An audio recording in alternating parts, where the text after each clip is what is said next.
Reporting Center? Yes, sir. This is an insurance manager at California Institute of Technology. Yes. And my secretary was telling me that she and her husband observed a UFO up over the JPL region last night. Now, she also indicated that there was a helicopter below it, but attempting to shine a light in the direction of it. And that all of a sudden this just disappeared. So whether it was a weather balloon or a UFO, we don't know. But I'd like to turn her over to you, and then she can describe it to you. Fine, thank you. Yes, sir. Just one moment, please. Hello? Good morning. Good morning. Yes, it was about 10:30 last night, and I don't live very far from JPL, and it was a white object. It wasn't white. The light was very bright. Yes. Very bright. At first we thought it was an airplane because we were just out looking. And then later it started, well, it was moving anyway from the beginning. Then later it stood still for a long length of time. And so we knew it was an airplane then. And then one of the helicopters was shining a light up at it. And then all of a sudden it disappeared. It disappeared? You mean it just went out? Yes, it just went out. It just disappeared while the helicopter had the light on it. And then the helicopter kept flying around looking, but he couldn't see anything because it was gone. Uh-huh. And it was kind of green at the top. I could see little green lights, and then at the bottom it was like little red lights. And were these lights continuous and stationary? Yeah, they weren't stationary. They were like off and on. I see, okay. Right, my husband has observed it also. Now, did this object have any particular shape? All I could see, it was so high up, all I could tell is that it was round. Uh-huh. Now, this shaft of light from the helicopter, in your opinion, did it ever reach the object? Well, it was up there close to it.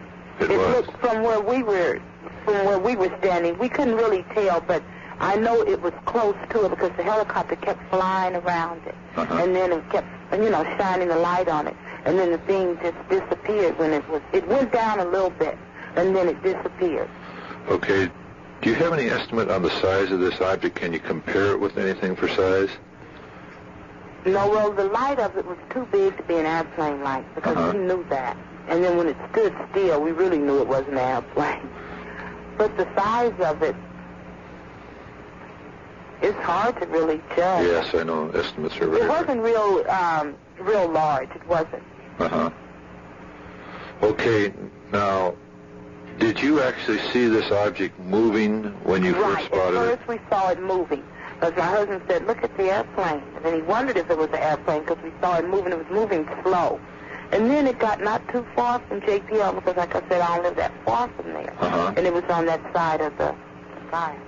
Anyway, to the north. Okay, and that was seen by you and your husband? Right, and then it was also seen by a helicopter. Right, okay. You haven't heard anything about it? Not yet. This is UFO Reporting Center in Washington. The what center? The UFO Reporting Center. Oh, yeah, just a second. Hello? Good evening. Good evening. I'd like to ask you a few more questions regarding your sighting. Okay. How long did you watch that object?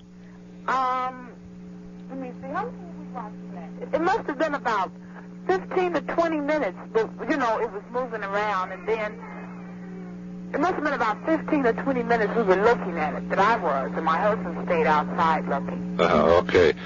Now, in relation to that helicopter, when did you spot the helicopter? Did you actually see it come into the area? Yes, and it shined its light on it. Did the helicopter, now when you first spotted the object as it's moving into the area, did the helicopter follow that object into the area? Yes, the helicopter with his light, he, shined his light up at it. And then he just kept shining it around, and he circled around it and shined it up at the object. And then the object started coming down a little bit, then it just disappeared. Well, then the helicopter and the object came into your view at the same time? No, the object was first seen. And then the helicopter? And then we saw a helicopter come up. Okay, fine. Do you have any idea of the time gap between the time you saw the the object and the time that you saw the chopper? Do you know, Marcia? Must have been a matter of maybe it's hard to tell, maybe a minute or so. Uh-huh. Or two. Okay. Because evidently they had been scanning the sky and saw the thing too. And then that's why the helicopter probably That's came. very obvious, yes. Right. Uh-huh. And that's why we knew we weren't just imagining anything, because when we saw the helicopter, we said, well, yes, we're quite sure that it must have been something strange. Right. It did look weird. It was just a real bright, it was just a bright object. At first we thought it might have been an airplane, but then it was too big to have an airplane light. Right. And then we kept looking at it, then all of a sudden it stopped moving. And that's when we really knew it wasn't an airplane, because an airplane wouldn't stop it in the sky for that length of time. Do you feel that that object was definitely hovering over JPL? Well, I don't want to be specific. Well, like I said, we don't live far from JPL. About half a mile. Okay. Is that located in Pasadena? Altadena. What is the exact location? Could you give me that? The cross street? Where the sighting was? Or where No, where JPL is located. They're located on Orange Grove Drive. Orange Grove Drive, okay. Yeah, they're located on Orange Grove Drive, behind, up in the hills. Oh, okay, fine. But I know it stood there in that spot for a long time. Right. For about five. When you're looking at something like that, you just can't really be It wasn't no 5 minutes. It wasn't. Huh? Okay. See, we both saw it. That's why it's kind of Well, it's very hard to keep track of time when you're excited watching something like that. Right. Well, we thank you again for talking to us. Okay, Was it something that, well, it must have been something that was, if you're interested, to think it's something that, it's hard to tell, huh? You just investigate. Right. Right now we're in the process of investigating. Okay, then. Thank you very much. Bye. Yeah, this is Ventura Sheriff's Office, Ventura, California. Yes, sir. And evidently it's been reported last night a UFO in Ventura County. Yes. And, okay, we just had another reporting of something that occurred yesterday. Okay. Okay, I'll give you the information. It was approximately just right after 1600 hours. It was a large, long, similar to a Goodyear blimp, flat and gray, and it was observed above the airstrip near Point Magoo, parallel with the freeway. Okay. Beautiful. We'll take care of it. Okay? Thank you very much. All righty, bye. Bye. This is the UFO Reporting Center in Washington. Oh, We would like very much to hear about your sighting last night. well, I was telling my husband I didn't pay any attention to it till I read the paper tonight, and another lady it said in the paper, had seen two objects in the Camarillo area. Is that the Ventura paper? No, it's the Oxnard. Okay. And when I was leaving work at Point Magoo, I happened to see, I don't know if it was the same thing she saw. I'm just, they remind me of what I had seen, was a very large gray object. To me, my first thought was a blimp, but it had no writing on the side, and it was very flat, and it was moving very slowly, and it was moving parallel with the freeway. And when I got around the airstrip at the base of Magoo, because I wanted to see what it was nowhere in sight. And I didn't think another thing of it until I read in the paper, and that was around 4 and 4:10, and this lady said she saw them on Lewis Road, which was in Camarillo, about 4:30. And it just struck me, my husband said, well, call, so I did. Okay, now, did this object have any lights on it, colored lights? No, I saw nothing at all. Did you see any openings? No. Appendages? Because, see, I was that's why when I went around the airstrip, I was hoping to get a closer look at it. Yes. And I could see nothing. It was just plain gray. I just saw no windows or anything. No appendages or anything? No. I see, okay. It was cloudy because we've had fog out here, and I could just see it moving. It seemed to be moving very slowly, but like I said, when I got around the airstrip, it was nowhere in sight. I couldn't see it anywhere. Okay, now, do you have any idea of the altitude and the distance from you? boy, from me, to me it looked, like I said, it was running parallel with the freeway. I would estimate about, I'm very bad at distances, a mile and a half. Okay. You know, I was on the Navy base, so I'm not sure. Mile and a half or 2 miles from where I was to the freeway. Well, That's now, where it looked. if there was fog in the area, would you consider this object to be fairly low then to be seen? Yes, it wasn't high in the air, you know, like, it didn't look like it was way up, right. Put it that way, because I could see it, and like I said, we've had foggy weather, not thick fog, but, you know, that drizzly fog that you get out here, and right. I could see it.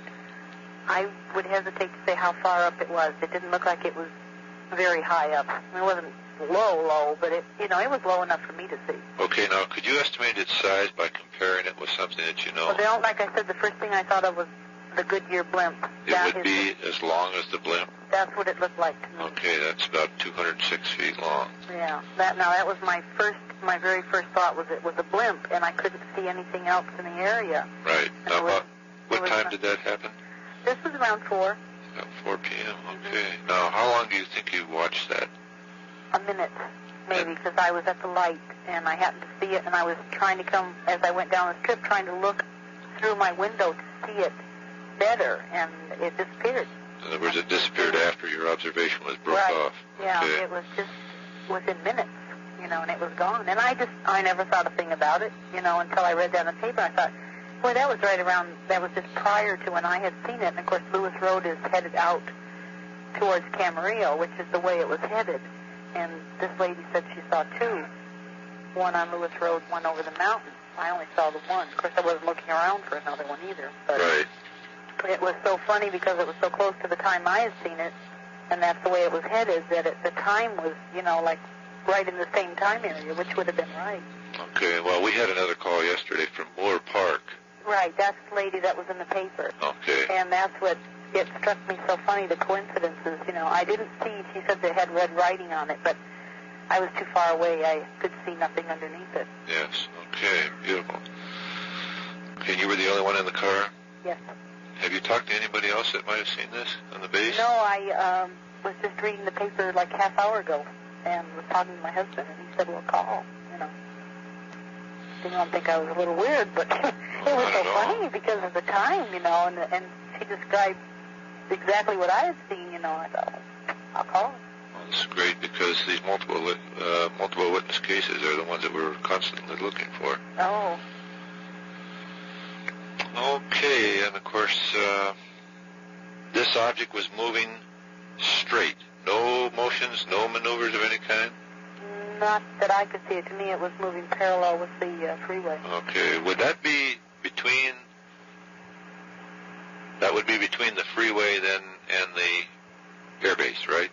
Yes. The field, okay. Well, no, let me see, the airbase and then it's the freeway. It was moving parallel with the freeway. Oh, okay. Very good. Well, we sure appreciate your talking to us, and if we need additional information, could we feel free to call back? Sure, fine. Okay, thank you very much. You're welcome. Bye. Bye-bye. I'd like to know what you got. Well, my wife and I drove down from Prince Rupert to Seattle yesterday, and during the night, you know, we were driving along, Yes. and it was about 2:30 in the morning, or 2:45, and we were about 150 miles west of Prince George, and there was just a super bright, intensely bright light above us, behind us, and a little bit to the right, and then another one directly on our right side. And one of them seemed like it was kind of shining at a pretty shallow angle and was hitting the top of the trees, and the other one was directly on the car. And we were doing probably 60, 65. Now, when you say light, are you speaking of shafts of light? One light. One light. But there was 2 individual lights, if you see what I mean, from 2 different sources, 2 different directions. One was to our right, and the other one was behind us, pretty far behind us, and on the right side. But they were shafts of light shining down from the sky. Right. Okay. See, initially we thought it was a train or something, you know, because they have pretty bright lights, but this one is about 3 or 4 times brighter than a train. And these were definitely illuminating the surface area?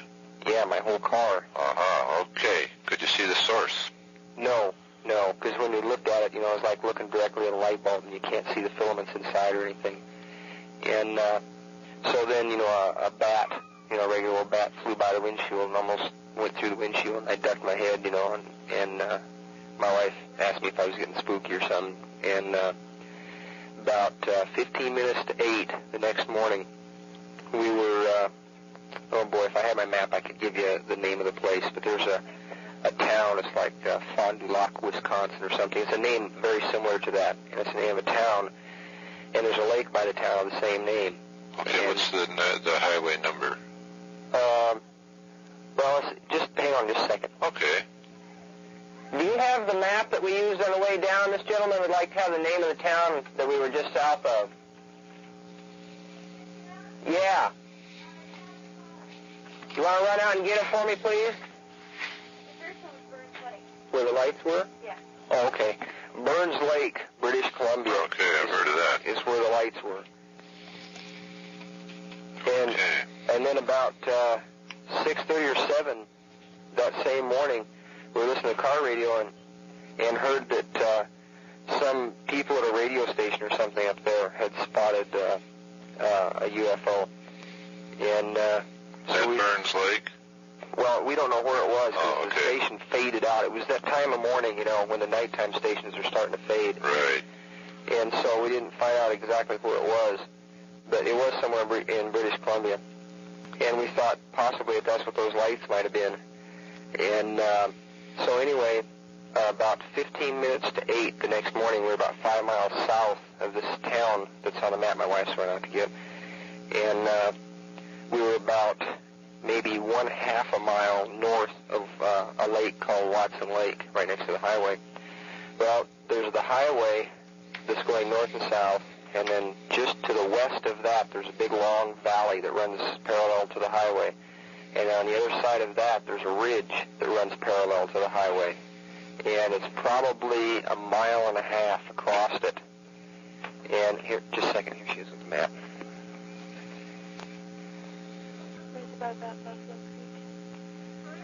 Okay, here's the, are you ready? Right. Okay, it's capital L-A-C, and then a space, L-A, then a space, and then capital H-A-C-H-E. Laclahutch. Right. And sounds like an Indian name. Yeah, it's 56 miles south of Williams Lake on Highway 97. 97, okay. And anyway, we looked across the valley, and the valley was probably, you know, like 1.5 miles to the trees. And my wife noticed that there was something that was kind of silvery that was going the opposite direction as us. And I fly airplanes and helicopters for a living, you know, and I would guess that it was probably doing maybe 30 to 40 knots going the opposite direction from us. It was going real slow. And then it started to speed up just a little teeny bit, you know, just enough to where you could notice it. And my wife noticed it first, and we pulled over the side of the road. And I thought, you know those new short-bodied jets that they have? Right. Well, I thought possibly it might be something like that because the fuselage looked that big. But later on, you know, I realized that it was much bigger than a conventional, like a 747 fuselage. And anyway, we stopped, and I got out and looked. And I realized that it couldn't be one of those jets because it didn't have any empennage on it. There was no tail or anything. It was, you know, just blunt on the rear end. And I looked up towards the front, and it didn't have any wings on it. And so then I figured it might be something like, you know, a Sikorsky S-61, a big helicopter or something. And that would have been fine, but it didn't have any rotor blades on it either. And it was it looked to me like there was a black or a dark stripe down the side of it, and it looked like possibly there might be some windows or something along the side. That's why I initially thought that it might be an airliner or something. Now you feel it was big as the fuselage on a 747? Easily. Okay. And any lights, colored lights? no, none. Okay. Now those openings that appeared to be windows, were there any light coming out of that? No, none. Okay. And You know how a conventional airplane turns, you know, you turn the wheel and it turns the ailerons on the trailing edge of the wings, and the airplane banks, and that's how it turns. Well, this one didn't turn like that. It turned on a horizontal axis. Uh-huh. You know, kind of like a car skidding around a turn or something. Right. Only it didn't skid, you know, and it flew flat the whole time I saw it. It never rolled up on one side or then, you know, anything like that. And we watched it for probably maybe 2 minutes altogether. And when it finally took off, the thing kind of yawed to the left a little bit, and then the nose came up, and within 2 seconds it was out of sight. And the weather was just, you know, cavoo. It was clear blue sky, no wind. Okay, at what angle did it ascend? It looked to me like about maybe 35, 45 degrees. Okay. Now, I don't remember whether you said, did you stop the car? Oh, yeah. Okay, did you get out? Yeah. Did you hear any sound? None. Nothing, okay. See, and I knew that, you know, if it was like an S-61, I could hear a whine from the turbines. You know, even from that distance, you can easily hear it. And I didn't hear any noise whatsoever coming from it. And a truck had just gone by us, you know, and this was probably 3 minutes before, and it was a logging truck that passed us. And he must have been, you know, a few miles ahead of us anyway, because when we got out of the car, it was just dead silent. You know, no noise from cars or anything like that. Right. Okay, do you have any estimate as to how close that thing was to the ground? Oh, yeah. Well, see, the ridge is what it was flying over. Uh-huh. And it was probably 100, 150 feet above the tops of the trees. Oh, that's low. How about distance from you? About a mile and a half. About a mile and a half. Now, how were the weather? Was the weather conditions at that time? Clear blue sky, no wind. Can't beat that. Okay, now, I'd like to get back to the two shafts of light. Okay. Let's start with the one that came down in your car. How long did that last? About maybe 2.5 or 3 minutes. Okay, what color was it? Bright white. All right. While this was all going on, did you or your wife have any unusual physical or mental feelings? Well, the only feeling was I was just really tired because we drove from Prince Rupert straight to Seattle. You know, it took 21 hours. And at that time, we'd been driving about 8 or 9 hours. But I do it regularly, you know, when I go on trips. Uh-huh. I don't think I could have, been making it up because I was tired because I had just woken up, 8 or 9 hours before. Right. Okay, then you're familiar with that highway. Oh, yeah. Okay, yeah. how, was there any traffic while all this was going on? No, none. Is that unusual for that hour of the morning? Well, it was like 2:30, 2:45 in the morning, and it's open highway. There's just nothing out there. Okay, now while you and your car were engulfed in this light, do you have any problems with the car? No. Engine, lights? No, because I'd read stories about stuff like that, the batteries that go dead and everything. Right. And we had our radio on at the time, and the station had faded, so all we were getting was static, and there was no change in the static, and the car, continued driving normally. Okay, have you had any problems since then? With the car? Right. No. Okay. No. Now, did that light illuminate the area around the car also? Oh, yeah. For maybe, 50 or 100 feet. Okay, but did you stop the car at that time while all this was going on? Not on a bet. Okay, I was just... No, we kept going. Right, okay. Now, the other light, the other shaft of light, that was also striking the ground? At a real severe angle. See, there was 3 altogether. There was the one on the right side of the car, which was above the car. There was the one that was like on the quartering rear right side of the car from above. And there was another one that seemed like it was below and maybe behind that one that was shining from maybe a height of, 10 or or 15 feet above the ground, and it looked like it was right in the trees. And it came straight out, and it was illuminating the tops of the trees in front of us and on the left side. And I thought, maybe it might be a railroad train or something, but there weren't any tracks alongside the highway. Well, that shaft of light then was shining out on the horizontal? Right. Okay. Now, the one to the right, but to the back of the car, was that shining on the car also? That's the one that was hitting the car. Okay, what about the other one now? It was kind of, that was the one that was sort of at an angle, It was, it was hitting the tops of the trees. Okay. Near you? Yeah, in front of us on the left side. Okay. Did these shafts of light remain stationary, or did they have any sweeping movement? They weren't moving, no. Okay. They were all three white? Right. Okay. And no visible source? Well, I couldn't see, because of the brightness of them. The one that was hitting the car? Right. Or any of them. Okay. They were that bright then? Well, the only one that I actually turned around and looked at was the one that was down real close to the ground and behind us. Uh-huh. And the one that was below the one on the rear right side.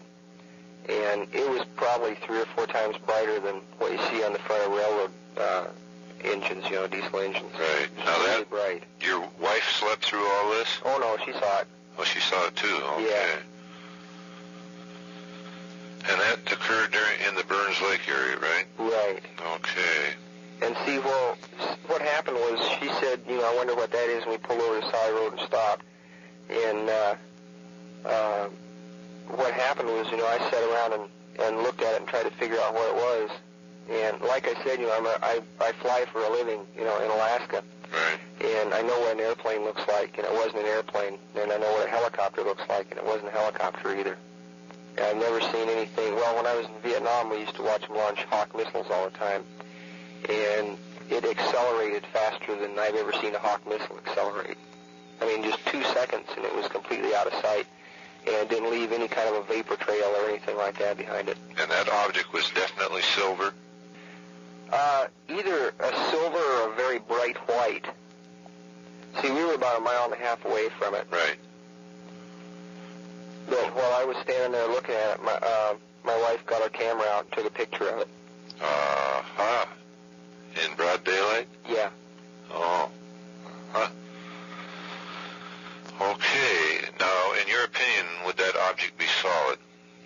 Or possibly metallic? Oh, it'd have to be. I thought possibly there for a few minutes it might be a balloon, but I've never seen a balloon accelerate like that. Balloons are basically straight up and straight down. And this was moving forward when we first saw it. Okay, would you say that, or in your opinion, would that object be pacing you? No, it was going the opposite direction. Opposite direction, okay. And it did at any time while you were watching it, did it approach you? No. Okay. Mm-mm. Boy, that's a lot of experiences for one night. Yeah, really. And that was yesterday, the 1st? The morning of the 1st? Well, no, it wasn't. Let's see, we left Ketchikan at about 11 a.m., got into Prince Rupert at 6. We were out of Prince Rupert at 6:30 in the evening of the 30th. So this would have to be the 31st, the very next morning. Morning, okay, 2:30 to the 31st is when it all started. Right. Okay. I don't know how the picture's going to turn out because we had a 55-millimeter lens on it, and my wife took the picture, and she usually doesn't screw up pictures, so I'm sure it'll turn out. But we've got, it's a Lumia Secor 35-millimeter, and it's got 2 focus rings in the center of it, and it filled up about 1/2 of the center ring, which is not going to make it real big, but I'm sure it can be blown up. Okay. And what happened was she took a picture, and then I said, well, let me have it. And we have a 85 to a 205 millimeter zoom lens on it. And I was screwing the zoom lens in, and I happened to glance up, when the aircraft yawed to the left and started to accelerate, and it was gone, before I could ever get the zoom lens on it. Otherwise, we'd have had a real decent picture. When it started yawing to the left is when she took her picture. I see, okay. If that turns out, will you notify us? Oh, certainly. Yeah. I don't know, what the picture's going to come out like. I'm sure it'll be very small in the picture. And I wish we had got our telephoto on there sooner. Well, these things happen so suddenly that, I've known cases where people have had photo lens and movie cameras in their hands while all this was going on, and they'd forget to take pictures. Oh, jeez. The excitement was just that great. Okay, we're curious to know where you got our number. Oh, let's see. My mother babysits a little girl whose mother works at the police station. Oh. And I guess her supervisor got it. Great. Are you getting very many calls in Seattle? Oh, we get a lot of calls. We're, in fact, the last, not from generally the Seattle area, but we cover, can you hold a minute? Certainly. UFO Reporting Center? Yes. I would just, I don't know what I'm supposed to do, but anyways, I talked to a guy down at the airport, and I'm here in Medford, Oregon. Yes, sir. Could you hold for just 1 second? Okay. Can I call you back? I got a long-distance call. Oh, okay, yeah, sure. Anytime here. Okay, thanks. You betcha. All right, bye. UFO Reporting Center? I just saw something go whipping across the sky. I don't know what it was, but I'd like to. And I called the police department here, and they gave me this number. Okay, what did the object look like? Okay, it was white with a huge tail, almost like fireworks. That's what I thought it was at first. And then it got closer, and it had two big lights in front, and then a tail with almost fire behind it. Okay, did this thing have any given shape? It looked more like a meteor than anything I've ever seen. Okay. I mean, it looked more like a meteor than anything. Right. But it was beside a plane, and then when the plane was just going over the top of us, and the thing got beside it and just went wild, just zipped right by it. I mean, like at 10 times the speed of the plane. Did it seem to increase its speed? No, it was just a steady speed, and it got to the plane and just zipped by it, and that's when I really noticed it. When I saw the plane too. Okay, was this, what was the flight path of this thing? Was it horizontal or descending? I don't really know. Because I saw it come over the mountains, and then it went back over the mountains again. It went all the way across the sky. I don't know if it was going down behind the mountains or what the deal was over on the other side. I see, okay. What was the direction of flight? Let's see. I believe... No, like I said, I just moved to Missoula. I got to figure things out here for a second. Okay, let's see. Then about southeast, I believe. Okay, and the color? It was white. That was about all the colors I saw. It looked like maybe there was some red in with it, like more like a color of fire. Okay, what time did you spot that? Just about, well, it's 11:14 now, probably about 11:10. Okay, how long would you say that was in sight? Well, I saw it for probably a minute. Okay, did you see it as it traveled from mountain range to mountain range? Yeah, I saw it come up over the horizon and then go down again. Okay. Could you estimate that size by comparing it with something? Let's see. From where I saw it, now I don't have any idea how far away it was or anything. Right. But it was probably about 6 inches long. I mean, from here. Okay, now you say that definitely had two lights in front?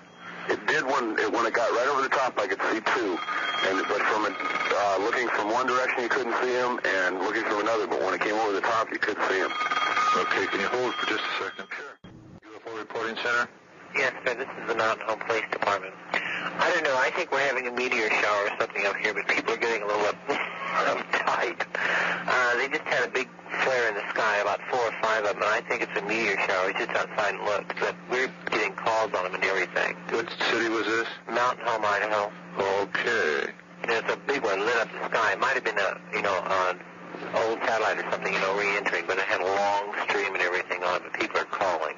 Okay, we'll get back to you as soon as we get an ID on it, if we do. Okay, it happened about 3 minutes ago, 3 or 4 minutes ago. Fine, thanks. We're getting a lot of calls on it. Bye-bye. Yes, sir? Yes, we looked up in the sky this evening about 5 minutes ago, 2 minutes ago, 10, 15 ago, 10 or 15 minutes ago. I'm nervous right now. And we sighted this thing flying across the sky. And it was very bright with a kind of an orange color. strangest in color. It's flying over Missoula. Okay, which direction were you looking when you spotted that? Oh boy, I was looking towards the airport. See now, which way? Which way is that? East? Yeah, I was looking east. Okay, and which direction was the object traveling? East. Traveling east, okay. Yeah. Okay, if we get anything on this, we'll get back to you and let you know. Okay. Thank you very much. 3D UFO Reporting Center. I'm calling from Provo, Utah. I think I saw a UFO tonight. Okay. What did this thing look like? Well, there was more than one. They were quite small and had little tails of white behind them. At first I thought maybe it was, a missile or maybe a meteor or something, but it was kind of traveling in a weird direction to be a missile. To be a meteor, and there was just too many of them to be missiles. Too close together. Okay, which direction were you looking? I was looking out northeast. Okay, which direction were the objects traveling? They were traveling southward. South, okay.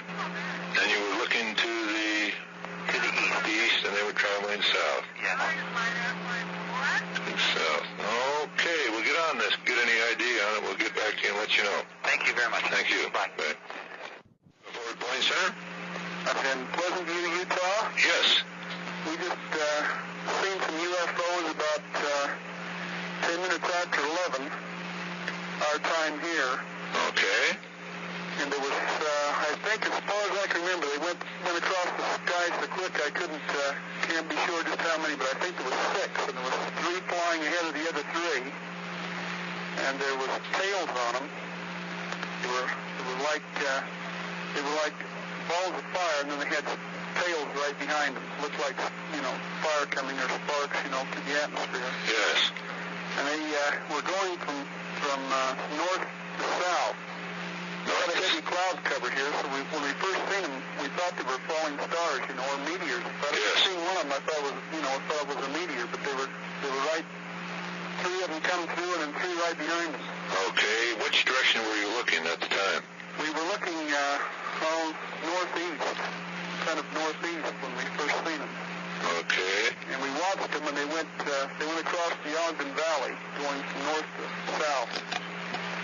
We watched them go across, and we could just see the tails of them as they went through the cloud cover, and then down to the south, I could see the tail of one of them just as it went out of sight through the clouds. We told Hill Air Force Base, and the fellow out there said that they'd had some other calls in there, but he said to call the Ogden Police Department, so I called there because they were supposed to have a line, I guess, into you or something, he thought.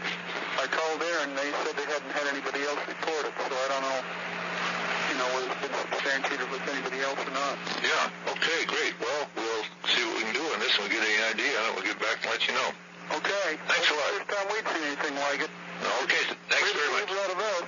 Okay, great. Goodbye. Bye-bye. Reporting Center? Yes, this is State Patrol in Ellensburg, Washington. Yes, sir. Yes, sir. We've had a report of a meteorite at low altitude or a possible UFO observed by 3 state troopers in this detachment, a citizen in town, an employee of the Wenatchee FAA, and from other stations in eastern Washington. Thought we'd pass it along to you. Oh, great. We're getting calls as far east as Missoula, Montana, and south at Salt Lake City, Utah.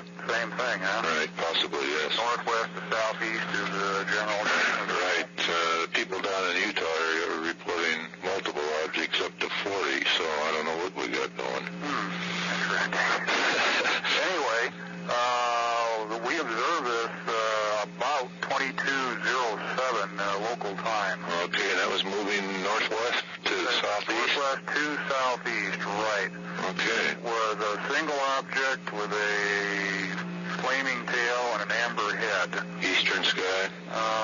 It was eastbound, southeastbound. Okay, thanks very much. Okay, if you don't have any names or anything. We'll try to get back to you, right? We're flooded with calls right now. I understand that. Okay, do you want me to leave our number? Yes, please. Thanks very much. You're welcome, sir. Bye. Bye. Reporting Center? Yes, sir. This is Patrol Office in Bellevue, Washington. Yes, sir. And we've received reports from our Ellensburg office either a UFO or a comet has been sighted. It was sighted in Wenatchee, Spokane, Kennewick, and in parts of Idaho. Okay. We're getting a lot of calls on this. Yeah, traveling in a northwesterly to southeasterly direction.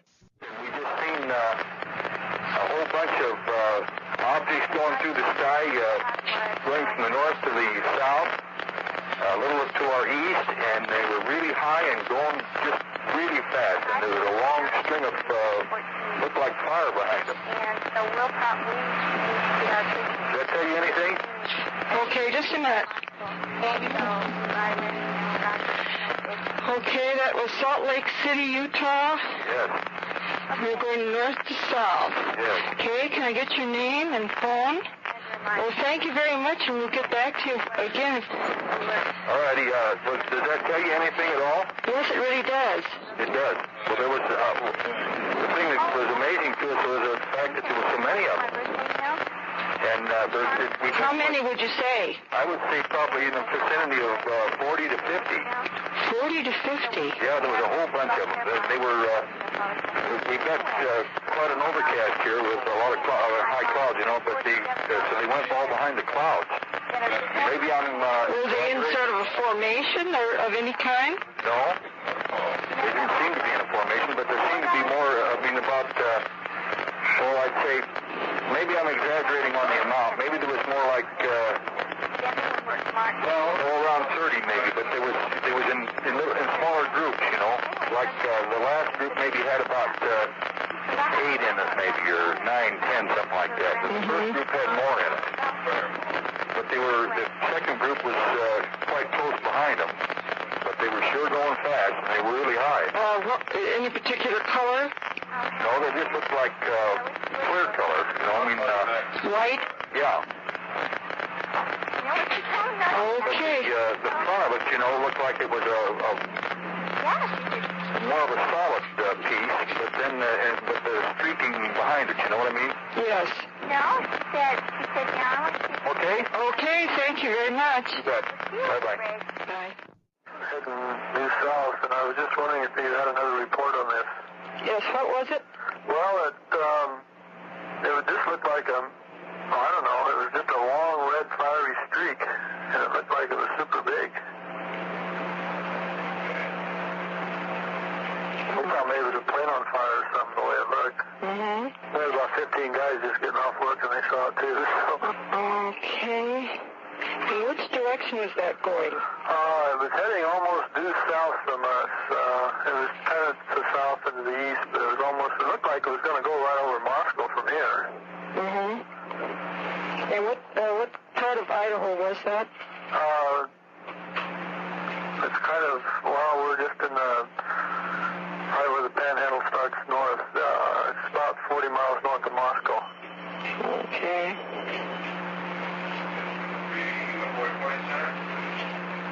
Okay, thank you very much. Has anybody else reported it? Yes, we've been getting quite a few reports. How far south have they sighted it now? I don't know. We got one from Salt Lake City. Oh, wow. That is a long ways. Yeah.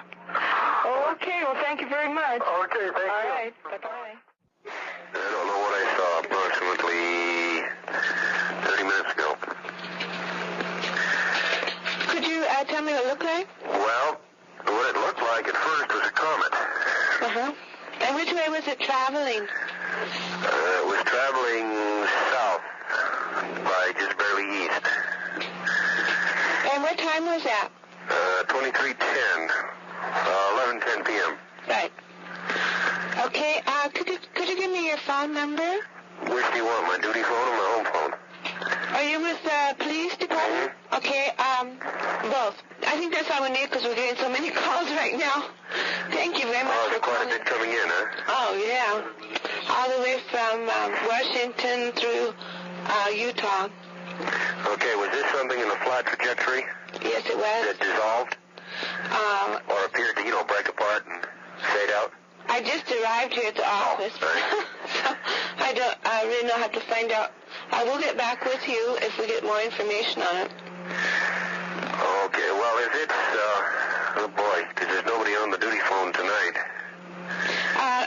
comet. Right.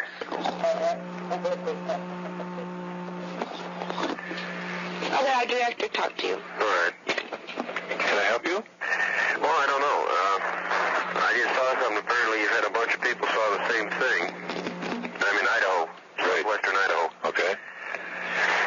It looked, at first I thought it was a comet, but it had a flat trajectory, and the speed was at or below the speed of a crop dusting plane. It was traveling in a south by just barely east direction. Altitude, I'd say probably less than 3,000 feet above ground level. And what it looked like was a comet or something that was breaking apart. I see what I mean? Yes. And then each particle seemed to fade out, and the entire thing just finally faded out. Okay. But at all times, it maintained just a flat trajectory rather than like a shooting star. You see, it looks like it goes down. Right. Okay, now, which direction were you looking? Well, I was looking almost due east at it, and it was traveling in a south by just barely east direction. And what time did you spot that? This was at 11:10 p.m. 11:10, and about how long do you think you watched it? I watched it for approximately 45 to 50 seconds. Okay. Did this thing suddenly go out, or did it fade out in the distance? No, it didn't fade out in the distance. It just faded out. That's all. Okay. Not a situation where something fades out from going away from it. Right. Okay. That's Melba, Idaho. MELBA. Correct. Okay. Okay, we sure appreciate this, and if we get any definite information on the ID, we'll get back to you and let you know. Well, I sure would appreciate it, sir. Thank you. Thank you kindly. 10 minutes after 11. All right. Have you heard about it? Yeah. We're flooded. Huh? We're flooded. We're being flooded with calls here. Yeah, well, I saw it. Okay. You're from Pocatello? Yeah, I just came into Pocatello. It's coming out in the vicinity of the airport. That's why I called the airport out there to find out if they had anything taken off, although I'm sure they didn't. And then I called the sheriff. Nobody answers out there. Sheriff's office, they say that somebody told them from Boise it was a comet. Uh-huh. I never saw a comet flying below the clouds. Okay, how about was it flying? It showed up on my left, came across the highway in front of me, made it, I'd say, circling in an arc to my right. Okay, which directions would you say, south or what? Well, let's see, my directions, I'm headed almost due east, and it is going easterly by southerly. It just swings in an arc and goes off pretty much back toward a westerly, more toward the westerly. That's why I knew it couldn't be an airplane. Airplanes don't use that pattern. Easterly by southerly. Yeah, I mean, I'd have to sketch it out for you. Anyway, no doubt about what I was seeing. It's very interesting. Yeah, I imagine so. Bright, real bright. But this guy out there, sheriff's office, said somebody told him it was a comet, but comets aren't down below the clouds. No. Okay, what color do you think it was about? It was dark. I wouldn't give it any color, but it had a lot of well, it looked like a rocket nearing anything. The shape of it. I mean, I could see the machine, whatever it was. Big, but fast. I'd say it's 3 times as fast as a jet. Okay, so you say it was flying towards the south, though, right? Well, it's just kind of like, it gives the same pattern. If an airplane took off on a runway, then climbed and then looped around, and it kind of looped around to where it was, I'd say it had just about reversed its direction. Not quite. It made about a 140-degree turn. About a 140-degree turn? Yeah. All right.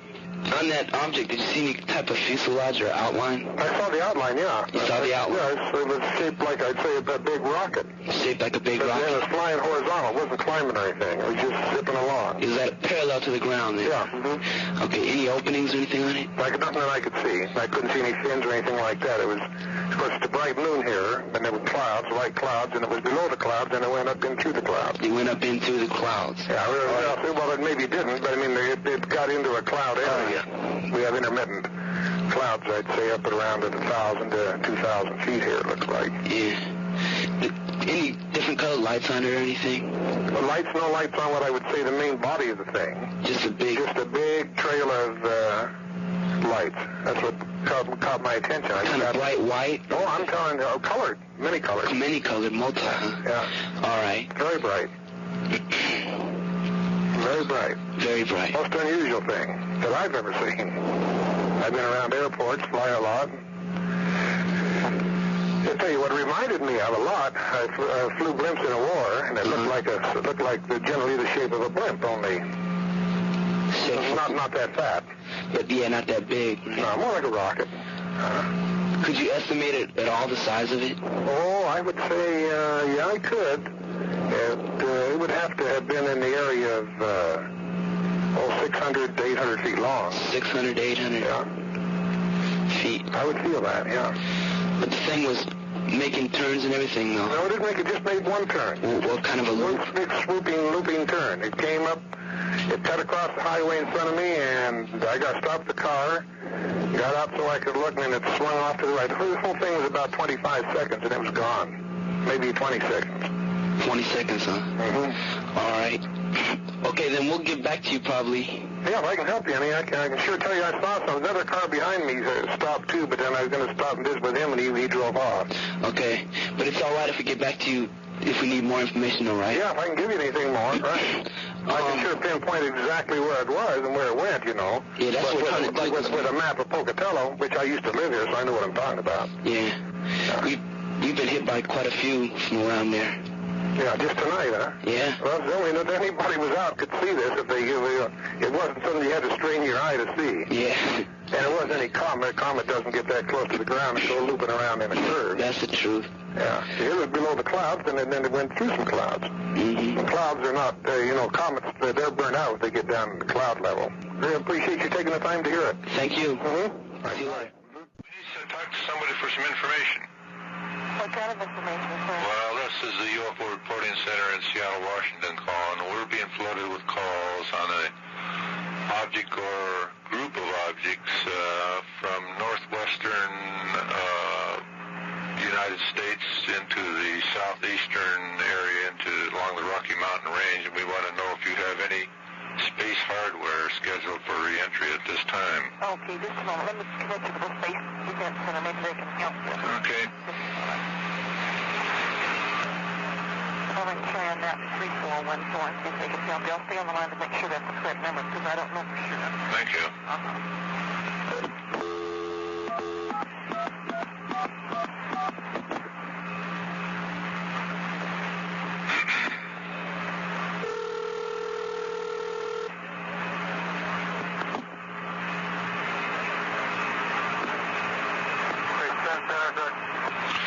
Yes, sir. I'm calling from the UFO Reporting Center in Seattle, Washington. We're getting a large volume of calls here for a large glowing object or objects running from northeastern Washington State and northern Idaho south into Utah. We want to know if you have anything scheduled for re-entry at this time. Say again who you are? UFO Reporting Center in Seattle, Washington. Okay, that's we have an object decaying in that area. Pardon? We have an object decaying in that area. I see. It's scheduled to come in at that... It should be already on the ground. Okay, do you have an ID on that? Yes, it's Soviet rocket body. Soviet rocket body. Right. Okay, sir. Thank you very much. Okay, I've had some sightings from Great Falls and some from Havre, Montana. Okay. And that's definite. Yep. We're tracking her in. Okay, thank you very much. You bet. Bye. Speaking. Yes, this is the UFO Reporting Center in Seattle again. Yes, sir. We got an identification on the object, which you got a lot of calls on. Yes, sir. According to the North American Air Defense Command, it's a Soviet rocket body re-entering and disintegrating and decaying, as they refer to it. They tracked it in on radar, and that's a definite identification. Soviet rocket Body. Was it a payload or just a... He just described it as Soviet rocket body on re-entry. On re-entry, huh? Right. And it decayed completely, huh? Right. Burn up? Yeah, they said it should have been on the ground by now. Oh, okay. But that's definite. All right. What's your name, sir? Robert Gribble. I-B-B-L-E. I-B-B-L-E. Okay, Soviet rocket battery, that was by NORAD? Right. Okay. Hey, that's very interesting. Sure caused a lot of commotion for a while. Yes, it did. For sure. Well, I do appreciate your call, sir. Okay, and we appreciate your cooperation also. Okay. Thank you very much. Have a good evening. Bye. UFO Reporting Center? Yeah, I'm calling from Utah, and I was wondering, have you had any reports of anything from out this way? Yes, we've had about 100. Oh, do you know what it was? Yes, it was the re-entry of a Soviet rocket section. That's confirmed by the North American Air Defense Command. Oh. Yeah, I was wondering what the heck it was. That's what it was. I seen it looked like about 50 of them. Right. Huh, kind of weird. Okay then, thanks a lot. You're welcome. Bye-bye. Bye. UFO Reporting Center? How you do, sir? I'm in southeast Washington here, Yes.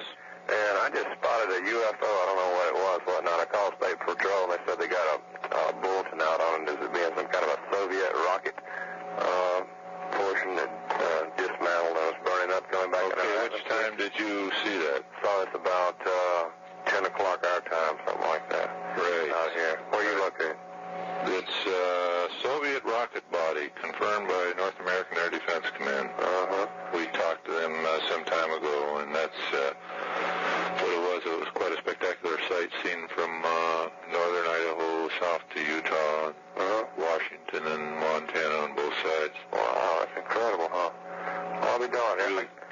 Y'all get several calls, I guess, numerous sightings like that. Yeah, we've had about 50 calls tonight. I'll be darned. Where are you located? Seattle. Seattle. Well, anyhow, I was just quite curious. I saw another something like this 5 years ago. Almost from the exact same vantage point, I guess you could say. Except it was headed instead of from, this looked like it was coming from northwest to southeast. Well, this one that I saw 5 years ago was headed from southeast to northwest. And it was sighted all the way from Nevada to above Seattle. And I don't know, that accounting was a meteor. But I don't know. Yeah, it sounded like a meteor fireball at first, and we decided to call NORAD and check, and they said yes, they'd been tracking the thing and that it was scheduled for re-entry just about that time. Well, do y'all often have unaccountable sightings, whatnot? Oh, yes. Yes, a good percentage, about 20% are unknowns. 20%, huh? Yes. Oh, you study this quite diligently, I take it. Yes, we've been at it for 21 years. Gee whiz, well, keep up the good work. Okay, we're curious to know where you got our number. Gee, let me see. Sheriff's Department. Sheriff's Department. Yeah. And where were you located now? I'm in Waitsburg. Okay. Is that all right for them to give it out? Oh, yes, very definitely. Yeah, well, they gave it to me real nice about it. Told me to call them back and found out any information. Yes, you can tell them it's a confirmed Soviet rocket body. Okay, good enough. Thanks very much. Keep up the good work. Right. Cheerio. Right. Reporting Center? Hello. I'm calling from Logan, Utah, or Providence, Utah, right near Logan. Yes. We were driving over a place called Sardine Canyon on the way up here, and at 11:06 this evening we saw something which at first I thought was looked like a meteor coming over, and it just kept coming, and it just kept flying across, and it was on about a north-south line, and it was two or three separate ones coming, and there's a long tail attached to it. Yes. I called up the police here just a few minutes ago, and they said they reported that there was a meteorite reported over southern Idaho. Okay, we have positive identification on this. It's the re-entry of a Soviet rocket body. Is that what that is? That's confirmed by the North American Air Defense Command. It was tracked in by radar and scheduled to come in at that time. And we had calls from all Idaho, Montana, Utah, Washington. So a lot of people saw it. But it's definitely what it was. Okay, the re-entry of a Soviet rocket body. Okay. Thanks very much for the call, anyway. Okay, thanks very much. Right. Last night, about 11:10, I don't know if y'all got any reports of this or not, but here in Ogden, Utah, Yes. I went out to get in my car. I went graveyard at Hill Air Force Base. And about 11:10, I went out to get in my car, and I turned towards the east here in Ogden. And, okay, it was kind of cloudy here in patches, you know what I mean? It was clear and cloudy. Okay, I turned towards the east, and over North Ogden here, which is north, it's just a little, you know, there's towns, but it's just a little bit north.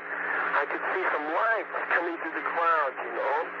And when it come to a clear patch, you know, where you could see the stars above and everything, and the mountains behind, it was like, I don't know how to explain, like, okay, like when the 4th of July and they shoot off those firecrackers and they explode, and then some just go out like with tails. Right. Okay, I saw about 10 of them things. And they were bright, and they had long tails on them, and they weren't falling towards the ground. They were just going like parallel. You know what I mean? Right. Okay, and when the cloud was clear, I could see the horizon of the mountain behind them, and they were going right parallel with the mountains, just even. They weren't dropping or raising or anything. And I saw them all maybe for about 3 minutes, and then I lost them over Weber Canyon. I think it got more cloudy, you know, and I couldn't see any more. But there were about 10 of them. And they were like, I don't know, like a falling star, you know, but they weren't falling towards the ground. They were just going, just even level. They weren't, you know, they weren't dropping or raising or anything. Right, but they would just fade out? No, oh no, they were going just beautiful, just bright. And then when they would come into a clearing, you know, they just light up everything, you know. And I was just wondering if I was the only one that saw them, or if somebody else reported them, or... Well, we had reports from Utah north to northern Idaho and Washington, Montana, of something very big and spectacular coming into the atmosphere. And the only thing that we've been able to get on it was from the North American Air Defense Command. They said it was a re-entry of a Russian rocket casing. Really? Oh, gosh. And apparently down in the Utah areas where the thing started to break up, because it was intact in the other states, but in as far south as Salt Lake City, we had reports of multiple objects. Yeah, these are about 10 or 15 of them, just like, well, you know, like when you shoot off, you know, and they were just, wow, they were really going fast. Right. Right. Right. Well, this, the parallel flight had been reported by other people, too, and it's a little bit mysterious to us as to how this could be, but like I said, the only thing we have is from NORAD in relation to that rocket body. Well, wouldn't it drop to the ground, or it wouldn't go parallel, would it? No, that's the big mystery, how that thing could go parallel. It should come in at an angle, a very, fairly sharp angle of descent. Right there, like a shooting star. Right. Oh, no, these weren't, sir. I mean, you know, I thought, well, God, maybe I'm, you know, just sleepy or something, you know, or something.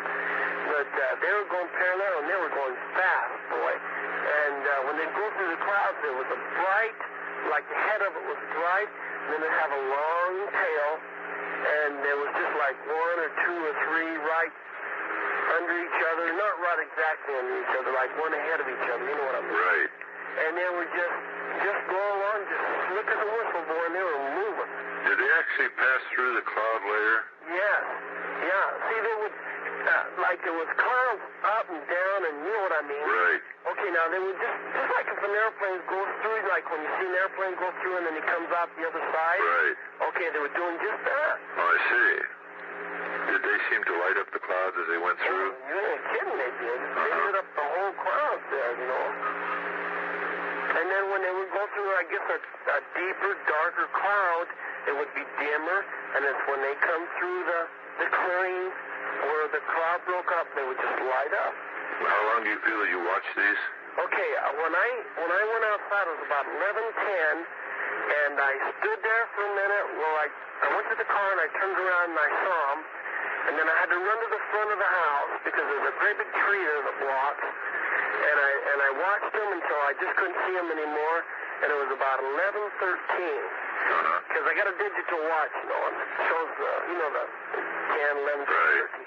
And and I had to look down to see what time, and I had to look, and I even put my watch up to see what time it was, and I could see it.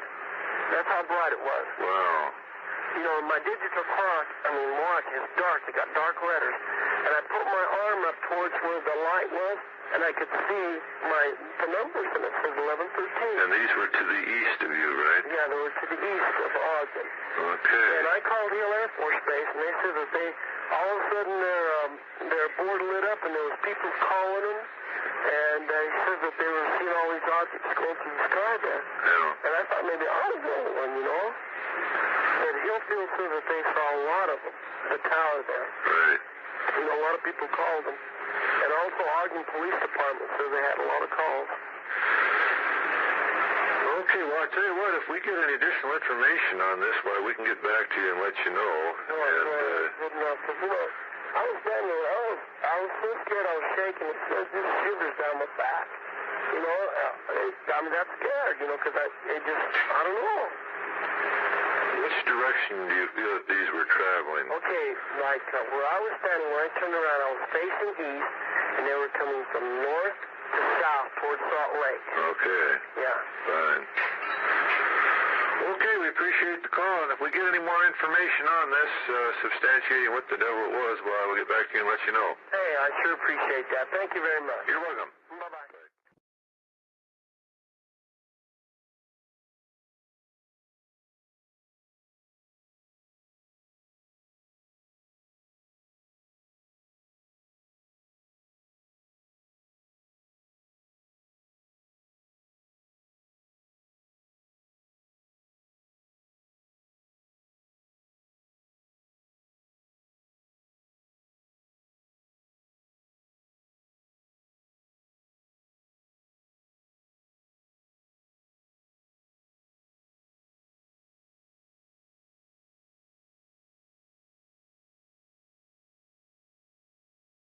Yeah, this is Chief of Police at Pine Bluff, Wyoming. Yes, sir.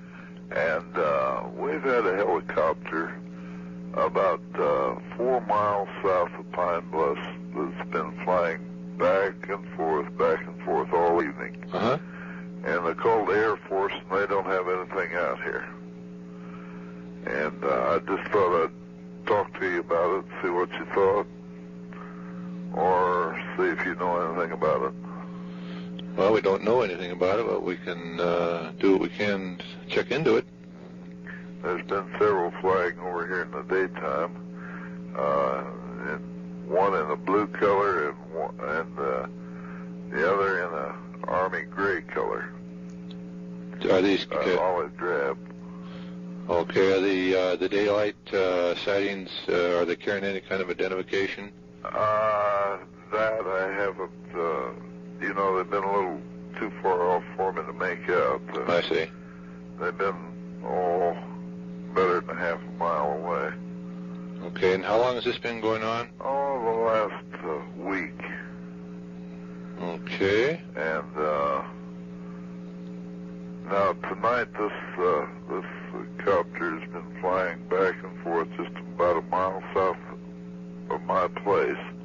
It would be in the south end of my pasture here. I see.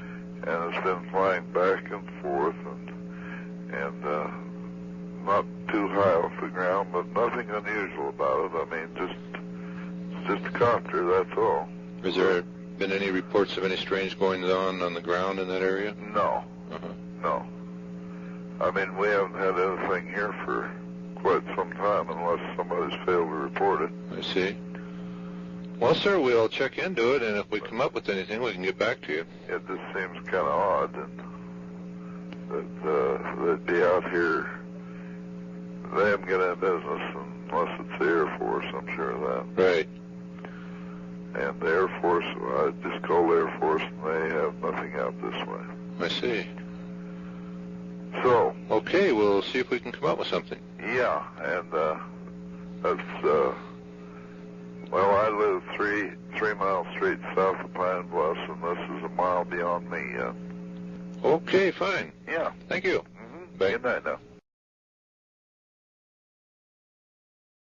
UFO Reporting Center. This is Lincoln County Sheriff's Office. Yes, sir. Okay, we got two of our officers out right now, two of the city officers. And this is also reported by Kalispell, Montana, the sheriff's office. As near as I can tell by the radio traffic, it's red, blue, yellow lights, interchangeable. It's kind of like a blur. Just following the skyline, more or less. Uh-huh. And as far as I know, aviation is advised there's no flights out at this time, especially in this area. It's fairly stationary? No, it's not.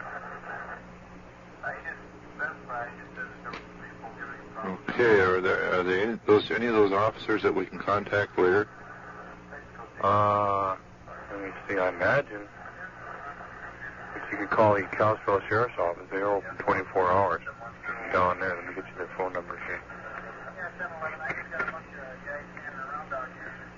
Okay, thank you very much. You betcha. Bye-bye. Sheriff's Department. I'm calling from the UFO Reporting Center in Washington, and we understand you're having a little activity over your area. Oh, aren't we ever? We're having all sorts of fun. Could you give us a little description of what's happening? Well, just a moment. Let me get the officers. They've got it. They're practically following it. Let me see what he's got to say. 710-919.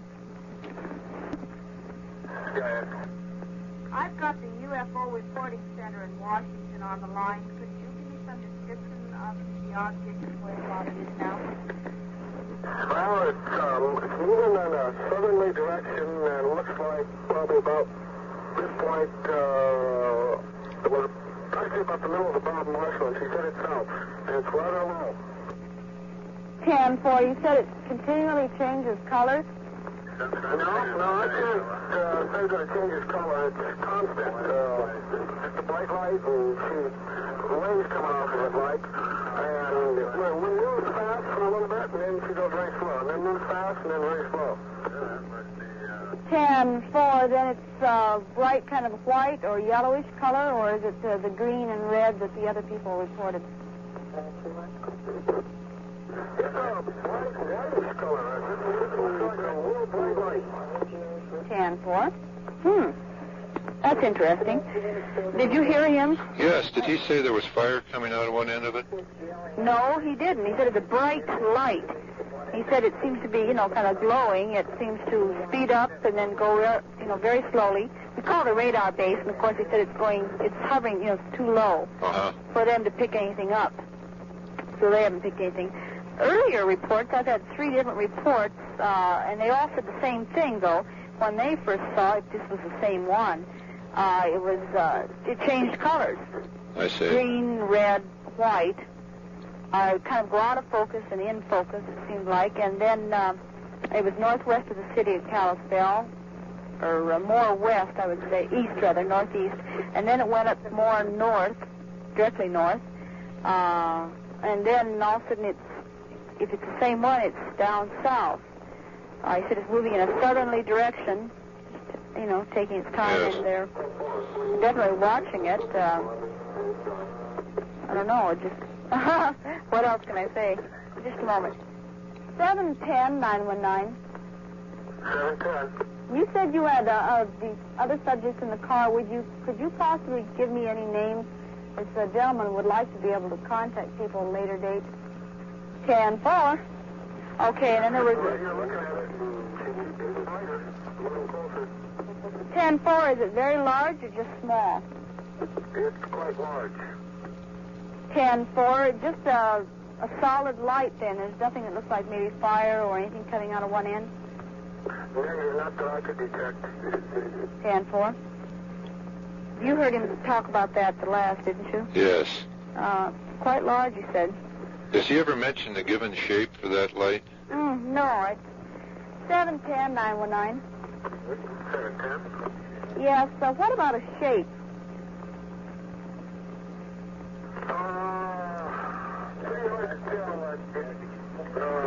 Looks at this point to be round, but could be flat. 10-4. Looks kind of round now, but it could be flat. That doesn't give you a whole lot. But, just the first night, most people were getting ready to go to bed and just happened to look out the window and Some people were sighting it through a rifle, a high-powered rifle scope, and were getting a pretty good... They couldn't get anything definite as far as a shape or anything, they said. They could just see the light. Yes. And that it was getting brighter and then dimmer. Let's see.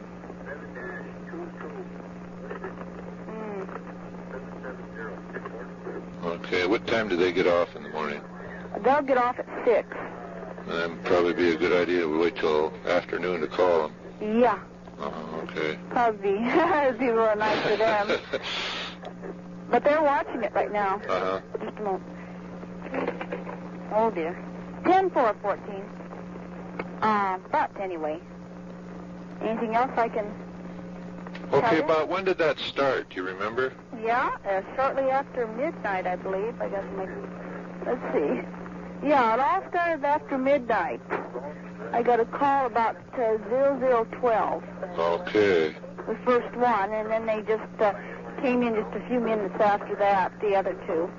I haven't got anything after that because it's late enough that most people are in bed. These people just happen to be getting up like for a drink of water or just going to bed and looking out the window. Right. So, okay. The officers still got it sighted. Okay, well, I hope it doesn't come in and land. Yeah, well, we're giving them a bad time about being careful out there on the road all by themselves. Okay. Well, thank you very much. Anytime. Bye-bye. This is the UFO Reporting Center. I wonder if we could get a description of the object you saw on the 11th. Well, it was just really bright. We couldn't make out a real definite shape about it, and it seemed to, it'd move a little bit and then stop. Move and then stop. Then all of a sudden, bam, she was just gone. It disappeared. The three of us watched it for about an hour. And it was fantastically bright. It seemed like there was, I don't know, light beams or something coming out from it on the bottom side. The top not, but the bottom there was. Okay, which direction of the sky was this located? Well, it would have been east. And when did you first spot that? It was about, I was trying to think of what time. Our office, I think, called you just as I spotted that. I see. So the time of reporting you should have had would have been the same time. And there was no really radical movements to the object at all? Well, it moved along, you know, I mean, it moved kind of slow. I don't know what, you know, the reason, at first time we thought it was a star, and then we had a lot of reports that evening, and we was working patrol, and our south patrol, and over the mountains. It was over the mountains, it wasn't over the valley. And it was real down real low. It was just above the mountain peaks. Because they called our radar base up here to see if they could pick it up, and they said it was too low to get a fix on it. But it moved along, and then it'd go kind of fast. When it moved, boy, it went, and then she just to a screeching halt, you know, just zapped like it was unreal. I couldn't believe it. Well, now, how was the weather there? Clear, full moon, just really pretty out. Okay, now, at any time could you see that object between you and the peaks? Yes. It came down below the peak level then? Well, it stayed, well, it was kind of, when we first saw it, when I first spotted it, we below the peak level. Then she came up, and then it was 2 times while we watched it, it dropped below them. I see. And then it was back up again. It stayed pretty well above them, and it was moving east. Then all of a sudden, it just was gone. I mean, just literally gone. Just went out like a light bulb? Yeah, just... I see. Do you have any estimates as to how far away it was? Well, it would be over what we considered our Bob Marshall Wilderness area. Okay, do you have any estimate in size? Can you compare it with anything? Boy, there would almost be, you know, it was so bright that I would be hard to, you know, nothing to compare it with. Okay. And the color, was it white? Yes, it was very definitely just a really bright white. Did it ever change that color? No, it was constant. And like I said, it was like light rays, you know, coming out from it. On the bottom. On the top side, not. It seemed kind of, it was, I kind of thought, well, no, it could be a star, but it wasn't. No way. Because there were no stars out that night. It was really bright, but there was no comparison. You know. appreciate this information. You bet, sir. Thank you very much. Bye-bye now. Bye. UFO Reporting Center? Yes, sir. I live in Penn Valley, California. Yes. My wife and I were just driving home, I'd say 10 minutes, 15 minutes ago, from a friend's house. She saw something in the sky, and I looked, and what it appeared to be, it was like a meteor with a tail. It was kind of a bluish, and what happened, it looked like it kind of disappeared, kind of exploded into a hill just behind the hardware store here, a big hill. And I mean, from vision, you know how the vision things look, it looked like the size of a fist, but of course it would have been a lot bigger, you know, a big object. And I, of course, you know, I don't believe in UFOs, you know, but I just called the sheriff's department, and they said that there was a lady on the phone right now that had seen the exact same thing that I'd seen, you know. Yes. And, you know, I've seen meteors, they kind of light up the whole sky. But this didn't, and I could tell it wasn't way out there in space. It was right here in Penn Valley, you know. Right. And it apparently landed in a hill behind the hardware store. Okay, what color was that? What color? Right. Okay, it happened so quick, you know, that I'm trying to just recount how it was, but the ball itself looked to me to be kind of a goldish color, and the tail appeared to be kind of maybe, I know it had blue in it. You know, it was a long, a bright thing. You know, it looked real pretty. Right. You know. In fact, my first impression, it looked like some kind of a firework. But when I saw it, you know, I knew that wasn't what it was, and that it was bigger than that, and it wasn't real sparky. You know, it looked more just like a tail. You know. Yes. What was the direction of flight? Well, I've only lived out here since March the 1st in Texas, and I'm kind of still turned around, but let me see if I can get my bearings straight. Okay. To me, it looked like it was going kind of, okay, now I live in Penn Valley, and it looked like it was going towards Grass Valley, and Grass Valley is north of here, so I'd say it was going kind of northwest. Okay. Now, was this coming in at an angle, or was it coming straight down? No, it was going, it wasn't going straight down to the ground. It was going, I'd say, what do you say, is it vertical? No, I mean, what's not straight up and down, but, it was going at an angle. Just angling in. Yeah. Yeah, okay. But it wasn't a sharp angle. Right, okay. You know, it was more, not horizontal, but vertical. Did you hear any sound associated with this? We had we had the windows up in the car. Uh-huh. We were talking at the time, and I didn't hear you. Okay. Did you have your radio on in the car? No, we were just talking to each other. Okay. And then we spotted it. About what time did that happen? Okay, right now it's 11:31. I'd say it was about 11:10, something like that. Okay. And that was you and your wife were witness to that? Hold for one moment, please. You bet. UFO Reporting Center? Calling from Porterville, California. About 11:25 tonight, to the north of Porterville, when it would have been somewhere over the Sierra Nevada. It looked like about 30 or 40,000 feet in the air. You saw a brilliant flash. It was just like lightning. And then an explosion like a Roman candle. And it then went vertical right down to the earth. And then began to extinguish as it went down. Okay, sir. Could we call you back on this? We got 3 or 4 other lines going. Okay, we'll get back to you in a few minutes. Okay, thank you. Thank you. Thank you for holding, sir. It looks like we're going to get a lot of reports on that thing. Really? And you'll probably get some people called from Rough and Ready or Grass Valley, and that's all the same area. Uh-huh. Okay. All right, sir. Well, if we get anything on this in the way of evidence in our investigation, why, we'll be sure and get back to you and let you know. What do you think it was? I won't say yet. Yeah. But if we get enough eyewitness accounts on this and get a fix on it, why, maybe we'll come up with a definite answer. Okay. Thanks a lot. You bet. You bet. Bye. UFO Reporting Center? Yes, this is Amador County Sheriff's Department. Yes. Where are you located exactly? Seattle, Washington. I see. we just had a hell of a big flash of light down here, and what it was, nobody knows. Apparently it was seen in about 3 counties.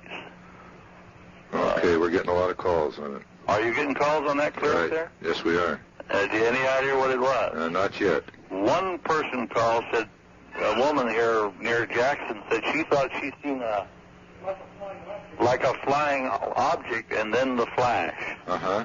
I seen the flash, and of course, I was kind of downtown, and hell, our phone is just lighting up here. People asking what in the hell it was. Well, apparently it lit up an area 60, 100 miles in diameter. Okay. Or better. Fine, thank you. Okay. Right. Bye. Bye.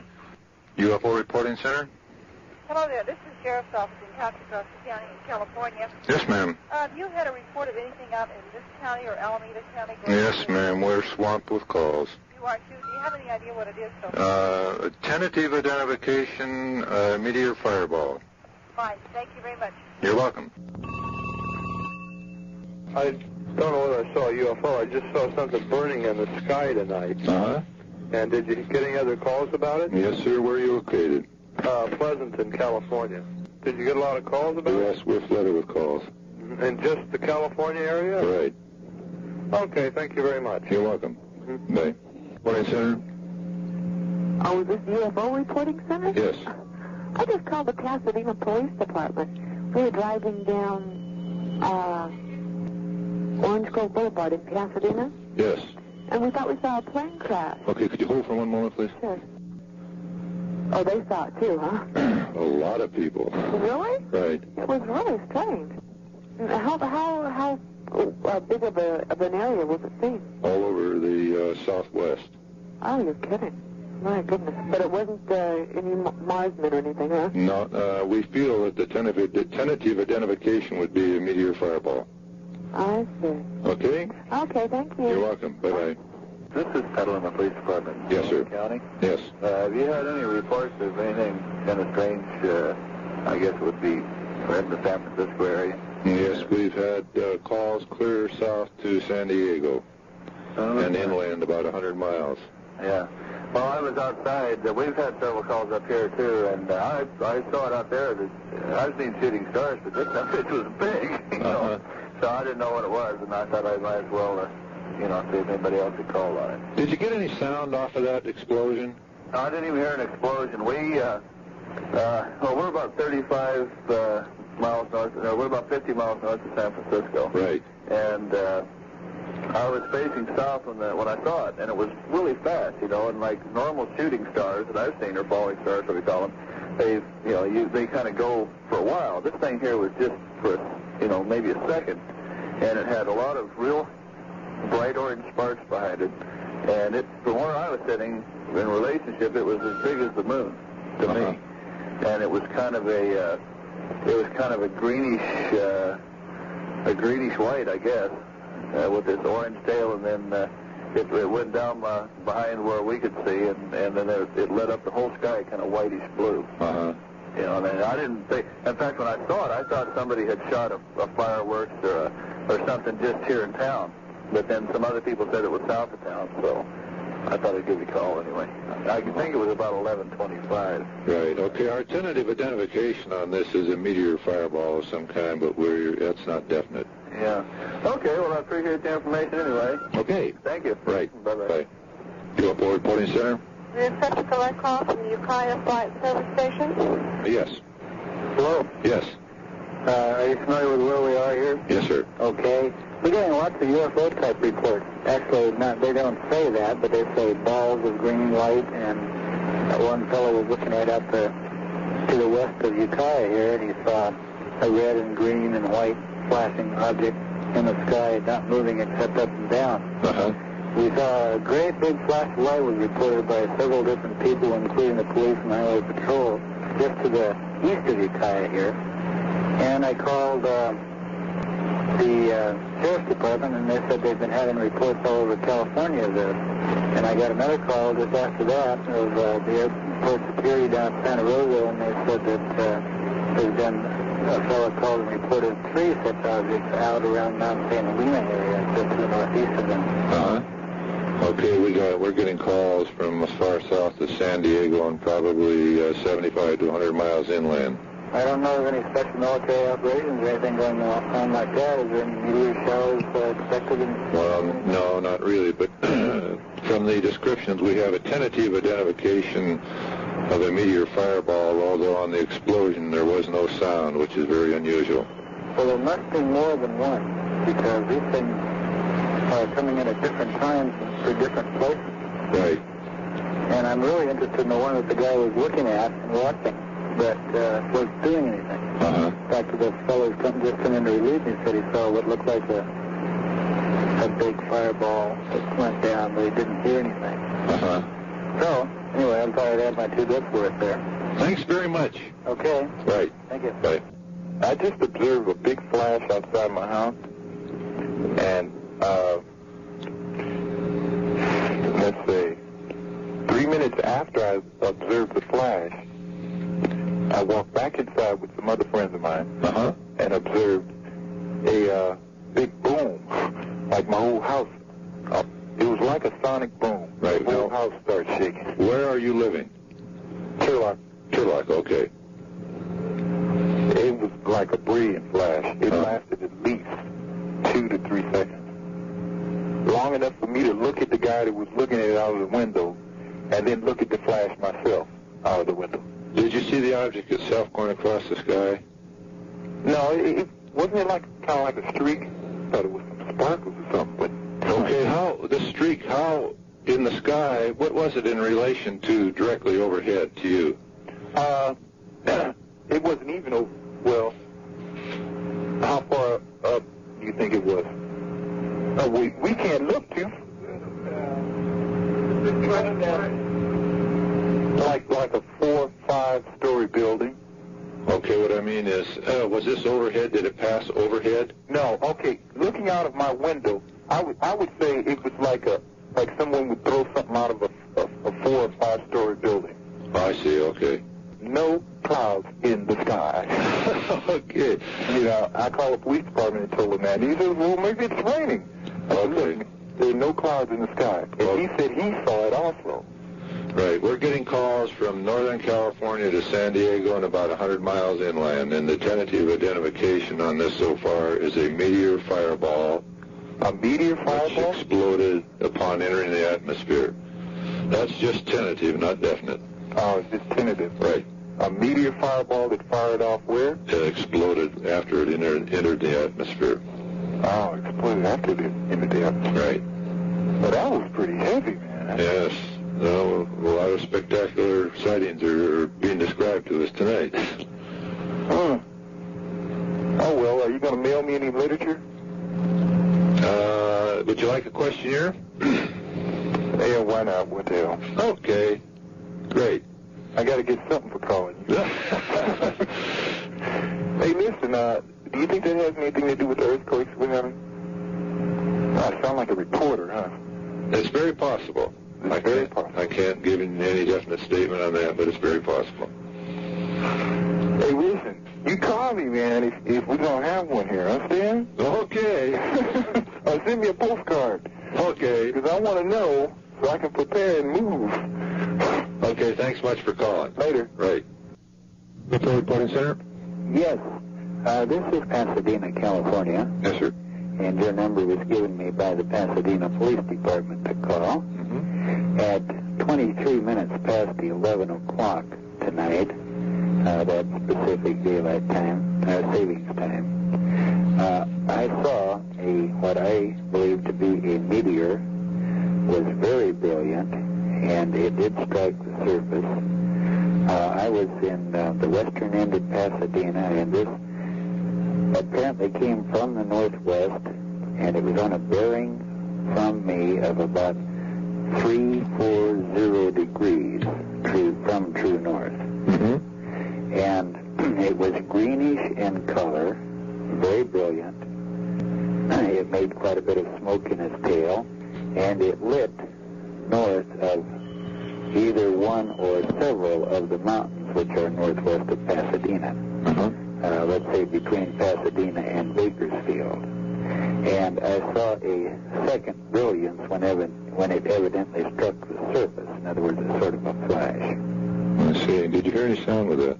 No, I heard no sound, and I would estimate its distance from me at its closest point would probably have been from 20 to 40 miles.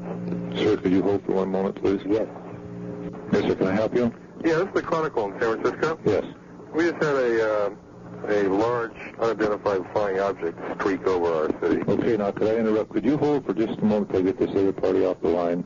Yeah, better make it quick, though, because we want to get out of here. Okay, hang on just a minute. Yes, sir, could I get your name and address and telephone number, sir, so we can get back to you? We're just flooded with calls. Yes. Okay, sir, we'll get back to you later. It could be tomorrow. And I would appreciate your sending me a report form, because I would tell you of several past sightings that I have had. Thank you. I've never had a center to report them to. Thank you very much, sir, and we'll get back to you. Thank you. Thank you. Thank you for holding. Yeah, just a sec. Hang on. He's going to read you the story, so you can just take notes off it, all right? Sure. Okay, you ready? Sure. A dirigible-sized, unidentified flying object streaked across Northern California last night and was believed to have plunged into San Francisco Bay. The object, described by some as a meteor, was sighted by numerous police officers on patrol, as well as nearly 100 citizens who called in to find out what it was. FAA officials said they thought it might be a re-entry vehicle from the tons of space hardware that floats around the Earth. Perhaps the best explanations came from the veteran airline pilot Hugh Williams, who spotted the object as he was parking his car near the intersection of Oak and Masonic Streets here in the city. Williams, 46, and a pilot for the last 25 years, said, quote, it came in from the southwest at about 2,000 feet altitude, going between 6,000 and 8,000 miles an hour at an angle of about 60 degrees. The mass of the object was huge, Williams said, estimating that it could have been as much as 500 feet long, about the size of a dirigible or blimp. Williams said the object was sheathed in white flame. When it came over him, he said it burst into an explosion of red flashing and then turned into a greenish copper flame and finally into a green blaze. Williams said it was the biggest meteor I've seen in my professional career, and I guarantee you if it had hit the ground, a lot of people would have known about it. An air controller at San Francisco International Airport said it was by far the biggest thing I've seen coming in like that. The object was spotted by Steve Rector, an 18-year-old College of Marin student who spotted it from a park near his home in San Rafael. I saw a big flash of lightning, Rector said. It was just like Flash Gordon, like lightning in the sky. The Coast Guard said they had not yet dispatched vessels to see if they can find the object, but noted they had telephone calls reporting the sky streaker from Bodega Bay to Monterey. Okay? Beautiful. Okay, you want me to add anything to that? If you'd like. Okay, we got calls from Ukiah to Pasadena. And the only party that we've talked to so far that reported any sound was in Turlock, which is in the San Fernando Valley. And now, you said sound. They heard noise in Turlock? Yes, a tremendous explosion, which he said shook his house. Wow. And now that's the only report we've got so far of an explosion which would indicate something had disintegrated within the atmosphere. Right. Now, did anybody actually see this thing hit the bay? No. That's what we're not clear on, where it's gone. Okay, the problem is with something like this that it's very deceiving. And right. They're so big, you're not sure where it is. Right. We've had reports of this thing coming in from every direction of the compass. Sure, a lot of people just freak out, yeah. But the earliest report that we did get, the man said he saw one coming in at 11:10. Now, this is much earlier. Where was that call from? That came from Penn Valley. Where's Penn Valley? Well, that would be just south of Grass Valley in right. Nevada County. Talking about, yeah. Okay. And that's about all you got then? That's all so far, except that, general run-of-the-mill descriptions, but nothing definite of anything hitting the ground. All right. Thanks a lot. Thank you for calling. Bye. Yeah, this is the Chronicle. Again, we just wanted to get your official name and location. UFO Reporting Center. And what city are you in? Seattle, Washington. Seattle, Washington. Do they have any idea where this thing landed? No. None at all? Nothing. There hasn't been enough information to come through on a good triangulation yet. Is it possible that it hit the San Francisco Bay? We have some people that reported that if they thought it might have. Well, I've had reports of possible disintegration in the Bay Area, of disintegration down by Pasadena, and disintegration east of the Sierra Nevadas.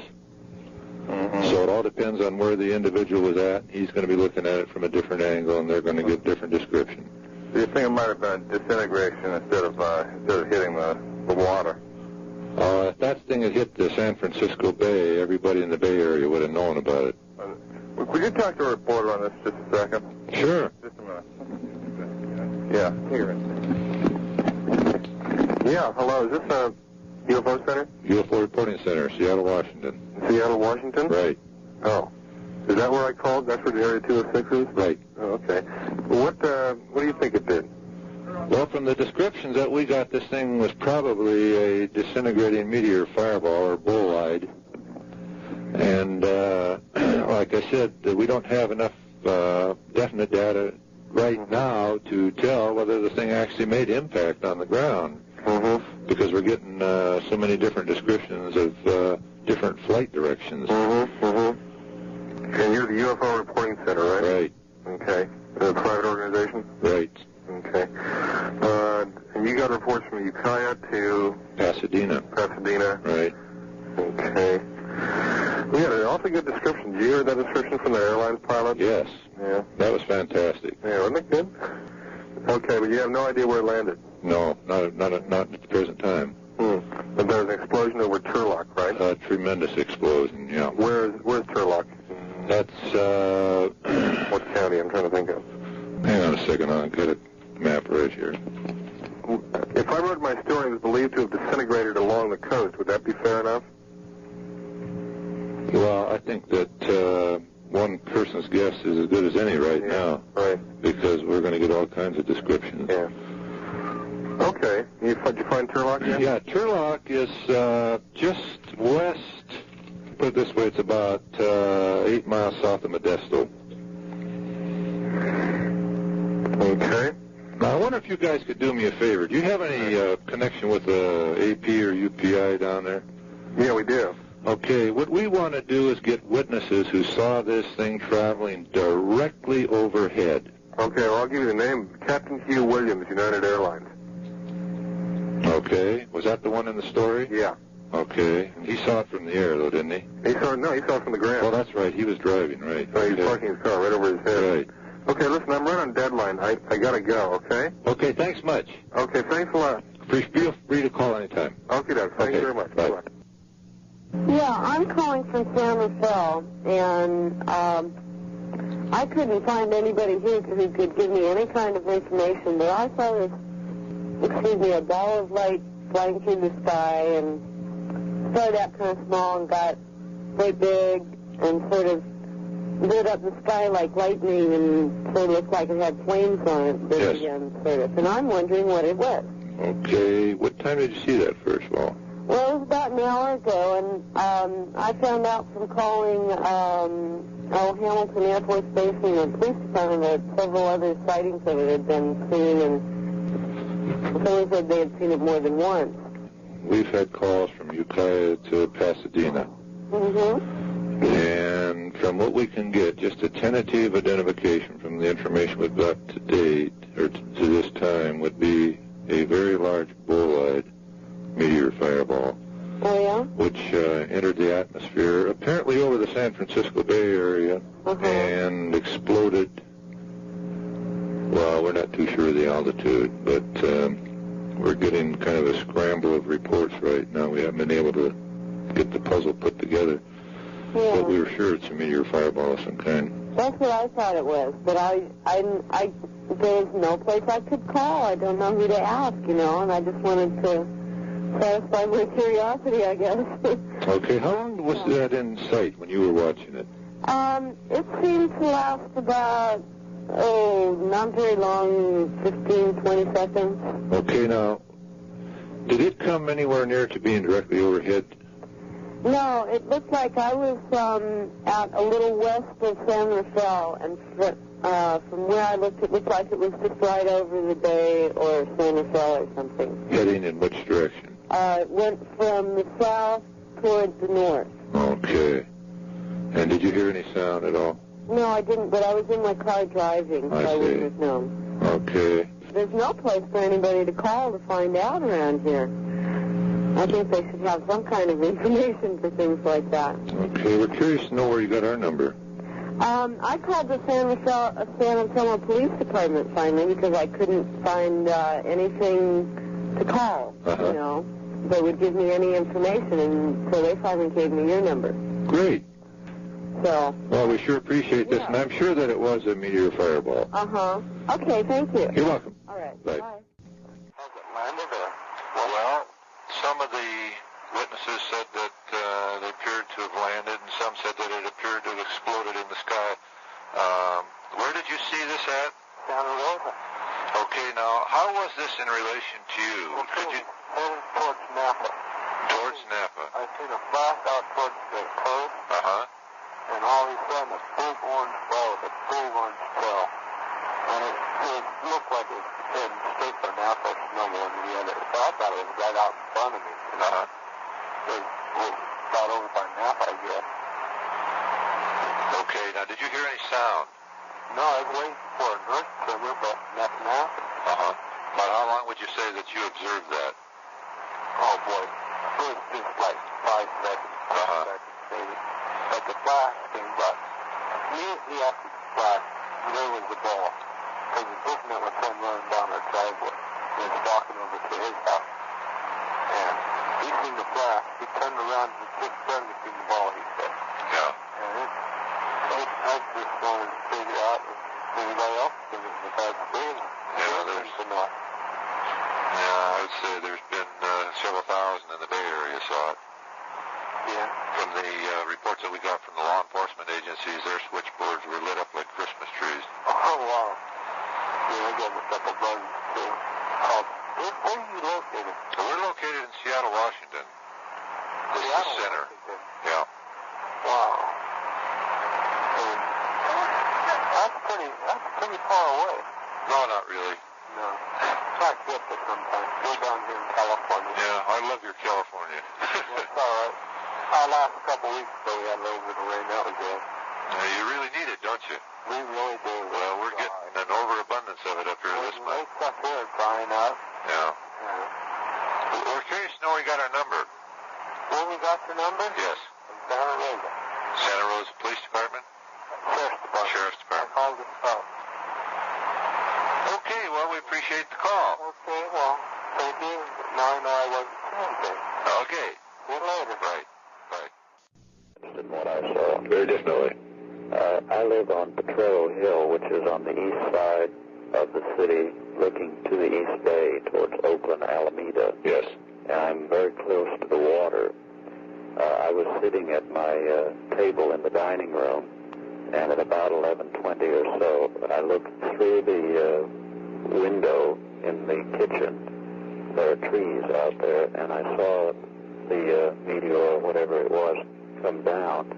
It was a ball, quite large and white, with the part that was burning looked like more like the regular color of fire at one end and white on the other end. But it was quite large, and from the distance where I am, it would, I don't know how fast they burn up, but it would appear that it would not have burned up, but it would have gone into the water. Uh-huh. Although I didn't see it because of the trees. Now, what was the exact direction of flight of that? Let me see, I was sitting, I was facing towards what I would say would be south, towards the airport. Uh-huh. And it was coming south from that, let's see, south, at an angle from the south to the, my direction's mixed up, I can see it. It would be coming south at an angle about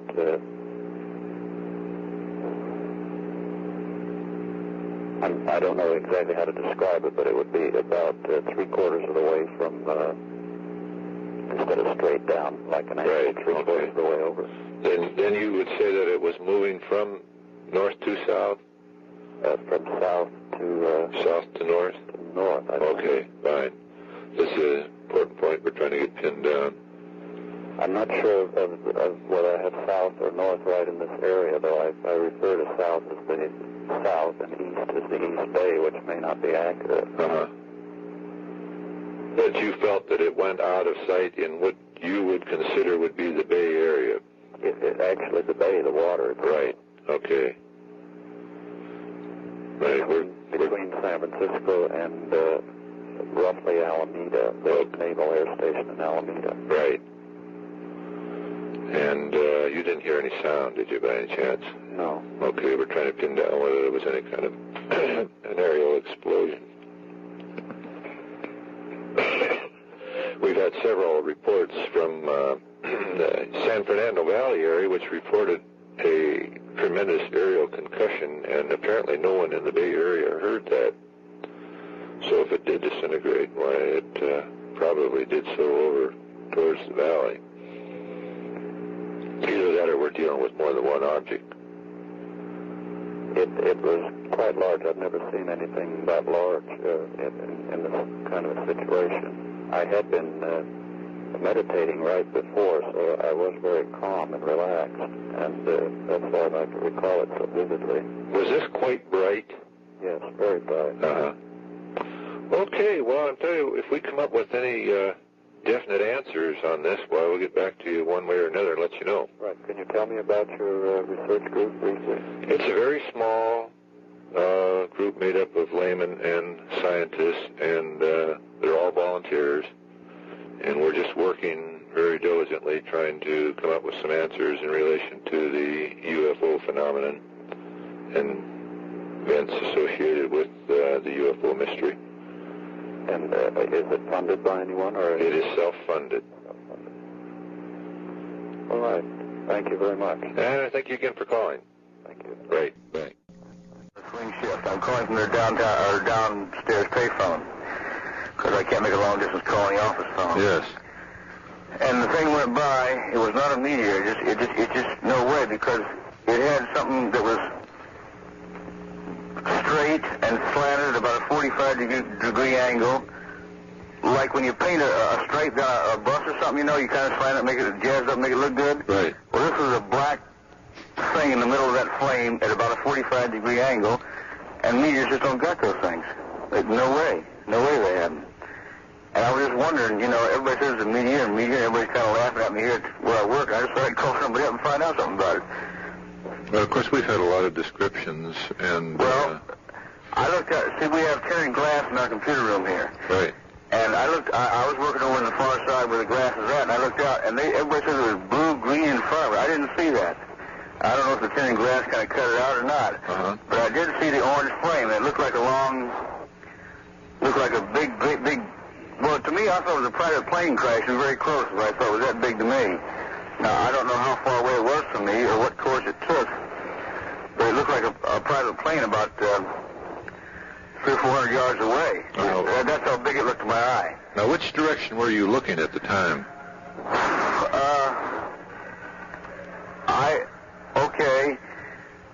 I was on Webster Street. If you just have a map open, do you? Yes. Could you get it out? Because I get the direction. I live in Manteca, which is 70 miles away, and I commute back and forth.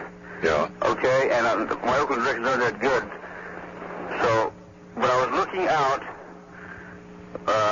the Webster Street side of the Blue Cross building, and whichever way Webster Street runs is roughly the same way that UFO thing was going. Okay, then we can check that later. Yeah, okay, then that's, was this thing coming in at an angle? Yeah, you said it was. Yeah, it seemed like it was going at kind of a slight downward angle. Right. Well, why is that? About how long were you watching that? Do you have any idea? I would say I only got about a half to a fifth of a second, a half to a fourth of a second maybe, because it was gone that fast. Right. And it looked like have you ever been in Oakland? Yes. Well, you know the Oakland Hills? Oh, yes. Well, it looked like it went behind those hills, and so it cut across my vision, and then it looked like it disappeared behind those hills. I thought there was a white plane that crashed beyond, like in Castro Valley. Right. That's what it looked like to me. But then my next door neighbor in Manteca said that he saw something that looked like lightning, about the same time, and that's 70 miles away from where I work. Right. We had quite a few reports of a brilliant flash in the sky. But this wasn't a flash. This is good old yellowish orange flame. And like I said, it looked like as large as a private plane 300 or 400 yards away, but it looked like a cigar cut off at one end. And then it had this doggone stripe at about a 45-degree angle going, going back. That is to say, from top to bottom. It was slanted from the top to the... I'm not being clear, am I? Anyway, it was a slash, like if you took a rectangle and drew a line from the top side to the bottom side, then as you face that rectangle, the angle to your left would be the obtuse angle, and the angle to your right on the top would be the acute angle, the smaller than 90 degrees. Okay. And on the bottom would be just the opposite. The angle on your left would be less than 90, and the angle on your right would be more than 90. The obtuse, the big one. Right. You know what I mean? Right. Okay, now we had one pilot describe that thing as being almost 500 feet long. What would be your opinion? I wouldn't know where. Well, like I say, I'm standing on Webster Street, and it looked like to me like it was about 400 or 500 yards away, and looked like as big as a private plane. Yeah. Now, where it was at in relation to me, I had no way of knowing. It looked to me like a private plane about 300 or 400 yards away. So I would say it was, that big. But I have not very clear on the distance. Well, if we get any definite answers on this, we'll get back to you and let you know. Okay, because no way was this a meteor, like the paper says. No way. Okay, thanks, man. Thanks much. Bye-bye. Bye. Yes, sir. I got something for you might be interested in. Okay. Okay, a man on the ground. I got this from Seattle Center, by the way. Okay. Man on the ground at Portland reported an unusual light in the sky to the northeast, near as they could figure, the 010 to the 030 radio. Okay. And apparently Portland Tower has got binoculars on the thing. Reports a silvery object emitting red, blue, and white flashes. And Seattle Center has a radar target southeast of Mount Rainier. And there's a scan military jet or aircraft in the general area. They're going to take a look. Did you get any names that we can contact right away? No, I don't have any names, but I may get some follow-up on it. Okay, we'd appreciate it if you get any more information on it. Yeah, I'll sure give you a shout. Thank you very much, sir. You bet. Right. Anything's up this way? Not a thing yet. Not anything. Well, maybe get better weather down that way or something. Right. But if I get anything further, I'll give you a shout. Thank you, sir. You bet. Bye. Bye. Morning, Center. Calling from Pueblo, Colorado. Yes, ma'am. There has been a cattle mutilation in Custer County near West Cliff, Colorado. We figured it must have happened sometime Friday night, which would have been August the 21st. It was found Saturday morning about 9 a.m. on August the 22nd. We were over there yesterday. We looked the cow over, and it is a beautiful mutilation. Eyeball, ears, part of the mouth, tits, the rectal area, and the vagina is all gone. Follows the same pattern, doesn't it? Sure does, but it's the first one that's been reported in Custer County. I know Jacob Davis, right. So have him call me back and we'll give him some details. Will do, right away. Because other weird things happened over there, too. Okay. Bye-bye. For reporting center? Yes, could you give me some information? There's some kind of object in the sky, and we were wondering if there's anything reported about it. We're over in the Linwood Downey area, and there's something shiny up there. It's long. Okay, what part of the sky is this in? What is it, the northeast? Northeast, Dad? Dave! I think he said the northeast. Yeah, the northeast area, and we're in Linwood. Uh-huh. Well, we don't have any on it. There's something up there. We don't know what it is. We've never seen anything like it. Okay, now would you give me a precise description of what you're looking at? Oh, do you know what it is? All I know is it's long and it looks... It's long and shiny, that's what you say. That's all we can say is it's long and shiny. Like silver? Yeah, like silver. And it's moving real slow. In which direction? It's going what? Northeast, didn't he say? He says it's in the northeast area. Well, they're out there watching it with binoculars. Some friends of ours told us about it. All we know is it's long and shiny and looks silver. Uh-huh. And it's going real slow. It's going upward. We're just wondering if it was reports. We don't even know what it is. We've never seen it before. Then it's going northeast, and it's going up real slow. And this is a long silver object in the northern sky? Pardon? Long silver object in the northern sky? Yes. It's going northeast. Okay, what time did you spot that about? What, about 5 minutes ago? Yeah, but I mean, we just spotted it 5 minutes ago. We just spotted it 5 minutes ago. Okay, where did you get our number? Pardon? Where did you get our number? I called the operator, and then she had me connected with the police or somebody, and then they gave me this number. Okay, we'll get on this and see if we can't find out what it is, and if we do, we'll get back to you and let you know. Okay. Thank you very much. Bye-bye. We would like to talk to someone who watched that object with binoculars. Oh, just a minute. Did someone watch a UFO? Hello. Turn it up. Hello? Yes, sir. Yes, sir. I'm calling for the UFO Reporting Center. Yes, sir. And we'd like to talk to someone who watched that object with binoculars. You are speaking to... Fine. Would you describe exactly what you saw? Okay. It was over in the in the northeast area, like over... I live in Linwood, okay, right. And it was in the northeast area, which would be actually over Downey and Paramount. Okay. And it looked like it was going straight up, but yet it kept drifting this way. And it was in 3 stages at one time. In other words, I mean several different times, you know, but right. When you could see it the best is when it came into 3 stages. And it was real shiny, then it would glimmer off, then it was a real loud, a real bright gloss, you know. Yes. Then it would kind of a bluish cast, then a silver cast. Then it would fade away, then it would come back. Right, and it would come and go. Okay. All right, the last time we seen it was going off right. The southeast direction. So, what it was, we don't know. In fact, we've never seen anything like it before. Okay, now which direction was the object traveling?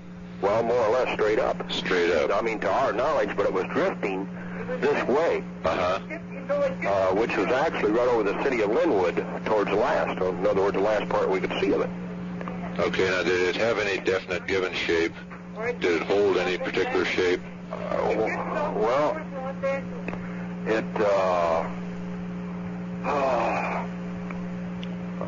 it just looked like a silver bullet. In other words, like a rocket. Okay. It had 2 or 3 phases to it. Uh-huh. And when it came bright, then it would separate, see? Oh, it separated into 3 separate sections? Yes, sir. This is what we couldn't figure out. We can verify it through our neighbors. And we can also verify that through our neighbors. Uh-huh. Now, but they all stayed more or less together, and then when it became dull, it was one again? No, when it was real bright, it was all stayed together, then it faded into 3 stages. Oh, I see. Is there a possibility that what you were watching was 3 separate objects, and then they all... No, sir, it was all one. Then all one when they got bright? Yes, sir. Uh-huh. Okay. And did it actually disappear upward? Did it go out of sight up? No, sir, it didn't go out of sight. In fact, I mean, the last part we could see of it, I mean, it was drifting towards towards the city of Compton when we last seen it. Yeah. But it didn't go out of sight when you quit looking at it? No, sir. Okay, okay. It kept getting bright, then it would dim, see? Okay, now, just out of a quick guess, do you have any idea of how high that thing was? Oh, I would roughly say 5 miles, maybe 8. Okay, now, how about size? Could you compare it with any particular aircraft? No, sir, I really couldn't. I tell you the truth about it, I really couldn't. It looks like a bullet. I really couldn't tell you about that. Okay. It's hard to say on that, you know. Okay, fine. Did you get our number from your local police?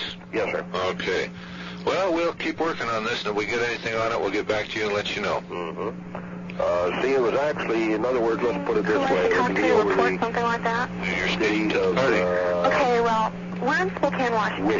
Whittier. And my father and our next door neighbor have been standing out in front of for about the past 10 minutes watching this thing. It seems to be a long beam of light, and they've been looking through it through a telescope.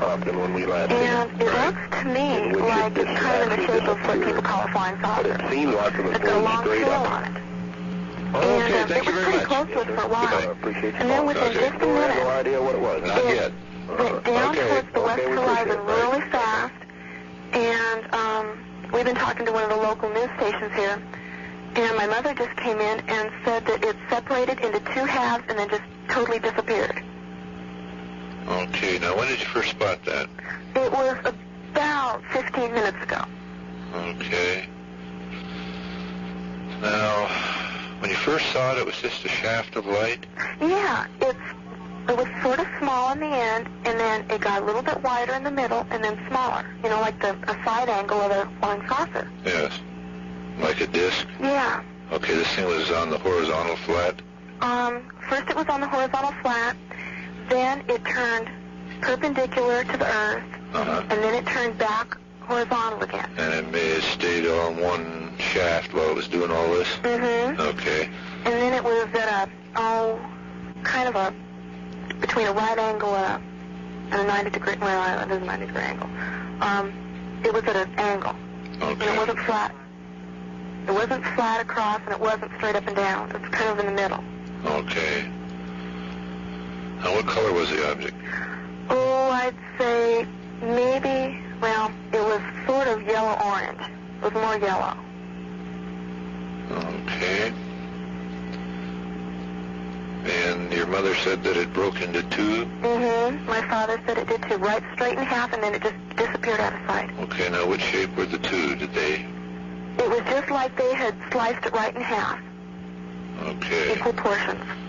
And they said that they disappeared. Was this disappearance sudden? Yes, it was, very. Okay. No sound involved in this? None whatsoever. And about how far away would you say that was, just as a visual estimate? When we first saw it? Yes. Oh, maybe 15, 20 miles. Okay, how's the weather conditions there?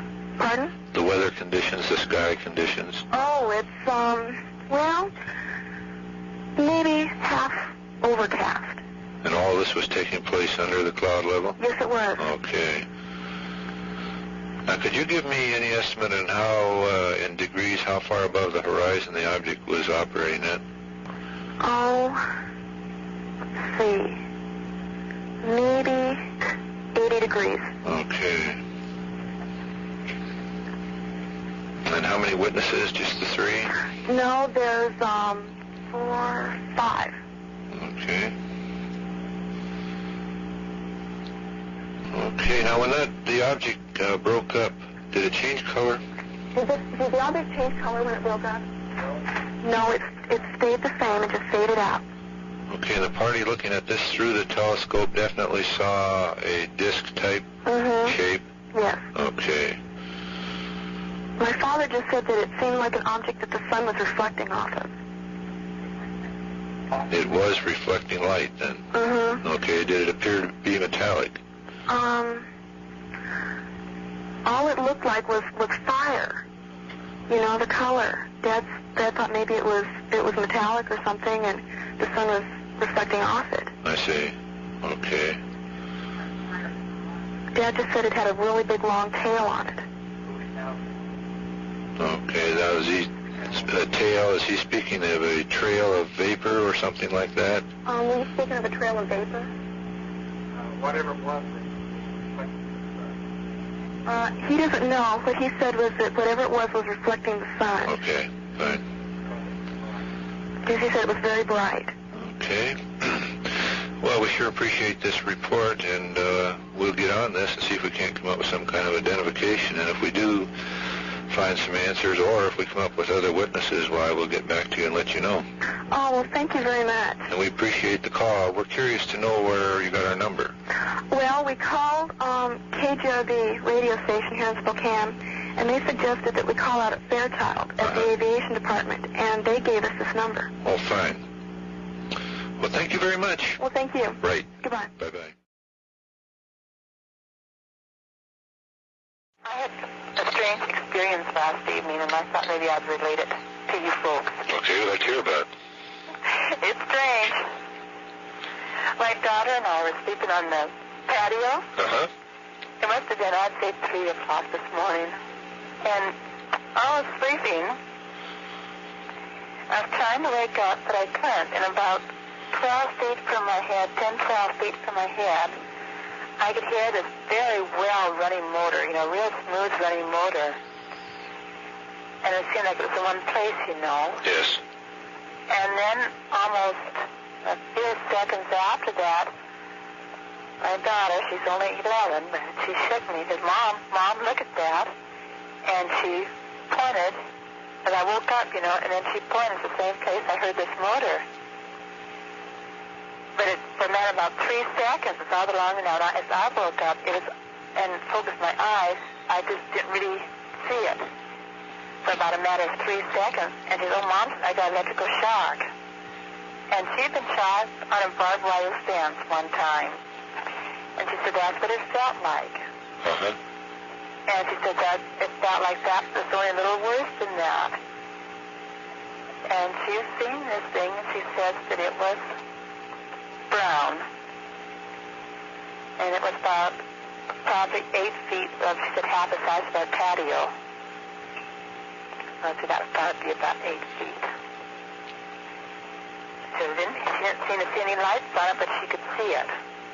Okay, was this fairly close to the ground? I would say it was, I'd say 15,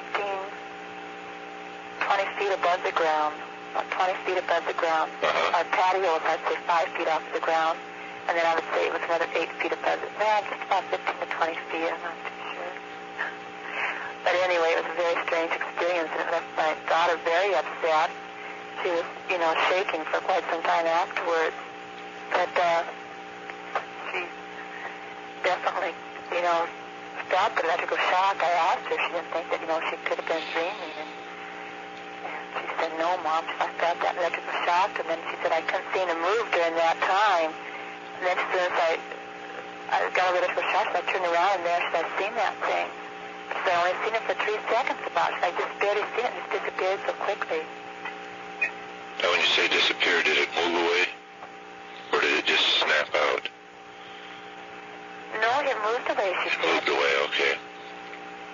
She said it moved away because she said she could see it go towards the creek, but she said so fast. Uh-huh. And like she said, it didn't have any lights on it that she could see. It just seemed like it was brown. Did it have a definite shape? What shape did you say it was? She said she just can't tell you. Uh-huh. That she just doesn't really know. Well, probably didn't have time to get a good look at it. Approximately how close was it? I would say, this sounds strange, but I would say it wasn't over 10 feet above my head, or even 8 feet, to my right is where I heard the motor, and I could just feel it. It's almost in my sleep, as I tried to wake up, I could just feel that there. Uh-huh. And as she woke up, she pointed to the exact place that I could hear this motor in my sleep, I know it sounds so strange the way I'm telling it. Not really. But it's best I could say. It just seemed like it was 10 to to 8 feet. I could feel exactly where it was in my sleep. I wasn't really sleeping yet. I was sleeping, I guess, because I wasn't awake either. Do you feel that you were as though you were under some sort of paralyzing effect or hypnotic effect? I just couldn't say because I don't know. Like I say, I could hear the motor, but I didn't seem too concerned or too. I could hear the motor, but I didn't seem to be, which is, I don't know. I couldn't say that. I just don't know what it was. Okay, can you compare that sound with anything that you know of? Well, we live in a ranch, and I'm used to motors, and I know it sounded like a motor that ran very well, a very smooth running motor. Was this a humming effect?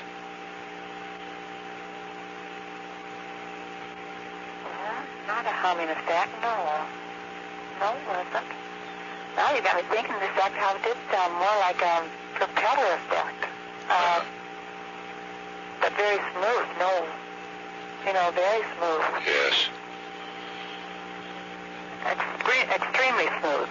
I should put it that way, because I heard engines. We drive a new, a new Cadillac, and it has a smooth running motor. You can head and turn over how smooth they'll run. Yes. But this is a heavier sound, but smoother even than that. Okay. Just a very smooth running.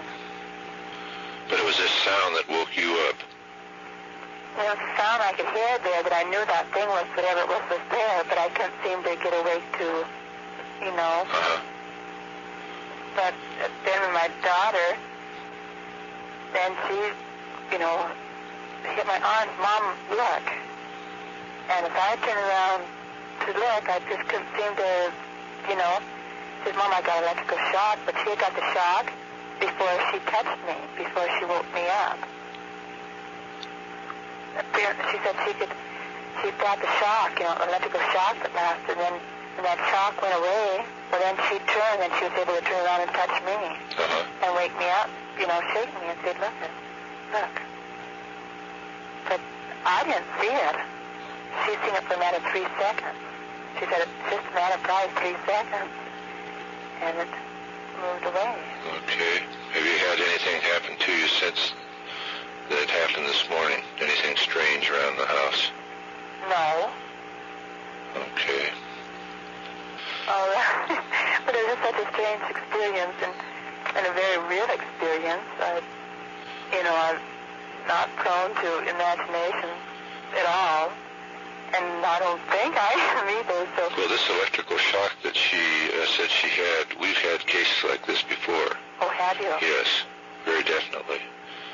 Well, what in the world? Maybe they're relating pictures to their planet unless we relate pictures from Mars to ours. That's one of the things we're trying to find out. I had a laugh at Del Rey. I said, no, they're probably shooting a screen over their planet is. Now, this is an Earthling. I think I got to laugh about this morning, but last night it was very frightening. Oh, sure. Well, you're suddenly confronted with these startling unknown things, and it can be very traumatic for a lot of people. You really do believe that there is something like this? Oh, no question in our mind about that, yes. Well, for goodness sake. Well, last night, the first time that, we've ever experienced anything like that, but it was a very real experience. An electrical shock, you say that you have, other people have received? Yes, very definitely. There were no after effects of any kind? No. It doesn't really seem to do any physical or mental damage of any kind. We think that it's probably associated with the system that they use to control their vehicles. It's kind of an electrical field. Control their vehicles? Pardon? You mean, you say that they use that electricity to control their vehicles? It's a form of energy, yes. And you think that's why she would have received that electrical shock, because it was close? I think so, yes. Or why wouldn't I have received it, I wonder? I don't know. And then there have been cases, too, where we have felt that it was deliberately directed to attract attention. Well, and we live right there's an elevator there, if you want to pinpoint this in a map of any kind that you have, at Revere, it's a green elevator, and I'm sure it is on your maps if you have maps that really have the small.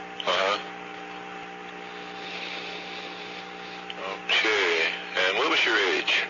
I'm 33. 33. And your daughter's age? She's 11. 11, okay. And this happened about 3 o'clock? I would say it was around 3 o'clock. Okay. Okay, can we get back to you if we need more information? Yes, I don't think you want to talk to my husband. He thinks that's... He was very upset when I told him this morning, so that's crazy to talk that way and think that way, you know. He was very upset about, you know, even...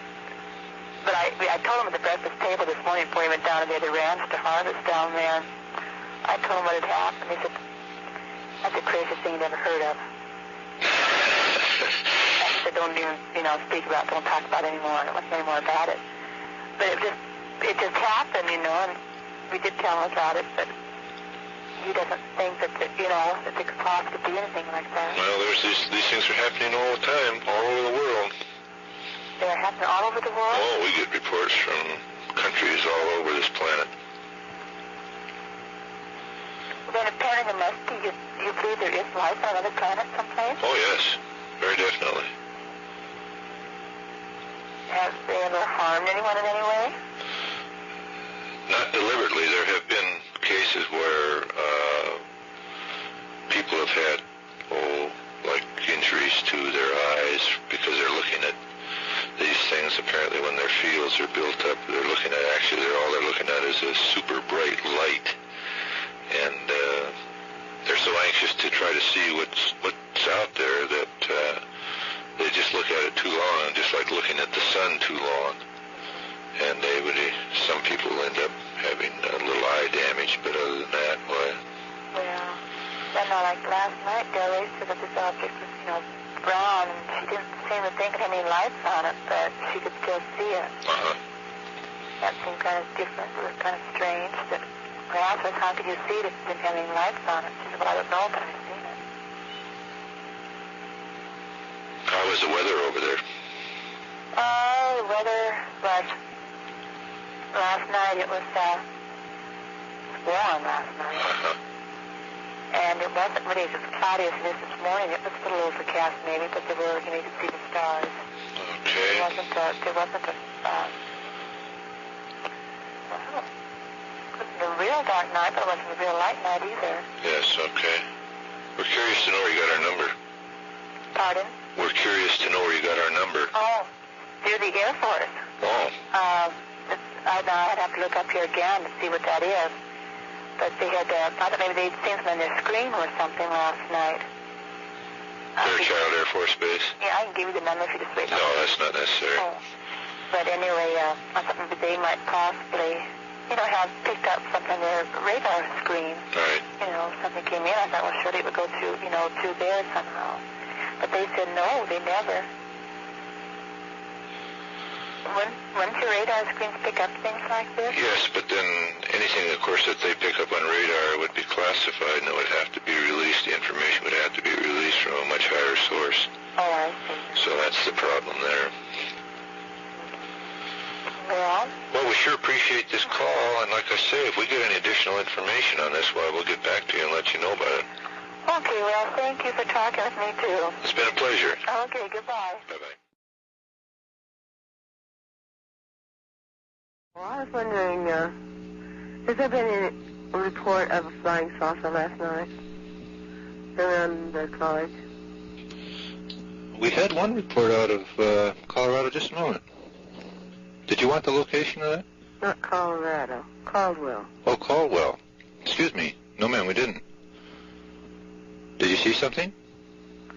Well, my husband was coming home from work last night about 2:30. Uh-huh. And he's coming through the college, you know, and his pickup lit up real bright, you know, and he thought, well, God, I picked up a cop, you know, I wonder what I'd done wrong. Yes. And so he stopped and got out to see what he'd done, you know. And he said that it was this flying object above the pickup, and it just kind of let off a puff of black smoke and just flew off. And he came in the house scared to death. I was just wondering if anybody else had... No, we haven't had any reports from there. Of course, that doesn't mean that someone else didn't see it. Do you have a description of the object? Well, he said it wasn't round, it wasn't square. He said he didn't know how to describe it. Uh-huh. Would it be possible to get back to him and get a description? Well, or does he want to talk to anyone about it? He's working. I see.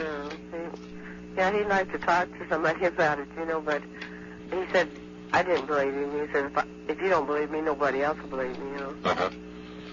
And so I told him I didn't want to believe him, so just don't talk about it. Anyway, it scared my kids to death, so I just as soon not have it talked about it on here when they was up all night because it was scared them so bad. I see.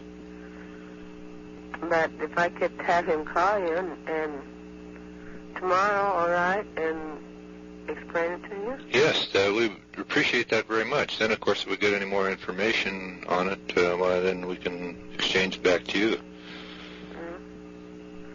Okay, then I'll have him do that. I'll have him call you tomorrow, okay? Okay, thank you very much. Bye-bye. Bye. Hello, say, my wife called you yesterday about this object I seen up in the air. Oh, yes, in Caldwell. Yeah. Uh-huh. I was coming home from work about, it was a little after 2 in the morning. Mm-hmm. And I thought, when I pulled off the main drag over here, I thought there was a darn cop behind me, followed me about 2 blocks. It was lighting my pickup up brighter all the time. And so I got down there just a block away from the house, and I said, well, see what the devil is the matter. And I thought I saw a red light come on, so I stopped. There was nobody behind me at all. It was just lighting my pickup up, really light, just like daylight out there. Yes. And so I got out of the car, and then I heard a little noise in the air, so I looked up in the air, and this big vapor, and this outfit just took straight off towards Hoffs up here. Mm-hmm. And that's about all I can tell you. I mean, it's kind of funny. It's kind of scared the devil out of me when I first seen it. But you did see an object? Yeah, I saw an object. Okay, now did that object have any particular shape? Just like to me, it was kind of square. Uh-huh. It had the orange lights on it. Okay. Did you, by any chance, count the number of lights? Well, I noticed there's about 2 to 3 on each side. I see. Okay. And when it took off, it left a big vapor in the air. And it didn't even follow it, just like a diesel when it shifts gears. Yes. Just let the big diesel, like that in it, and just took off towards Hoffs up there. Okay, did those lights change color when it took off? No, I didn't notice it. They just stayed the same? Yeah. Okay. Did you hear any sound? Just when it took off. When it let that vapors off, when I stopped to pick up and climbed out. Uh-huh. Just kind of a little rumble is all it was. Okay. Now, could you estimate the size of that by comparing it with anything? Oh, heaven knows. I couldn't. It wasn't. It was pretty good size. Okay. Well, looking down here, I mean, I couldn't tell you just how big it was. Okay, could you estimate how close it was to you? Well, just above my pickup. It was, quite a ways up. I couldn't tell you just how far it was up, but, I seen a good glimpse just of the lights. I mean, I got a good view of the lights. That's what I'm talking about. Yes, uh-huh. But that's about all I got of it. I couldn't see nothing else. Okay, now you were attracted by this, the fact that this thing lit up the area around you? Yeah, I thought there was a car following me. Uh-huh. A cop followed me. So I just pulled over to the side of the road. I don't know, I thought maybe it might, I wonder what the devil is taking place. What I did, drove right on down in front of my house here and let my wife see it. Well, it followed you right to your house then? Well, just a block away until I stopped up here to a crossroad. Oh, I see. And I wonder what the devil was following me, so I got out to find out because, heck, it was pretty light out there, and I wondered what the devil. Now, was all this light just behind you? Yeah. Okay. Did you... It coming up in there, I got my little open on my camper, and it lighted up the inside of my camper. Oh, I see. Okay. And that's all you could see at that time was the light? Yeah, and I thought it was a cop behind me. I see. Okay. Did you have any problem with your engine at the time this happened? The engine of the truck? Was there any problem with the ignition? Well, no. I didn't notice. Did you have your radio on? No. Okay.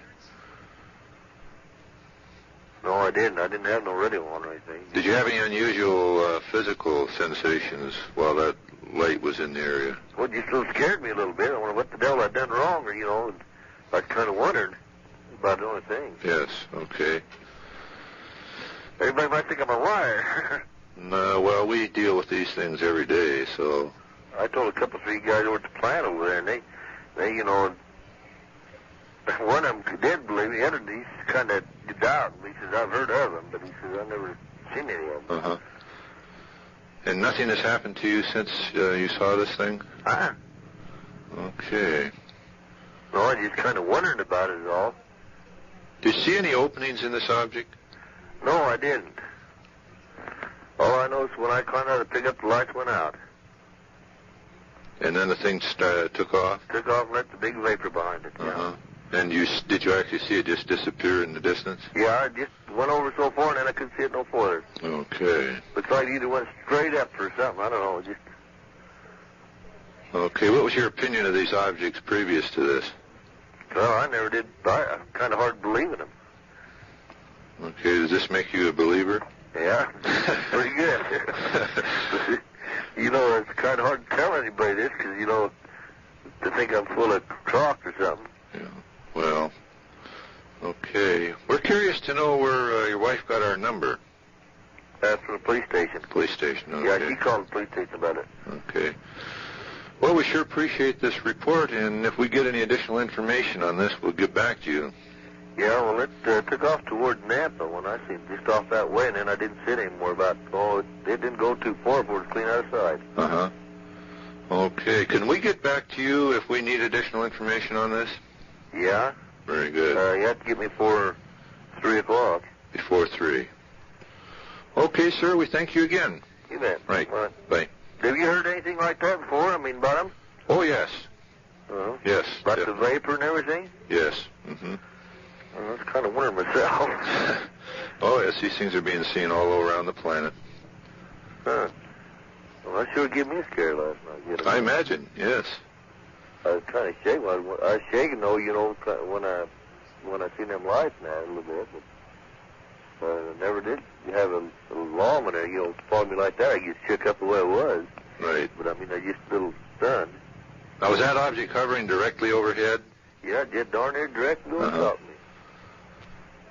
Well, I was coming down with the college there.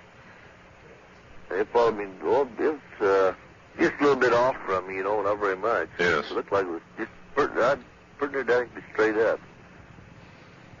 We thank you again. Okay. Right. Right. Bye. Good morning, sir. I just got your number, and is this a government agency? No, sir, it's private. Okay. Well, I'm an air traffic control specialist. Like I say, I didn't have anywhere to report this. It happened about 2.5 months ago. Uh-huh. I was working on a mid-shift from midnight till 8 o'clock in the morning, and at about 2 or 2:30 that morning, there was an object from about the northeast quadrant of our station. And it started flying. It was very high. I would say, over 30,000 at least. And it was moving and calculating with the time it took off from the northeast quadrant going southwest. It must have been doing at least close to 3,000 anyway, miles per hour. And then it stopped just about over the town of Bisbee, which is southwest of us. Uh-huh. And, of course, at that altitude, it must have been further southwest than Bisbee, but from my line of sight, it looked like it was over Bisbee. And it was sort of I wouldn't say green exactly, sort of like a dull green. And first thing I did, I called Fort Huachuca Base Operations, which is over there on the other side of Bisbee. It's Fort Huachuca Libby Army Airfield. Uh-huh. And asked him if he would check and see if he saw it. And, excuse me just a moment. 589er 2 Lima, Douglas, roger, the altimeter 3017.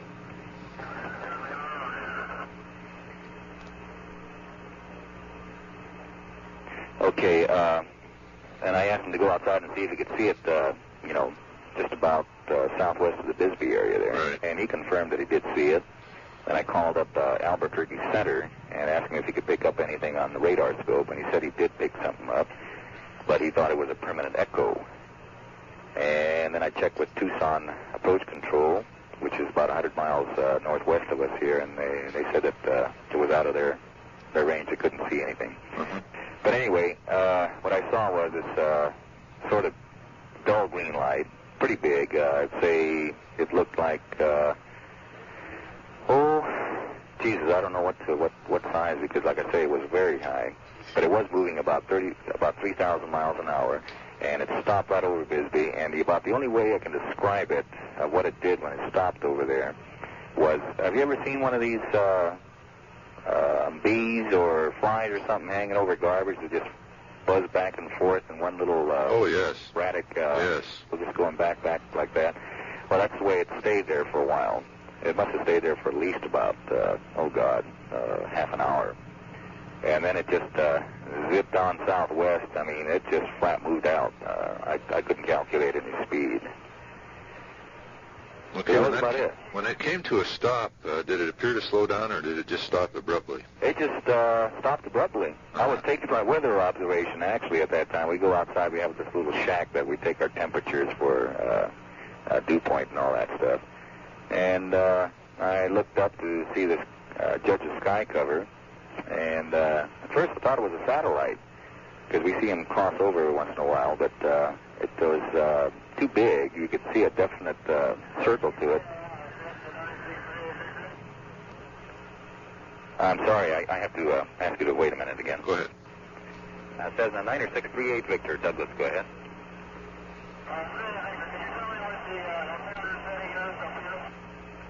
90638 Victor, Douglas, the Douglas area altimeter 3017. So, like I say, it was circular, or more or less, anyway, it looked like it. And then I just, as I was looking for the sky cover, I saw it coming on, and I just followed on through. It just looked kind of weird. Were there any motions or maneuvers of any kind? No, not when it first came out of the northeast. It just went in a straight line all the way down to stopping over in the southwest quadrant there, over the area of Bisbee. But like I say, it had to be down further than that because of the my line of sight, just right. But the only movement to it was when it stopped. It just started going back and forth like I described, like a fly or a bee or something over a. Okay. Any estimate of size at all? Gee whiz, sir, I don't know. It was pretty big. Uh-huh. It was pretty big. It from the altitude, I would say, Jesus, at least a couple 100 feet anyway in diameter. Okay. But it was definitely not atmospheric phenomena because we've been trained for that stuff. And right. Hold on just a minute. Douglas Flight Service, can you stand by one, please? Thank you. So anyway, that's about it, sir. Okay. Do you know the date of that incident? No, sir. I don't know exactly. Like I say, I just happened to see this letter that they sent to the chief over here on UFO reporting. Uh-huh. And I noticed your number there, so I said, what the heck, I'll report it. Okay, about what time was it? Do you remember? It's about 2 or 2:30 in the morning. 2 o'clock. 2 o'clock in the morning because we go out and take our weather at that time. But you figure about 2 months ago? About 2.5 months ago. And you're going to Alaska? Yep. At least they have trees up there from what I heard. Well, we'd appreciate hearing from you if you get anything up there. Okay, sir. Sure will. Thanks a lot. Yes, sir. Bye-bye. Right, bye. I have a report to make. They gave me this telephone number to call. Okay, like to hear about it. I said I didn't want to be laughed at. No way. My husband and 2 daughters saw the same thing I saw. Okay, we'd like to hear about it. We live south of Wenatchee, near Malaga. South of Malaga. You know the area. Just maybe you don't, but... And we saw something. We thought it was a star. we live what they call the jump-off, where they have a big television antenna, pulling in TV reflector. And we saw it, and it moved just from behind a tree to behind another tree and on, just real slow. And it just looked like a star. And I said, well, that star's sure moving funny, And all at once it took off across the sky right above our house, and we heard no noise of airplane, back noise. Yes. And it has been hovering ever since 20 minutes till 10 now over approximately the Rock Island Dam area. And all at once my husband was out there, I was calling the Sheriff's Department and the FFA, or whatever you call it over here. Yes. And they gave me your number, sent it over here, to call you and report it to you. And, while I was calling at them, though, my husband saw another one that took south about from Pangbourne Airfield area. Yes. Took south, directly south, towards the mountains. Was this a... They're both still hovering over here. And I said, I feel dumb reporting anything like this, but it scared us. Which part of the sky is it hovering in now? Well, the one is hovering over the Rock Island Dam area, and the other one, of course, is probably real high, but the other one is hovering approximately over, we can just see it over the ridge of the mountain. And then my husband and other daughter are standing out there now watching it. Are they watching this through binoculars by any chance? They had binoculars, and they could see red and green. They look like they're whirling. Uh-huh. And they could see red and green lights going around and around, But you saw both of these objects moving into that area? Yes. Okay. And my husband said, he says, I don't think any jet plane could catch them as fast as they moved. Okay, are these similar objects in description? Yes, they just look like two stars. Two bright lights, in other words. Bright stars. Okay. But with these red and green lights going around, and they look like they're whirling through the binoculars, Of course, our binoculars aren't the night kind. Yes. But what we can see them, they look like they're kind of whirling. Okay, about what time? We hear no sound. Okay. What time did you spot the first one? The first one we spotted at 10 after 9. Uh-huh. And we were sitting out in the yard, it was just dark, and just dusky dark, and we first spotted it, and I said to my daughter, isn't that a pretty star up there between those two trees? Of course, we could see the ridge of the mountain behind our house. Yes. But the darn thing moved just very slowly there, and moved over and kept moving over, and then until about 20 minutes till 10, and I kept trying, time on the clock.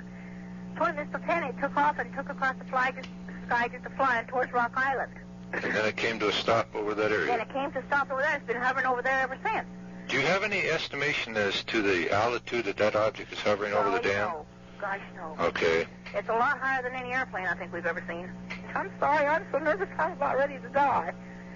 Stupid report anything like this, but the guy there up the other telephone up here, FFA, is that it? FAA, yes. FAA. He told me, he says, I would advise you to report it. And I said, well, I don't want to be laughed at. He said, you won't be. That's right. We take a lot of calls here. But, like I said, he made us nervous. They're still out there. My husband's daughter's still out there. I don't know if he's going to spend all night out there watching it or not. And there are two other witnesses, your husband and your daughter, right? 3. My 2 daughters. And two daughters, okay. Okay, and they haven't moved since they came to the stationary position? Not for, now the one, it was about 10 o'clock, about 3 minutes till 10, I guess, when the one took off and went towards the South Mountain. Uh-huh. He said he didn't know where it came from. All at once it was just there and moving fast. But the other one was still in the same place because they was watching it all the time. And this other one, went across its path. Yes. But it looks like it's hovering kind of, from where we're at, it looks like it's over Rock Island Dam. It possibly could be farther away than that. I don't know. Can you compare the size of those objects with anything that you would know of? Just a star. Just about the size of an ordinary star. Well, like you would look at Mars or something, Right. Bigger stars. Uh-huh. Yeah. Are they pulsating by any chance? You mean putting out light? I mean, just pulsating, the brightness pulsating, or is it just changing color? No, they're pulsating and changing color at the same time. Okay, what are the colors? Do you remember? Red and green. Red and green? Red and green, and then the pulsating color, like the white, like a star blinks, Yes. Or kind of twinkles. Yes. That too. Okay. Well, we'll see. We'll get on this and see if we can't come up with some kind of identification, and if we do, I will get back to you and let you know. And if we need additional information on this, could we feel free to call you back? My daughter says when you look through the binoculars, it looks like it's spinning. Spinning, rotating, okay. I didn't understand what I said. She was talking to me, or we're all upset. Oh, I can understand. Most people. Everybody else in that area seen it. Well, we sure appreciate this, and if we do get anything on it, we'll get back to you and let you know. Okay, thank you. Thank you. I'm calling for the UFO Reporting Center. Yes. And we're curious to know what happened to the two objects you were observing last night. Well, we watched them until 11:30. Uh-huh. And we decided, well, it just kept moving easterly, in an eastern direction, Yes. And it just kept getting smaller and smaller until when we finally quit watching at 11:30, it was just a pinpoint. But about 10 minutes after 11, we turned around, and of course we have a large bare area, and we saw another one going right, like from Pangborn Field again, in that direction, towards the south, towards the mountain. Now the other one was still hanging, was still over there in the one area. Yes.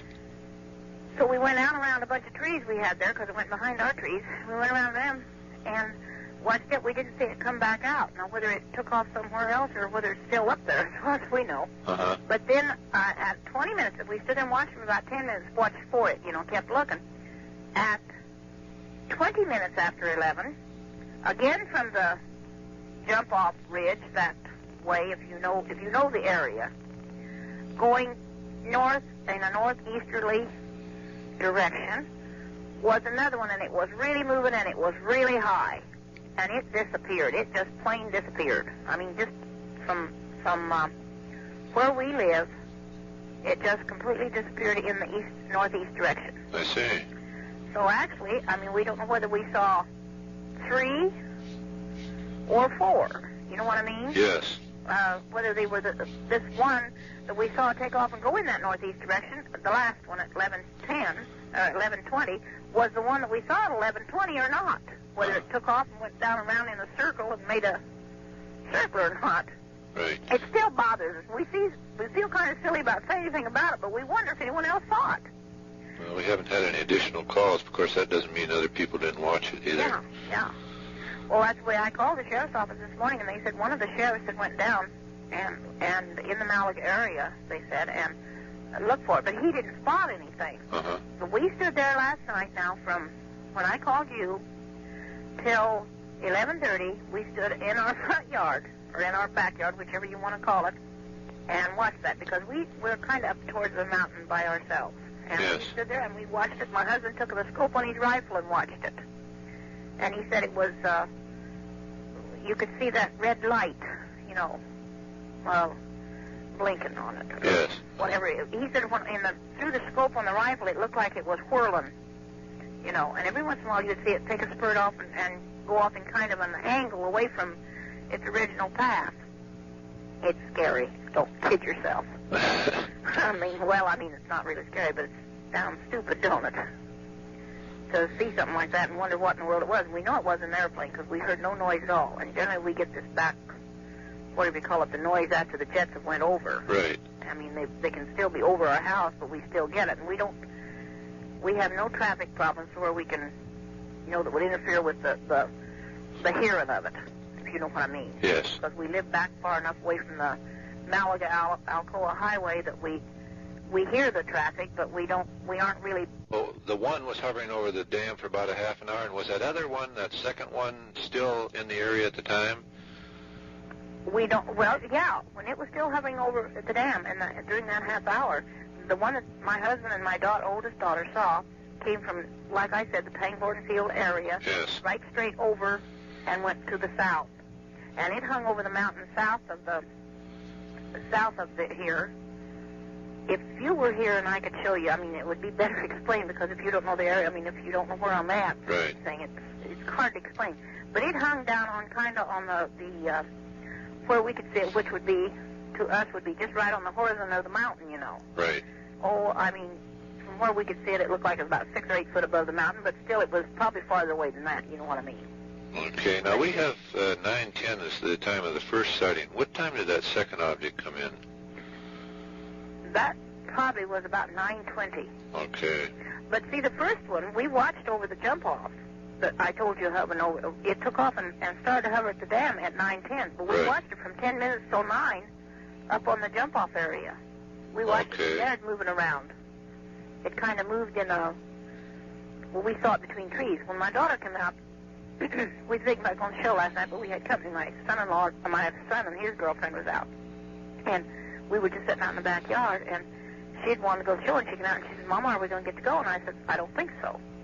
And because it's too late. I said, what time is it? She says, it's about 10 till 9 now. And I said, looky here, Race, what I've been watching. I said, isn't that a pretty star up there? You know, I said, look how it's blinking. It's between these two big pine trees up on the hill.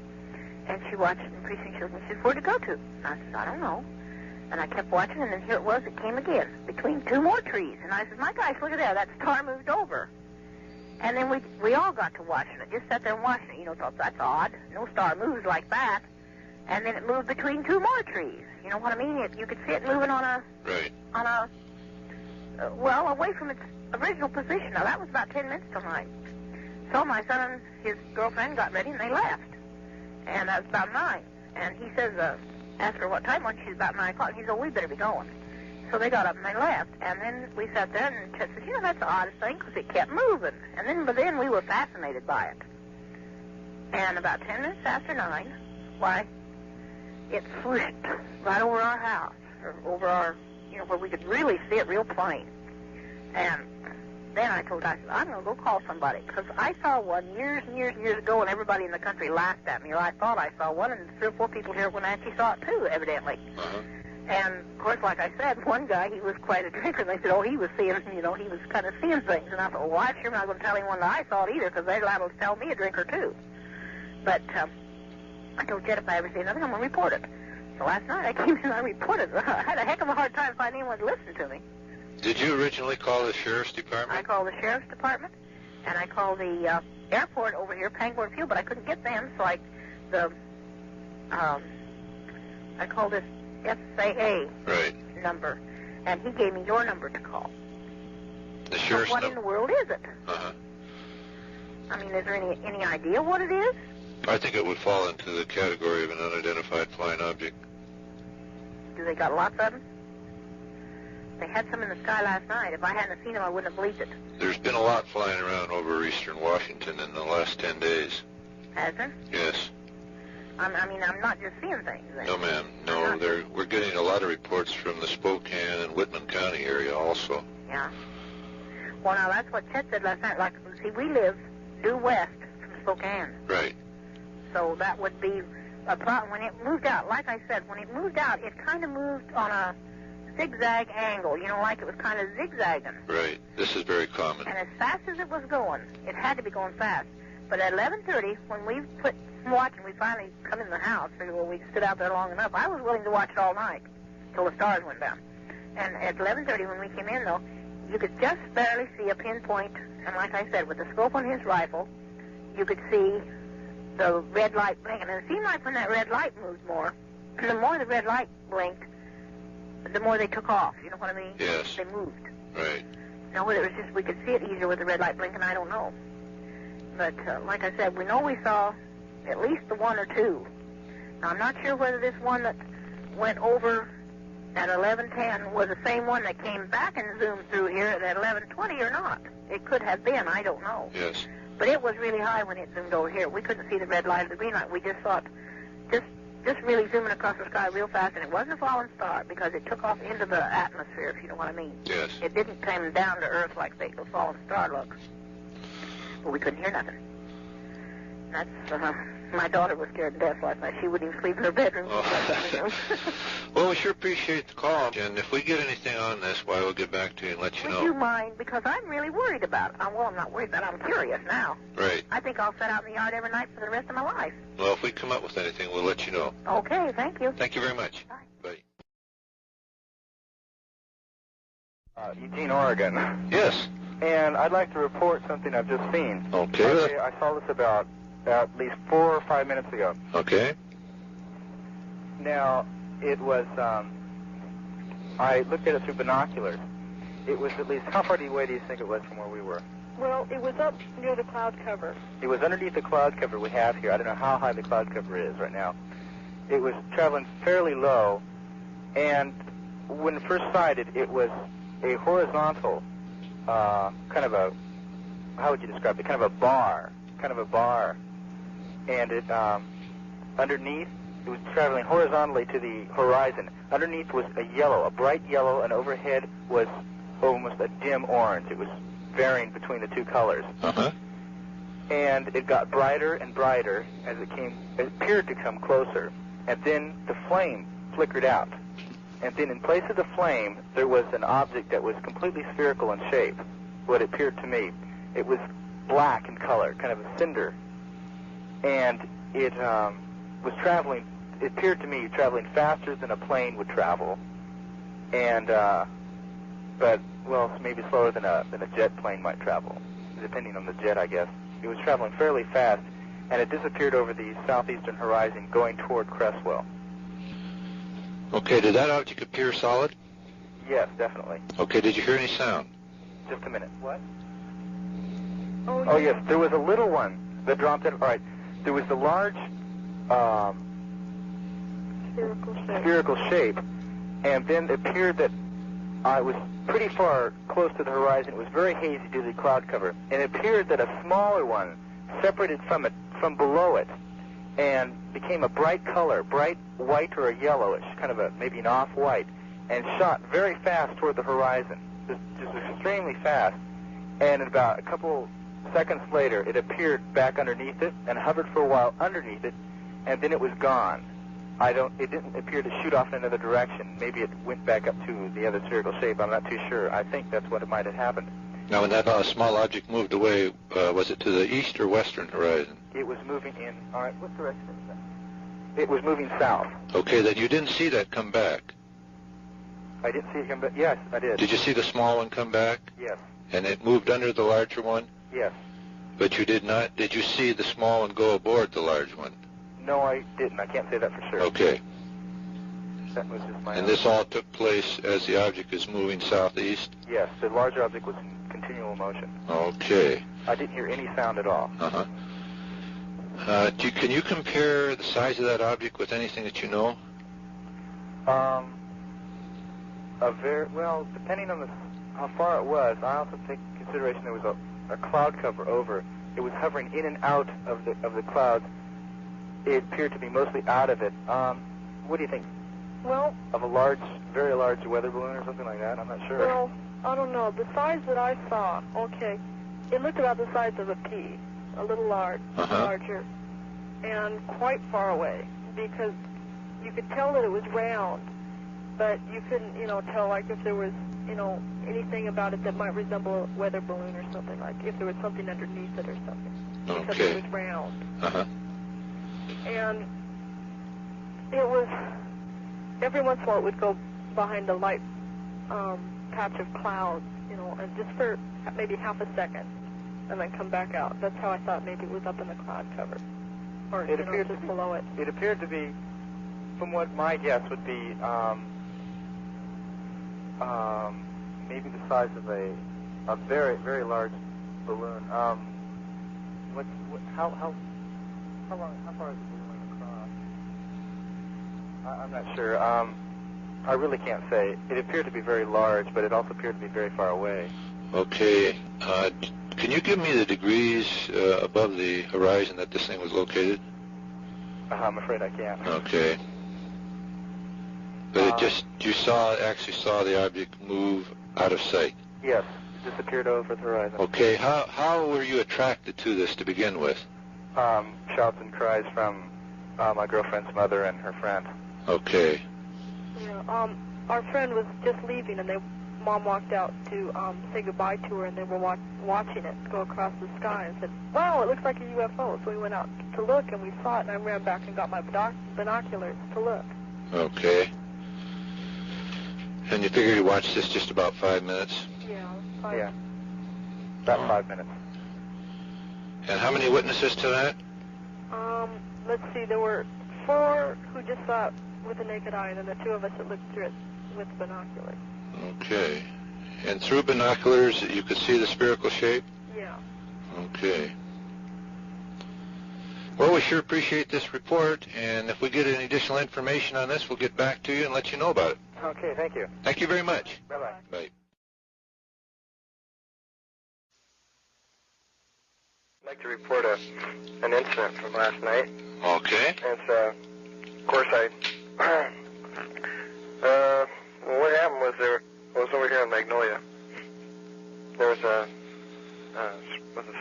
small red object, like glowing, I suppose. I should let my wife tell you about it. She saw it. Okay. All right, just a second. Hello? Yes. It looked like a red light over this airplane. It kept circling it for about 3 minutes, I guess it was. And then they both separated, and when one went, which way was that? The airplane went, because I told you. The airplane went west, and the other thing went in an opposite direction, and they both kept going up.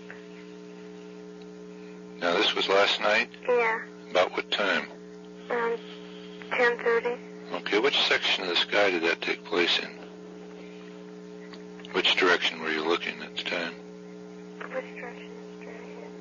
I'm looking north. North. Okay, now you say the airplane was circling the object? No, the object was circling the airplane. I see. Was this a small aircraft? Yes. Okay, now, would you describe the object in fine detail? Did it have a shape? Well, it would just look like a red light. Just a red light, okay. With kind of a circle around, well, not a circle. I really can't explain it. Would it be a band of light going around it? Not around it, at the bottom of it. It looked like a kind of a ring. Okay. And that's the only other details that you could see on that light? Yeah. Okay, about how long did you watch that? For about 5 minutes, until they were both out of sight. Okay, what attracted you to that to begin with? Oh, I was looking up at the stars. Okay, was there any sound? Could you hear the aircraft? I could hear the aircraft, but that was the only thing I could hear. And the aircraft turned and went east? Yeah. I mean west? Yeah, it went west, and the other thing, it started going west, and the other object started going up, and it was going east at the same time it was going up, but it looked like it was going really slow, and then I looked away and looked over at the airplane, and watched that go up for a few seconds, and then I looked back, and the other thing was gone. Okay. Any estimation on the altitude or the degrees above the horizon that this took place? Oh, I had no idea. Okay. How about the size of the object itself, the light? Was it as big as the aircraft? No, not quite as big as it. Okay. Were you the only witness to this? Well, I don't know if the people upstairs saw it or not. I don't know if they were outside or not. Okay. Was there any dogs or anything barking in the neighborhood? Well, mine was. She wasn't barking, but she was outside. And a few minutes later after that, there were dogs barking, and mine started barking at them. Is this just a common thing, or was this unusual for that time of the night?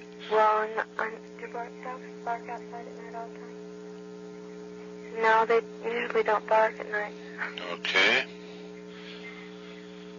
Well, we appreciate this call, and if we get anything regarding the identification of this object, we'll get back to you and let you know. Okay, thank you. We're curious to know where you got our number. Where'd you get this number? The regional recruiting officer. Which branch? Hello? Yes. Well, I think that's what it is. No, I'm sorry, not recruiting, duty officer. Oh, FAA? Yeah. Okay. They gave us your number. Great. We sure... Wasn't in the phone book. We've been trying for about an hour and a half to find somebody to report it to. It's listed under UFO Reporting Center. Oh, is it really? Yes. Oh, great. Of course, you get those 3 digits in a telephone book. It's kind of hard to find. Yeah. I didn't think it would be listed directly under UFO. Uh-huh. Okay, well, because I was looking under the aviation to see if it was under there. You know, I think, well, it has to be an Air Force or federal agency or something. Right. But it's not. You're not. Right. I was going to ask you something. There haven't been any reports of a lost aircraft or anything? Not to our knowledge. 24 hours? No.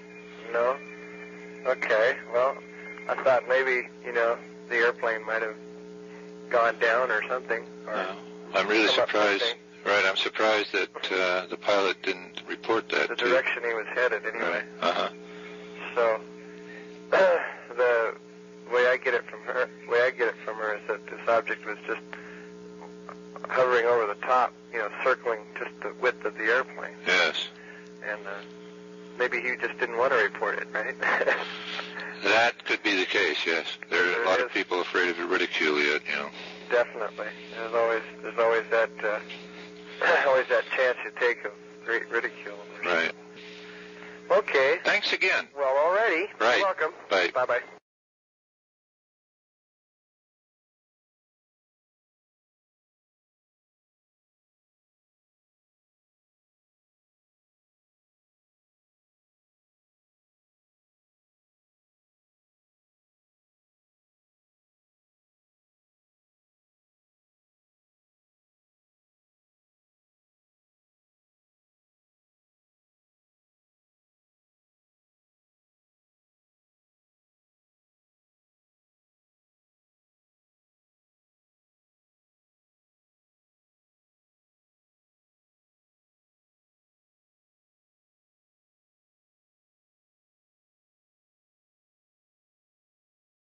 Reporting center.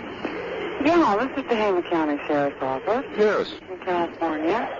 We had a sighting this morning. Okay. Between 2:30 and 3:50 hours. You have the names of some witnesses? I'm terribly sorry, sir. I don't have them. One of the witnesses used to be a guest in the jail. Oh. Okay. But, so, I mean, I can get the name, but I don't have it right on the tip of my tongue. Uh-huh. My sergeant went out with them. I didn't go. They said that they saw them in a northeasterly direction from Red Bluff, California. I see. And it seemed to be a mothership with 3 smaller ships around it. Uh-huh. And they had red, green, and white lights. And the mothership, I guess, had quite a bright light that blinked on and off, because when it went off, you could still see the shadow of the ship. Uh-huh. And they were saucer in shape. Okay. And I saw something strange last week. I'd like to hear about it. And I didn't think about calling. I guess I did think about calling you, but then I wasn't sure. I was on my way in from work. Just a minute. 10-4, see what's minute. And, overall, I guess it would be in a westerly direction. There was this extremely bright white light, and it blinked on and off at regular timed intervals, and when it blinked out, you could still almost see the shape of the object that was underneath. And it was round in shape. Uh-huh. But it was very, very bright light, and it seemed just to stay still. But I kept changing direction, so I'm not sure whether it moved or what. May have, I don't think so. It seemed to just be standing still. It didn't seem to move anywhere. Do you remember the exact date on that? Let me think. It had to have been last weekend, because that's when I worked graveyard. And I'm sure it's not a helicopter or anything. It was real, it looked real different than anything I've ever saw. It's kind of hard to explain, but it was kind of a silvery and then it kind of orange looking. And this thing went right down below the hills. It went just right out of nowhere. Yeah, and when it was flying around, it kind of went up and down, and then it dashed over real fast to the hills, and then it landed. And the reason I think, it was something like that was because I've never seen anything like this before. And I know it wasn't a star or anything because this was bigger. Now, which direction were you looking? Okay, I was out in front first of our house. And then the thing went like around in a circle towards the back of the house. Yes. And then my mother was out in the back. And then I went in the back, and this thing was still in the air. And then I noticed it dropped, and it went right behind the hills. And that's right behind Valley Drive in Riverside. Okay. About what time was it? Oh, this is about, at least a half an hour ago, or a little longer. Okay. And there was a helicopter. After we had saw this, about 20 minutes later, a helicopter went right behind those hills with its big, light on it. Yes. And it, went all around the back of the hills and kept circling around the hills for at least 10 minutes. And then it shut its lights off, and then it left. Could you tell whether that was a military helicopter? My dad said it looked like a military helicopter, or at least a government helicopter. Yes. And I don't know what it was or anything. I just know that these things can be true. Okay, now you were outside at the time. Uh-huh. First I was sitting inside watching TV, and you can, see from the back, of our house. Yes. And I was looking out, and it looked like a star first. Now, which direction were you looking at? Oh, gosh. Oh, I don't know if it's the west or the east. Just a minute. Hold on, please. Okay.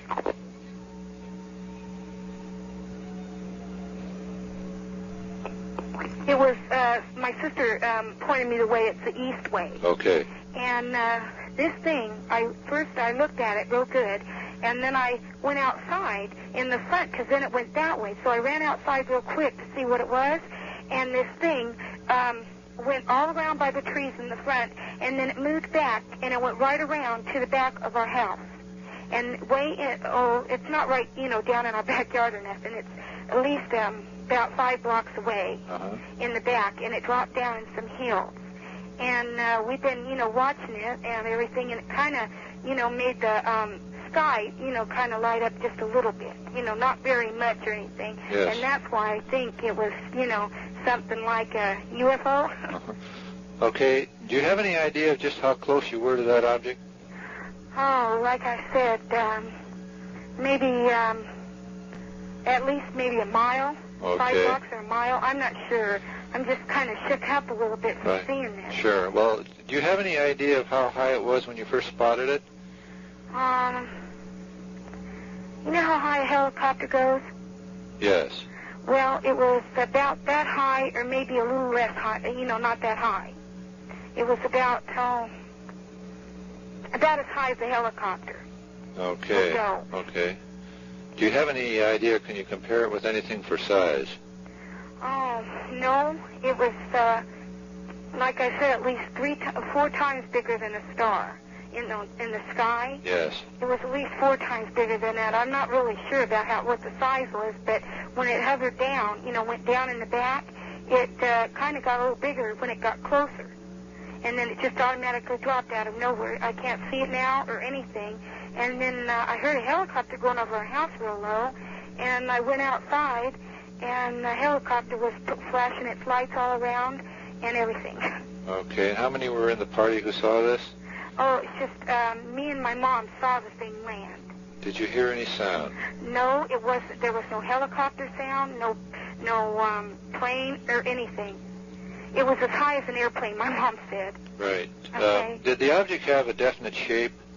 No, I couldn't really tell. It was just, a silvery and then a like orange light. And it went kind of blinking, and then it went down. Okay, did you see any small colored lights on it? No, I didn't. No openings of any kind? No. I'm so shook up I don't remember all of it. Okay. I just, remember seeing it. And then it went right down below the hills, and that's where it, was. And we were out there all the time and everything. And then we come back in the house, and then that's when I heard the helicopter, come over our house real low. Yes. So. Did anything strange happen in the area prior to the time that this was seen? No. What's that? It's clicking. Oh, no, nothing happened, nothing. The lights didn't go out, the telephone didn't disconnect or nothing like that. But if they do, you can believe I'll be scared. Have you had anything reported like this? No, not from your area. Oh, okay. You didn't get any pictures? Oh, no, I wasn't interested in pictures. I was just, kind of shook up about this, and so I thought, well, maybe I'd just call the Sheriff's Department and see what, Sure. So... What was your general attitude towards UFOs before you saw this? Oh, what do you mean? Oh, I believe in them. Uh-huh. I really do, because I read the papers a lot, and I never saw one before, but I do read the papers, and I do believe them. Well, how old are you? 20. Okay. And there were how many other people who saw it? Just my mom. Your me mom. and my mom. Okay. There's 4 of us in the house, but just me and my mom went outside because I called her first to come out and look. And she saw it. First she thought it was a plane, and then when it didn't make no sound, and it got, wasn't the shape of an airplane or even the size of an airplane, that's when we started, kind of getting curious. Right. So, anyways, I just thought the best thing was to do, report it.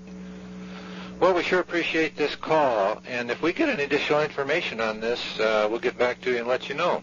Okay, would you? Any time in the night's fine with us. Okay, swell. All right, thank you. You're welcome.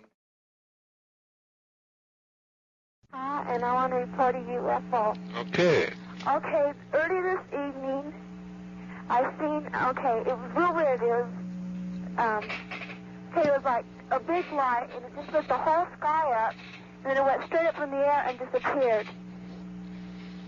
And a lot of my neighbors seen it, and then my dad just got back from working, and he said that he's seen it, and it looked like a big plane, and it just lighted the whole sky up.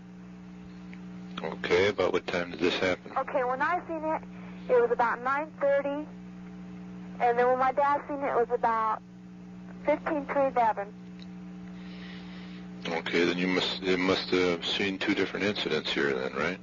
Mm-hmm. Okay, now, just starting right from the beginning, just how did you first notice this object?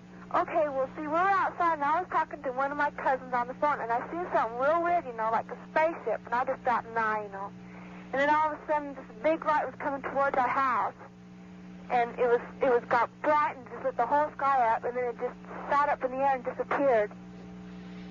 So I called the police station down here, and they said they had a couple reports about it, and they go there to check up on it.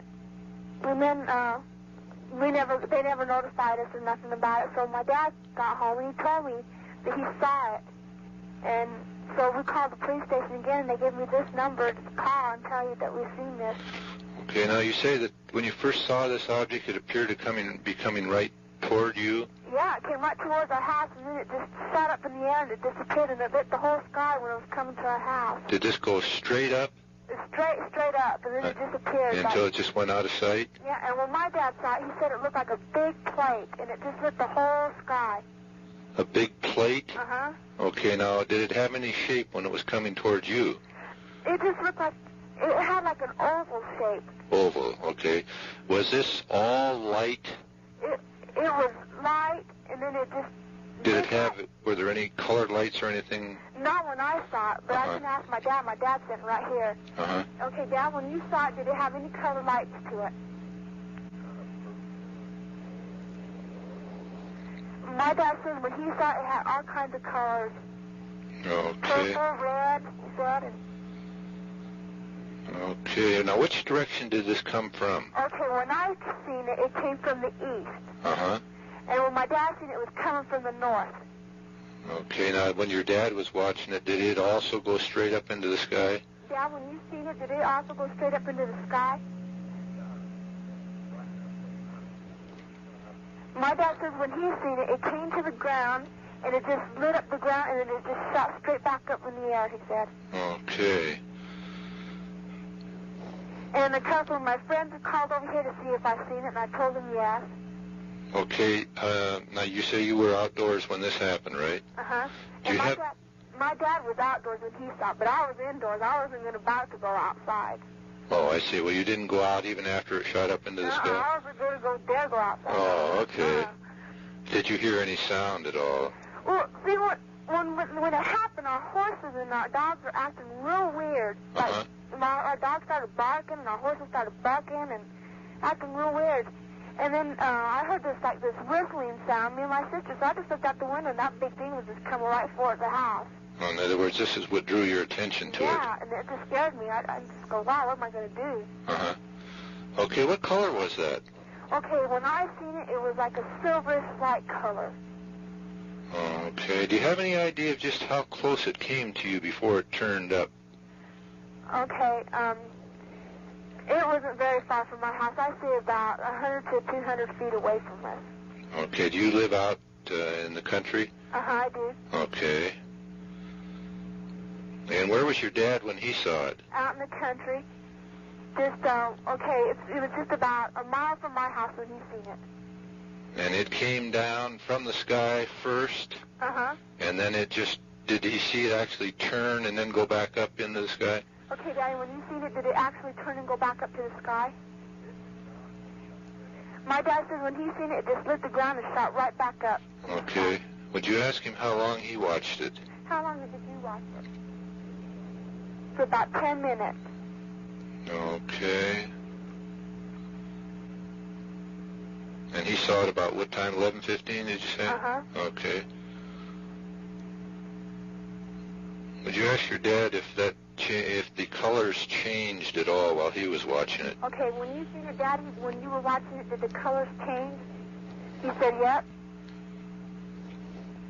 Okay, I wonder if we could talk to your dad. Okay, here he is.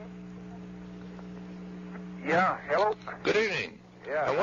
I wonder if we could get a description of exactly what you saw with yours. Well, see, I was out there, there's friends of mine that were out there hauling hay, and I was supposed to go out there and help them. So I went out there and I shined my light out there on the hay field, and I saw this big object, like it lit up the whole hay field. Yes. And the colors changed from green to purple and orange. And I stood there and watched it for a while, and it lit up the ground, a big area. Yes. And then it shot straight up, and I watched it as it went up into the sky, and then it got out of sight, it disappeared. And when I got home, my kids had seen it. And the horses were acting up, the dogs were barking like wolves, and everything was going crazy around here. Okay, now the object that you saw, did you see this come down out of the sky? Yeah, I saw it come out of the sky, and it lit up the ground, Uh-huh. Just like when you shine a light, and you're like a flashlight, and you're looking for something, and you shine it on the object you're looking for. Right. That's the way this came out of the sky and lit up a whole big area. And it scared the hell out of me. I knew it wasn't no light, no 4th of July firecracker or anything like that, or it wasn't no airplane or no helicopter or anything like that. It was something weird, something strange. And the kids called the police station here in Roy, Utah, and they said they were about the third one that called in. And when I got in the house, I told them about it, or they told me, and then we got to talking, and I saw this damn thing, And it wasn't no big imagination or anything like that. This really happened. Okay, now did the object that you saw have a shape to it? Well, I'd say like, let's say 2 plates put together, Rim to rim? Yeah. Okay. That's what it was like. Did you hear any sound associated with that? Yeah, kind of like, how would I put it? Kind of like a buzzing sound, kind of a real weird, strange noise, Uh-huh. I don't really know how to explain it, but it was kind of like a whistling, Like when the wind's whistling through a window, it's like when you... Yes. Something like that, but only louder. Okay, now do you have any idea of how far that object was from you when it was hovering above the ground? Well, it seemed like real close. It really scared the hell out of me, and so I got the hell out of there, out of that hayfield, and went on home, Uh-huh. And it disappeared, it went, I could see it, but it was really moving at a tremendous speed, it was really going like crazy, But to me, it looked like it was searching for something, and then it shot up in the sky and disappeared. Well, was this object using a shaft of light or a spotlight of any kind? Well, the lights, they changed. It was a bright light. When I first saw it, it was a real bright light, just like how you call it, like a spotlight. Yes. And then the colors changed from green to purple and orange and all kinds of different colors. and then it shot out up in the sky, and it got out of sight. It just disappeared. Okay. Can you give an estimate on its size? Oh, I would say just a giant, two plates put together. Oh, they were pretty big. I'd say it seemed like about as big as a house. Okay. And it was pretty big, you know. I'd say, it was a pretty huge sight, you know. Okay. Were you using any power machinery out in the field? No. See, this friend of mine was out there. They were running a generator that was run by gas. Yes. But when I got there, they were gone, so I shone my spotlight out there to see what they were doing, but they weren't there anymore. And at first, when I first saw it, I thought it was them working out there on the field. But it wasn't, because I turned around and called him, you know, called my buddy, and he says, no, we've been gone for a while. And I told him about this bullshit, you know, and he just laughed. Well, that thing must have been fairly close then. It was. It really was. Well, it lit up the whole big area on the ground. It lit up the whole big area on the ground. Okay. This might seem like a joke, but I'll tell you, this ain't no joke. No, I can tell by the tone of your voice. What surprised me about this, the dogs were barking like wolves too, you know, and stuff like that. And the horses was going crazy, and everything was going crazy around here. Was there any electrical interference in the area? No, I would say no. And the Roy police station, they had 3 reports on this. Okay. Now, would you ask? I wonder if you'd ask your daughter how big she thought the object was that she saw. The object that you just a second, I'm asking her now. The object that you saw, how big was it?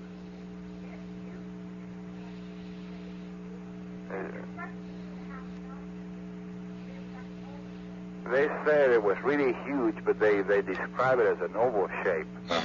Okay. They said like it was really a huge thing. Now, do you feel that what you saw and what your daughter saw were the same object? I notice there's quite a time difference here. Yeah, I would say so. This thing was, I know a plane when I see one. I know a helicopter when I see one. This was something strange, something weird. Is there anything special in your area, any special surface features, either natural or man-made, that these things might be watching? Is there anything in the way of hydroelectric dams in that area? There's Hill Air Force Base here just about 10 miles to the south of me, and the Defense Depot about 8 miles north of me. Okay. And as far as I know, that's about it. You know, they got this radio stations around here and stuff like that. Yes. I can't imagine there's something, I've never seen anything like it. Okay. This is kind of spooky, you know. Some people might think, well, he's crazy. He's been drinking something or stuff like that. But I tell you, this ain't no joke. How are the weather conditions there tonight? It's fair, you know. It's been warm. It's been pretty hot over here. Okay. Well, sir, we sure appreciate this report, and if we get any additional information on this, including other eyewitness accounts that might come in, we'll get back to you and let you know. Okay. And if we need any additional information, could we get back to you? Yeah. See, I work for the Defense Depot Army. Oh. And I don't get home till I'm home by 4, a little after 4. Between 4 and 4:30, you can reach me. Fine. Very good. Except for tomorrow, I gotta go pick up my wife. She's coming. She's in Arizona. She'll be home. I gotta go pick her up at 7:35 tomorrow. So I won't be available tomorrow. But then after that, any night. Fine. Thank you very much. Okay. All right. Bye. UFO Reporting Center. Hello. I'm a police officer here in East Layton. Yes. And my wife, I just got off duty. You know, we're sitting here drinking at 7 Up. I believe we just sighted a UFO. Okay, we'd like to hear about it. Okay, at approximately 4 o'clock, about 5 minutes to 4. It came from the west, from the mountains here. From the east, excuse me. And went due west till it hit just about, I'd say Kaysville, Farmington area, and then came directly at us. And then kind of veered and went to the west. And it went at a high rate of speed at first and slowed down and seemed to be just cruising. And then took off to the north fast again. Okay. Did the object have any particular shape? All we could see was the light. It looked more oblong, an oblong light. And what color was that? It was a brilliant white. Okay. Did you see any colored lights mixed in with that? None. Okay. About how close would you say the object got to you? Oh, I'd say about 2,000 feet. Okay. What about altitude? It had to be at least, a mile and a half, sure. A mile and a half, 2 miles. Right. Yeah, it had to be, I'd say around, 6,000 feet. Okay. Could you compare it with anything for size? Yeah, I'd say it was about the size of a, I guess that altitude would have to be about the size of a jet airliner. Okay. Now, when this object slowed down, was it close to you? Did it seem to slow down as it got close to the city? Yeah, it slowed down as it got over the Kaysville-Layton area. Okay. And did that seem to speed up again? Well, it seemed to cruise right over, I'd say, okay, we have our main street here. I don't know where you're at. You at Hill Air Force Base? No. Okay, well, I called the sheriff's department, called the dispatcher, and he gave me this number. But we have a main street that goes down here. It's well lit. And it looks like maybe he was cruising down that. Oh, okay. Right. Scoping the area out. It's really well lit area. We also have I-15 interstate that runs right down there. It's well lit. Looks like a landing strip, as a matter of fact, in the air. Okay, and then it just took off and went out of sight. It just took off and it went north at a high rate of speed. Okay. Did you hear any sound? No sound whatsoever. All right, sir. Well, we sure appreciate this report, and if we get any information on this, we'll get back to you and let you know. Okay, the dispatcher says he's getting his officers in the areas to keep an eye out. Very good. And like I said, I've been a skeptic, back and forth, but this was no figmentation of my imagination. You're a believer now? Yeah. Okay. Okay, well... Thanks again. You bet. Right. Bye-bye. Bye. Okay, we'd like to get a rundown of what's happening down there. Okay. Night before last, we were sitting up on the hills and we're calling the coyotes in. We live high up into the woods in the Sierra Nevada mountains in Northern California, about 30 miles from Oregon. And we saw this turquoise-colored green light with a bright white dome. The whole thing was light, it looked like to me. Now I was the only one that saw it. It went across the sky, then it hovered, and it landed. Well, as soon as it landed over there, the coyotes were calling, and they just stopped. Didn't hear nothing into the woods. And we're used to the woods. We know the woods. And, very few people even go into these woods at night, but we do. But anyways, it all stopped. So we just bypassed it as maybe something that, we're not sure what we saw. It could have been a falling star. Well, last night, they were standing out in the yard about 10:30 and came across the sky and did a few zigzags and went over and landed again. Well, when it landed, we watched for it to leave or whatever it was going to do, but it never did. So about an hour and a half later, we heard this sound started coming out of the woods. Now, I live up into the woods, and we're in fenced property. And right across the fence line, you'd hear there was a sound coming. It was no animal like I've ever heard, and it sounded to me, my brother's into computers, and it sounded to me like some sophisticated piece of machinery. And here last year, right across the street on my neighbor's farm, one of his cows are mutilated. Its udders were cut off, its titties were cut off by a surgical knife, one of its ears, its tongue, what can I say, it was all surgically done. This was barely a year ago, and they got the pictures over there of it happening. Excuse me. With this sound, it was up into the woods. The next thing, it was about 200-300 feet from the house.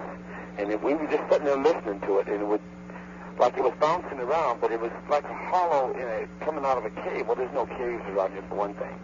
And one minute, it'd be real close to us, just a few hundred feet away. And the next minute, it would be kind of off into the woods. And then what really bothered me, I wouldn't have thought too much about it. We heard it down by the road, but then one time we heard it, it was back into the woods. Well, that's wilderness. There's 100 miles of wilderness area here.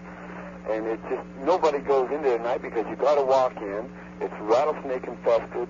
It's all big lava rocks and stuff from the overflows and stuff. And you just don't go in there at night, especially if you don't know what you're doing and don't know these woods. Yes. And this scared the hell out of us. But when my partner finally took the light, he just got tired of it and shined the light up into the woods. It stopped. Completely stopped. My sister said she heard it again later, about 2 or 3 hours later, once or twice. But finally, we just went to bed. But it was a scary situation. We got goats and animals and stuff down here. My goats went nuts. They went crazy. They wanted out of their pens, and animals have instinct. And my goats usually are calm at night. They never get upset about nothing. Very seldom bothers at night, and they rest easy. But last night they were just nuts. We're up all night hitting the pins and trying to get out of the pins. All my baby goats are baying and calling and crying and crying and crying for no real reason. I mean, we thought there was no coyotes around because my dog hit us about that coyote right now. My dog under the trailer would not come out. No matter what I did, he would not come out. And he's the kind of dog that if you get in the yard, he'll nail you. And of course, living in the woods, that's what kind of dog you got to have. And it's been here now. We saw it last night. The night before that, we didn't see it. But the night before that, we saw it. But the night before, we wasn't outside either. So it could have been here or whatever. Now, I haven't went up in the woods. I haven't checked around. I haven't looked. I haven't done nothing for the simple fact I am not a brave person, and there's no way I'm going to go up in there unless I know exactly what's going on. But we stood down here, and it got awful close to the trailer, and it scared us bad enough that we got our weapons out, and if they came into the yard or whatever, they got up at the door. I mean, I don't know what it is. I got my wife and 2 babies and one on the way, and I don't know what the heck it is. It's not human. It's like no other sound I've never seen or never heard, and it's like nothing I've never seen. Like a big ball of fire coming out across the sky, and it just stopped and just set right down on the ground. It didn't drop, it just set. It just came down gentle and set. And it was a deep, deep turquoise green in color, and a big, brilliant white ball like of a dome top of it. And this was at nighttime that we saw this. Okay, Bob, did that have a definite shape? Well, the shape looked circular. I would say the estimation of the size to it was probably, judging by the size of my trailer, 150 feet across. And it appeared to have a dome on top? It appeared to have a bright white dome on top of it. And it glowed like a brilliant, brilliant light. That's what was so noticeable about it. First of all, we thought, well, it's a falling star, because we have several of them around here. But there was no trail behind it. And, it don't just kind of come in and hover a falling star. It will blink out in a matter of a few seconds. And not only the first time I saw it, I was a little bit with me. He saw it too, and I wasn't too sure. But when everybody saw it again last night, and we heard those noises coming out of the woods, it's just something like it's just a real... Do you have any estimate on how far away it was when it landed? A quarter of a mile. Pardon? A quarter of a mile. About a quarter of a mile. Did you pick up any sound at all as it was coming in? No sound. Just unseen. It would cut our eye. Well, did this thing come straight down, or did it glide in? It comes straight down from the sky. Stopped. Made a, I guess it would be a 90-degree complete left-hand turn, went out across the sky and set down. Okay. So I'm sure it's not a falling star. Did it use that same pattern when it came down the second time? No. It came in roughly the same way, but not the same pattern. The first time I saw it came in kind of at an angle, and then it leveled off and set down. Okay, now while all this was going on, were your animals acting up at the time? My animals didn't really act up until last night, until the sound got right down to my fence line, which their pens are about 100 foot from our property line. And they couldn't, I know that, well, they might have been able to see it. We couldn't see anything, but we could hear it, and it's hard to explain the sound. It was like a boom, boom, and then it would just, like an echo. But there's nothing here to create an echo like that, and not make it jump all over the woods. And this is what I do. 1 minute we would hear it right on the fence line, and right there behind, we got big ponderosa trees, and right behind the trees, the next minute, just a few seconds later, it would do it again. It would be another, maybe 700, 800 feet, 1,000 feet up on the hill, then it would be back down the hill, then you would hear it kind of coming out into the woods, and it would just, I've been here quite a while, and I've never heard nothing like that. Did it sound like a mechanical sound? Yes. That's what bothered us. It sounded mechanical. And that's the reason, if it would have been a wolf or a coyote, or maybe, we don't even have bears around here, though. I thought to myself a bear, you know, because a bear has got a strange bark. But it don't have that mechanical sound. You can hear it. I mean, it's a definite mechanical sound. Okay, you're outdoors while all this is going on. Did you pick up any foul odor of any kind? No odor. Did you pick up any odor, Lee? Any different unusual smells? No odor at all. Okay, was there any special change in the atmosphere, temperature, or anything? No. Any mysterious winds? No, it's hot and dry up here. Uh-huh. You know, it's nothing. But nothing out of the ordinary? Nothing to really detect. Okay. Fire hazard this time of year up here, but it's nothing really unusual. Just the sound was the most unusual thing. I can't relate it to anything because I've never heard nothing like it. Right. You know, and it's hard to explain. Well, as this sound moved around, would it appear to you, in your opinion, that it was being directed more than anything? Indeed, it was. Indeed, it was. That's another thing. And you know how you get eerie feelings about things, and that was something else. It would just give you the eeriest feeling that just something was wrong. It just wasn't. Did you have the feeling you were being watched? Indeed, we did. My partner and I were sitting out there, and we just knew we were being watched. Okay. That's why, in fact, it was kind of off in the distance, I would say a couple, 300 yards, until we walked outside. What we did, we had some signs we had to go take down, so last night we just went choking down, and we live along the road, but anyways, and as we was walking back up, we heard it, and we had been talking to each other, and we had heard it 3 or 4 times. We thought first it might be the dog, but the dog was right there beside us, and then it came right down onto the fence line. Never crossed the fence. Never really came across the fence, but it would spot behind the trees, and you could hear it behind the trees, especially if one big tree out here. And you saw no movement at all out there? No movement, but I did hear the brush break a couple, 3 times. Uh-huh. So that was nothing. But also we have cows over there too, see? But normally your cows don't move at night. It's characteristic to a cow. I said, also, come to think of it, the first night that we saw it, a mama cow was baying. She was calling her baby in and cried and cried and cried. I don't know if you're familiar with stock or not. But at nighttime, your cows just settle right down, your sheep or whatever, they all settle right down. But this mama, this is close to midnight, was just baying and calling for her baby. She bayed for several hours. Of course, we don't go out and check them, but this guy that has the pasture next to us, he has a bunch of mama cows and baby cows there, and there's like 10,000 acres roughly. So to give you an idea how big the place is. Yes. You know. Now, of course, ours is only a few acres where we're at over here, but where we live at is, it runs several hundred miles around us of just open wilderness land, national forest, and one thing or another. I've seen unidentified flying things in the sky before, but never nothing like this. Okay. Have there been any reports of hairy creatures up around your area lately? No. Well, yes. On that Bigfoot thing? Yes. Yes. We get them up here, but it wasn't a Bigfoot. We've heard Bigfoot calls before, and it's not a Bigfoot. No comparison there. No, Bigfoot's got a high screech. In fact, we almost taped one night. Uh-huh. You can hear them back off in the wilderness now and then. And they do come through this time of year, but they'll make from what I understand, a friend of mine says they make a grunt, but I've heard the high-pitched screeching sound that they'll put off the mating, what's called a mating call. Right, they'll get, right. And it's a high-pitched, like something you never heard before, but it's always been deep in the woods. And they never, ever come down close to the house. Ever. And like now here, 3 weeks to a month ago, there was a lady supposedly got kidnapped 150 miles from here by one, but I think that was a big publicity stunt. Right. But supposedly that they don't come around this general area too much. Okay, now, getting back to that first incident, was that on the Friday night, the 9th? That was Thursday night, wasn't it, Lee? Was it Thursday night? Yes, it was Thursday night. Okay. Thursday night about 11 o'clock, I would say. And nothing on Friday night? Well, we went out, we have predators coming down, and they've been bothering the stock. So we got, you know what a vermicolor is? No. Well, a vermicolor makes like a rabbit in distress. Oh. And so you just walk out into the woods away, get you a nice rock and open spot, and start blowing that rabbit collar, and those coyotes will come right into you within just a few feet. And we was calling them. And we could hear them. They were baying. They were calling what they were doing. They were calling the pack together to come in on it. And we could hear them calling, and we were sitting there waiting for them. And they were howling. It was only maybe a block away.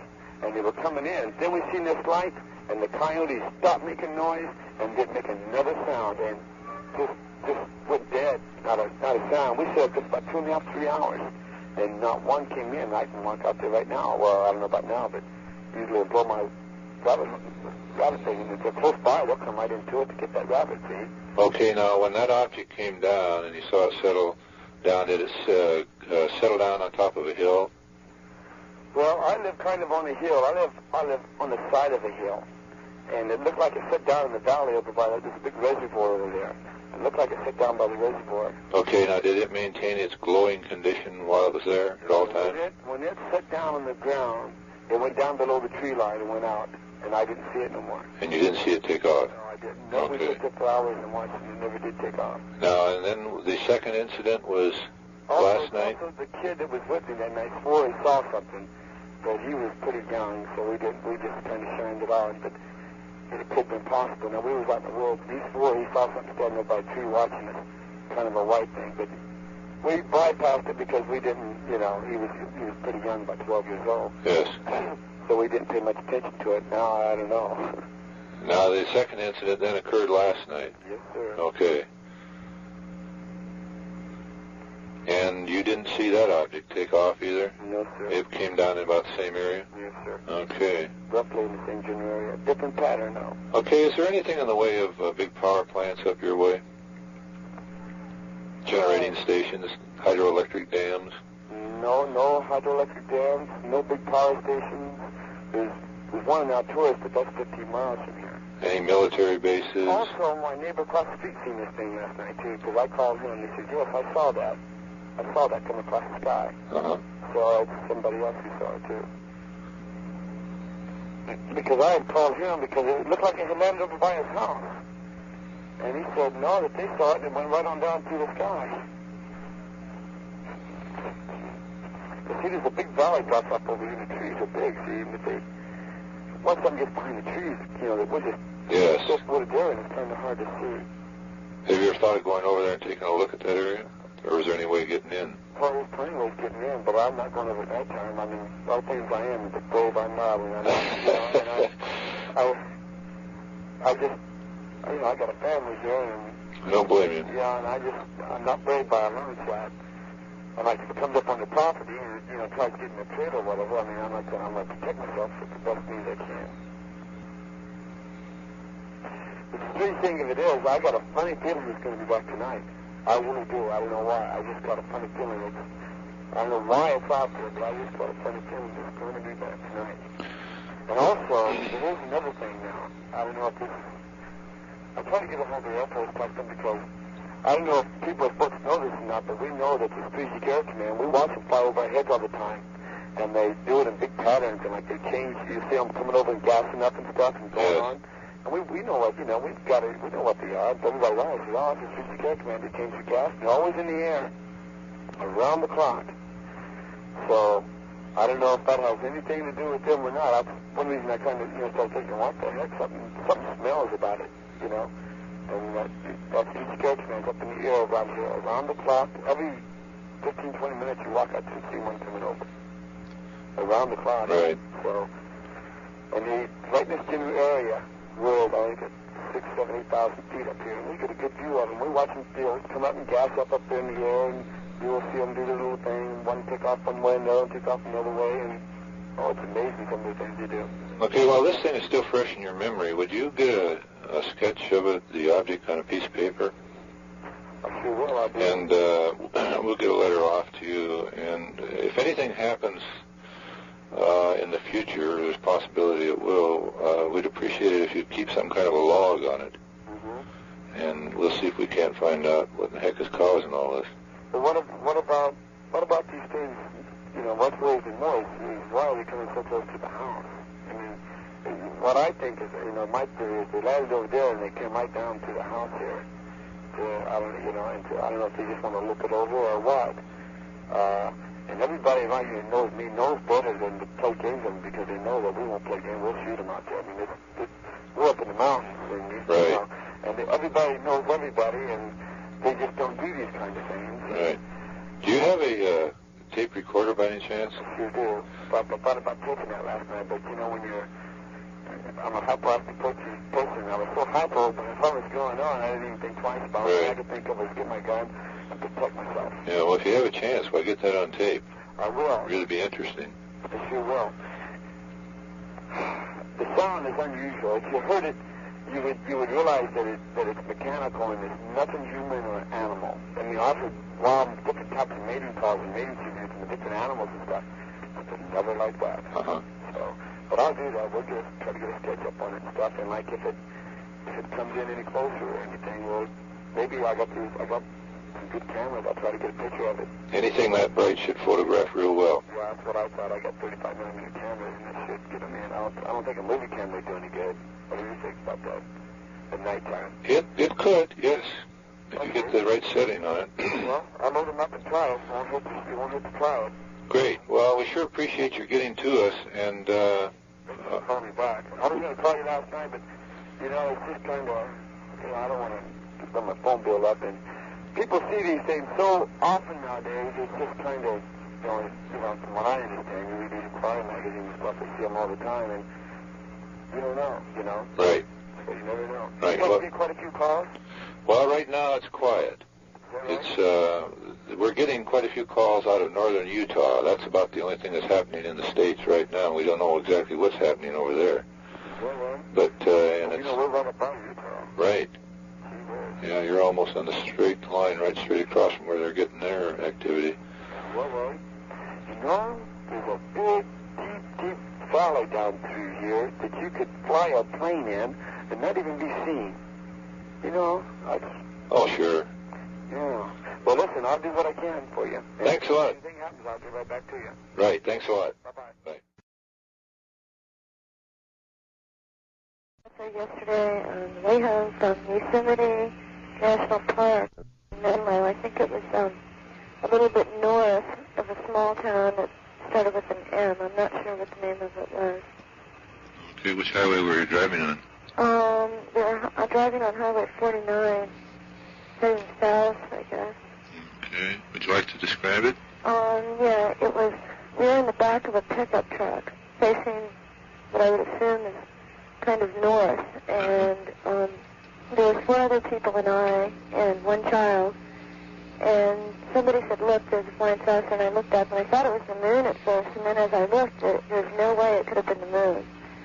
It was it was very golden and gleaming, and kind of orangey, and it was shaped as if it was the top part of the moon, but it was much wider, and the arc wasn't as rounded, because we saw the moon come up about maybe 15 or 10 minutes later. We saw the moon coming up over the horizon. Okay, about what time did you spot that? I think it was around 8:30, half an hour more or less, I'm not sure. Nobody had a watch on it. Okay, now, did you have any estimation of how far away this was from you? It moved, when we first saw it was very far away and very little. And it got very close to us very quickly, and it was wavering. It was above the trees. It was about 100 to 150 feet high in the air. Okay. And it was flying towards us. And it was not moving in a straight line. It was kind of wavering back and forth and spinning rapidly. And the main thing about it is that it was so vibrant, it was glowing. And there was a big glow area around it, and as it got closer, it got bigger. So it's hard to say how close it was. Maybe 100 feet, about as far away as it was high. Okay, now what color was that glow?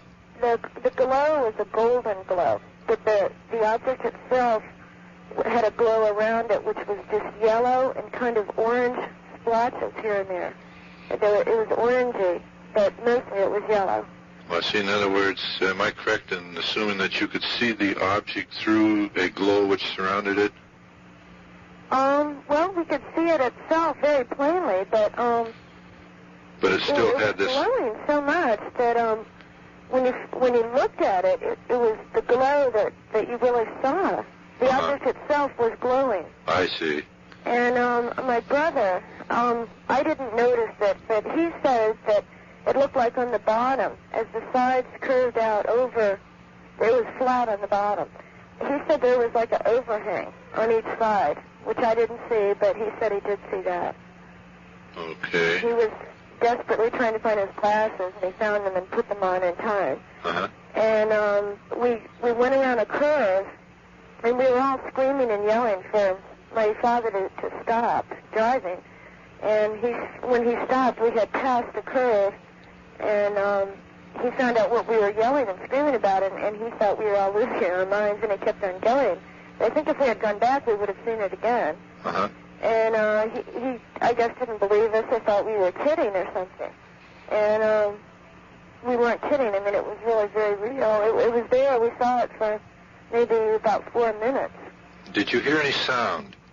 No, there was no sound at all. Okay, now, did this object move away from you, or did you just lose sight of it as you were driving? It was moving closer and closer to us. Uh-huh. And we lost sight of it as we curved around a road, and then we stopped. It looked as if, I know this sounds really strange, but it looked as if whoever it was, I don't know whether it was from another planet or somebody here or what, but it looks as if somebody was imitating the moon. But it was obviously not the moon. We saw the moon come over the horizon 15 minutes later. Uh-huh. And the moon itself happened to be very orangey as it came up. But there was no way that it was the moon. It was flying in midair. You know, it wasn't touching anything, and it was spinning and wavering towards us and getting bigger and bigger and bigger. Okay, now, at its closest point to you, could you compare it with anything for size? Well, it's hard to imagine. Let's see. Well, I don't know. It was smaller than an airplane. It seemed to be smaller than a big airplane. Yes. It may have been about the size of one of the smaller airplanes, those little ones. Yes. I don't know what they're called, but it was nowhere near. I don't think it was as big as a large airplane. Okay. It was more like the size of a small, but it was hard to say because they got so close so fast. Yes. It was really, it was as if we happened to be right in its route, or as if it was almost following us. And we all had been laying down in the back of the pickup truck, and it was very cold. We were all covered with sleeping blankets. And one girl happened to notice it and said, "Look, there's a flying saucer." And the rest of us all kind of sat up. And I don't know if there was any traffic going in the other direction, but if there had been, I'm sure they would have seen it very, very plainly. Okay. I don't know if anybody else will report it or has reported it or anything. But Was it completely dark at the time? No, It was daylight. Daylight, okay. Well, we sure appreciate this report, and we'll try to get some identification on this, and if we get anything on it, we'll get back to you and let you know. Yeah, I'm very curious. How many were in the party? Well, let's see, there was 3 people in the cab of the truck, and there was, let's say, 4 other people, and myself were in the back, and plus my son, who's 3 1/2. Okay. Did everyone see it eventually? Everyone saw it in the back of the truck. The people in the front of the truck did not see it, because they didn't want to go back. They didn't believe us, or they thought we were joking or something. Okay. And it was my father and my grandmother and my stepfather's mother who was there, and they thought we were all joking or something like that. It's funny because everybody that I've talked to so far hasn't really believed me. They kind of make a joke out of it. But it was very plain. I had never really believed people myself, but I saw it with my own eyes, for several minutes, and we tried to think of logical things that it was, Right. And we couldn't come up with anything that was acceptable. You a firm believer now? I am a firm believer, yes. We're curious to know where you got our number. I called Moffett Air Force Base. Okay. My stepfather is a history professor, and he suggested that I call the Air Force Base, and they gave me this number to call. Okay, well, thank you again for calling. Okay, would you let me know if you come up with anything on that? Yes, ma'am, we sure will. Okay, thank you very much. You're welcome. Bye-bye.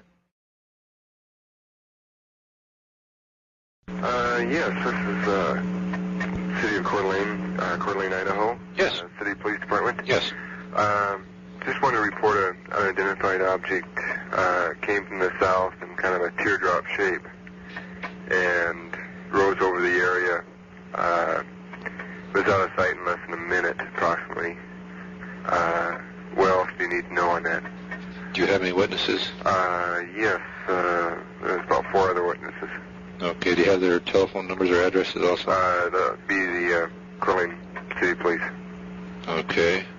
Well, they're all PD personnel? Right. Very good. Can we get 2 people by mail at the station? Yes.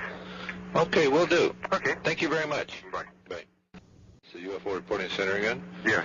Do you have time to give us a description of what you saw there tonight? Oh, yeah. Sure.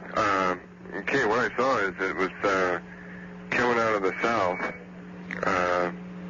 Well, we have this one area, it's called Micah Hill area, and it was coming from that area, rising, and it was kind of like I said, it was a light in a kind of a teardrop shape, it looked like, Uh-huh.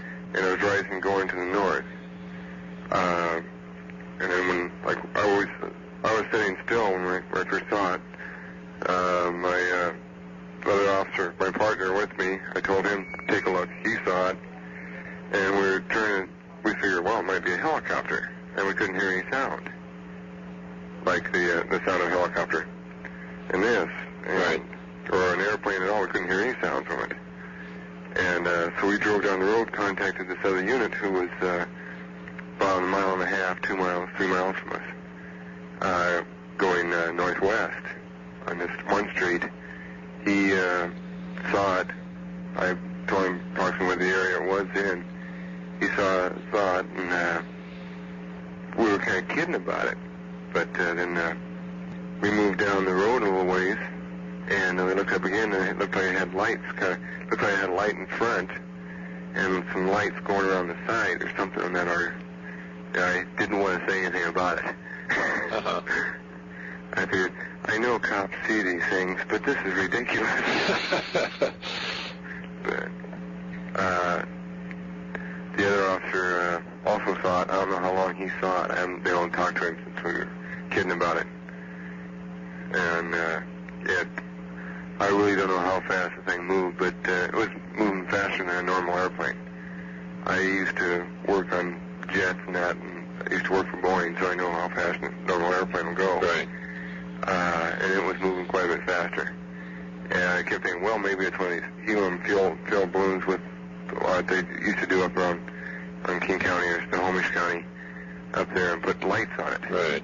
And it just didn't look like that. Uh-huh. Okay. But when I first saw it, it kind of had a teardrop funny shape to it. Now, would that be the point down? Yeah. Okay. What time did you spot that? Hold on a second. What time did we see that thing?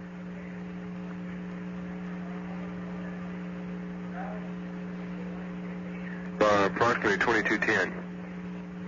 Okay. If you'd like to talk to one of the other officers that's seen it here, you're welcome to. Okay? Yeah.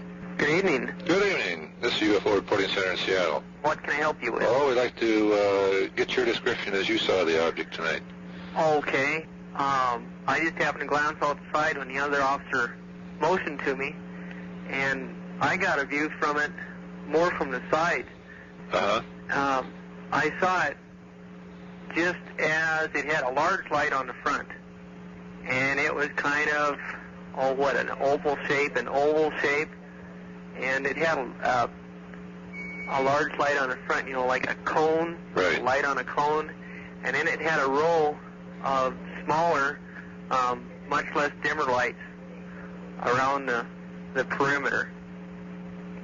And I don't know, size-wise, I wouldn't even know what to tell you. The one thing I noticed is that there was no noise, and it seemed to be a lot closer to the ground than like an average, like a Piper prop plane or something of this type. Okay. Do you have any estimate of just how close you got to that? Oh, wow. I don't know, I'd say, 1,500 foot? What's your average prop plane fly at? Like over a city? Oh, I don't think we can come any lower than 1,000 feet. I would say about 1,500 then. Okay. Okay, did those lights, or the smaller lights that you saw, what color were those, do you remember? They were a light white. They weren't real bright. They were a dim white. Okay, and you figured that this thing was an oval shape? Uh-huh. It seemed to be an oval shape. Now, would that be moving oval on the horizontal? Or up on end? No, it would be horizontal. Horizontal, okay. Okay, I think I got just about all the information. Did you get out of the car at any time? No, I didn't. Okay. I had the window down. I was on the rider's side of the car, and it was headed due north, and my window was to the north side, so really it wouldn't have done me any good to get out of the car. I see, okay.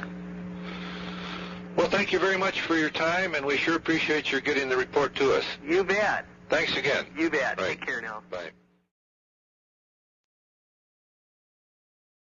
Police Department. Yes, sir. And I had a UFO sighting night before last, and I just found your card. Okay. Said report it. Could we, now did you have this yourself? Yes, I did. Myself and one other officer. Okay, what you saw? Yeah, it was about the size of a small one-story house. It was silver in color.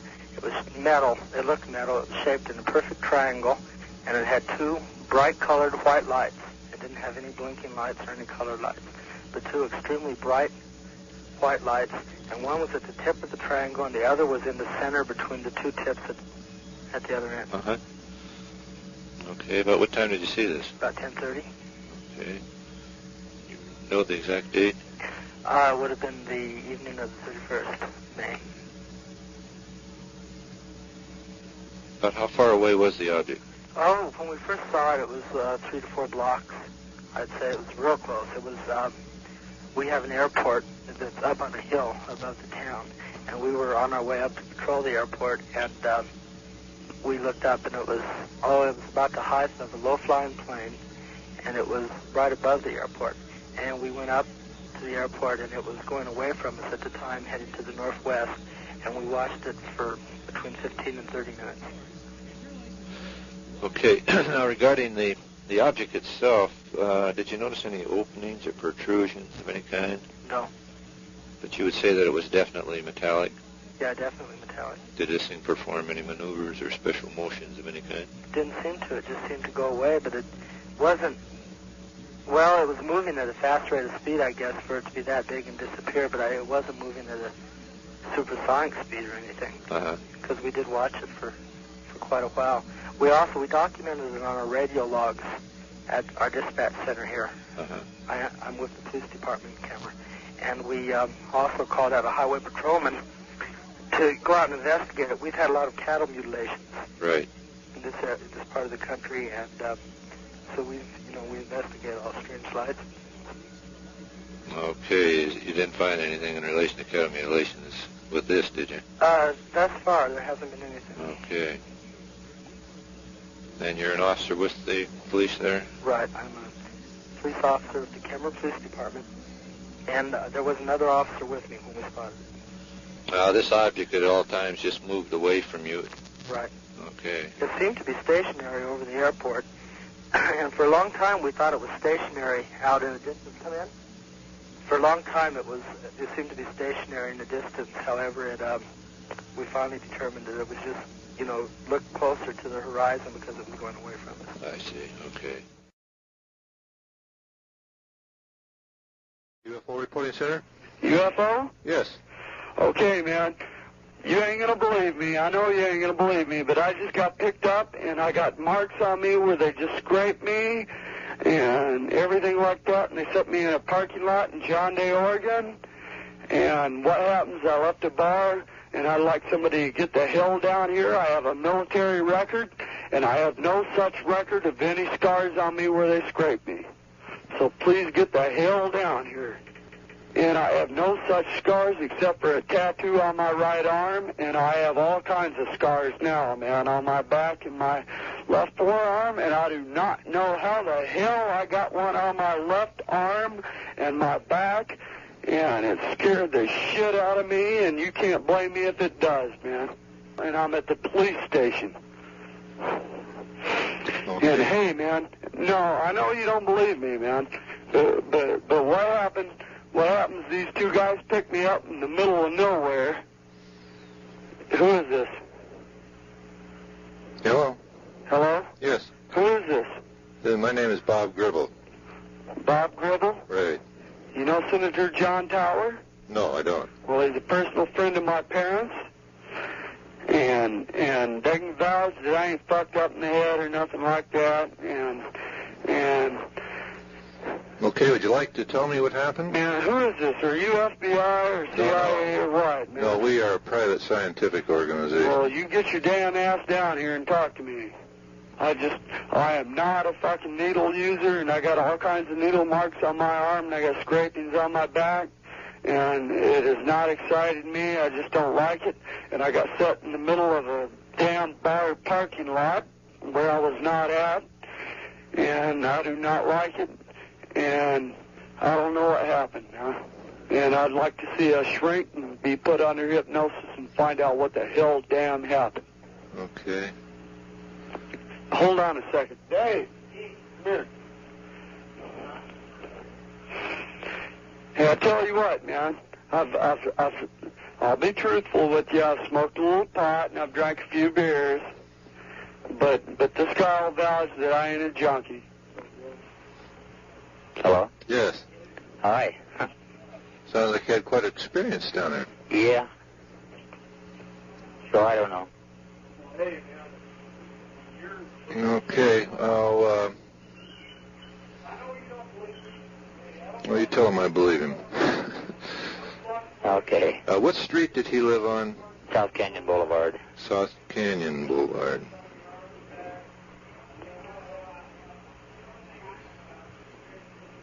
Now, what is the best way of communicating? Does he have a indirect telephone that he can be called at? Oh, gee. I imagine if you would leave a number here with us at any particular time, well, we could get a hold of him and if he could call you back. Okay. Now, I'd like to get the name of the city again. John Day. John Day. Oregon, okay. Yeah. And this is the police department? Yes. Okay. Need anything else you'd like to talk to you again? Okay. I'll tell you what, man, you talk to Senator John Tower, and you talk to John Conley, and you talk to whoever damn well you please in Texas, and I ain't shitting you, man. And, hey, I don't dig being set in the middle of a parking lot that I was 6 blocks away from to begin with, and having all kinds of scrapings on my arm and shit, you know. Who is this? Okay, could you describe exactly what happened right from the beginning? Hey, man, they had eyes about, 4 inches wide, and maybe a little shorter than me, and that's all I can remember, man. Well, were you outdoors walking my or back driving? hurts and my arm hurts, and yeah, I just left the bar and I started walking, man, and that's all I remember until I got set down. Some guys picked me up, and I was bleeding from my back and my arm. And I ain't no damn junkie. I'll guarantee you that. I smoke a little pot, and I drink a little whiskey and shit, and I ain't that damn drunk, man, that I don't remember. I guarantee you that. And I am a good damn Republican, and I think John and Stanford Conley will vouch for me. And, hey, man, I ain't excited or nothing. I just want to know what the hell's going on, and I don't dig it at all, man. I got scars on me I've never had in my life. And I've been in the United States Navy, and I don't like these scars on me that I've never had before. You got that? Right. Okay. Well, you can check my service record, man. It ain't all that damn great, but I ain't got all these scars that I'm not supposed to have. Okay, what time did this happen? Dave, what time did you pick me up? 20 minutes after 2. Okay, about 2 o'clock. 2 guys picked me up in the middle of a parking lot, and I was already about 6 blocks away, as far as I remember. Uh-huh. And I do remember seeing a couple of guys. You don't believe me, do you? Oh, yes, yes. No, you don't believe me. Well, the only reason I believe you is because it's happened before, see? No, man, you don't believe me. Sure I do. Man, Did you see anything in the sky? Not until after I sat down and looked up. Okay, what did you see? They were gone, man. They were already gone. Okay. No, you don't believe me, man.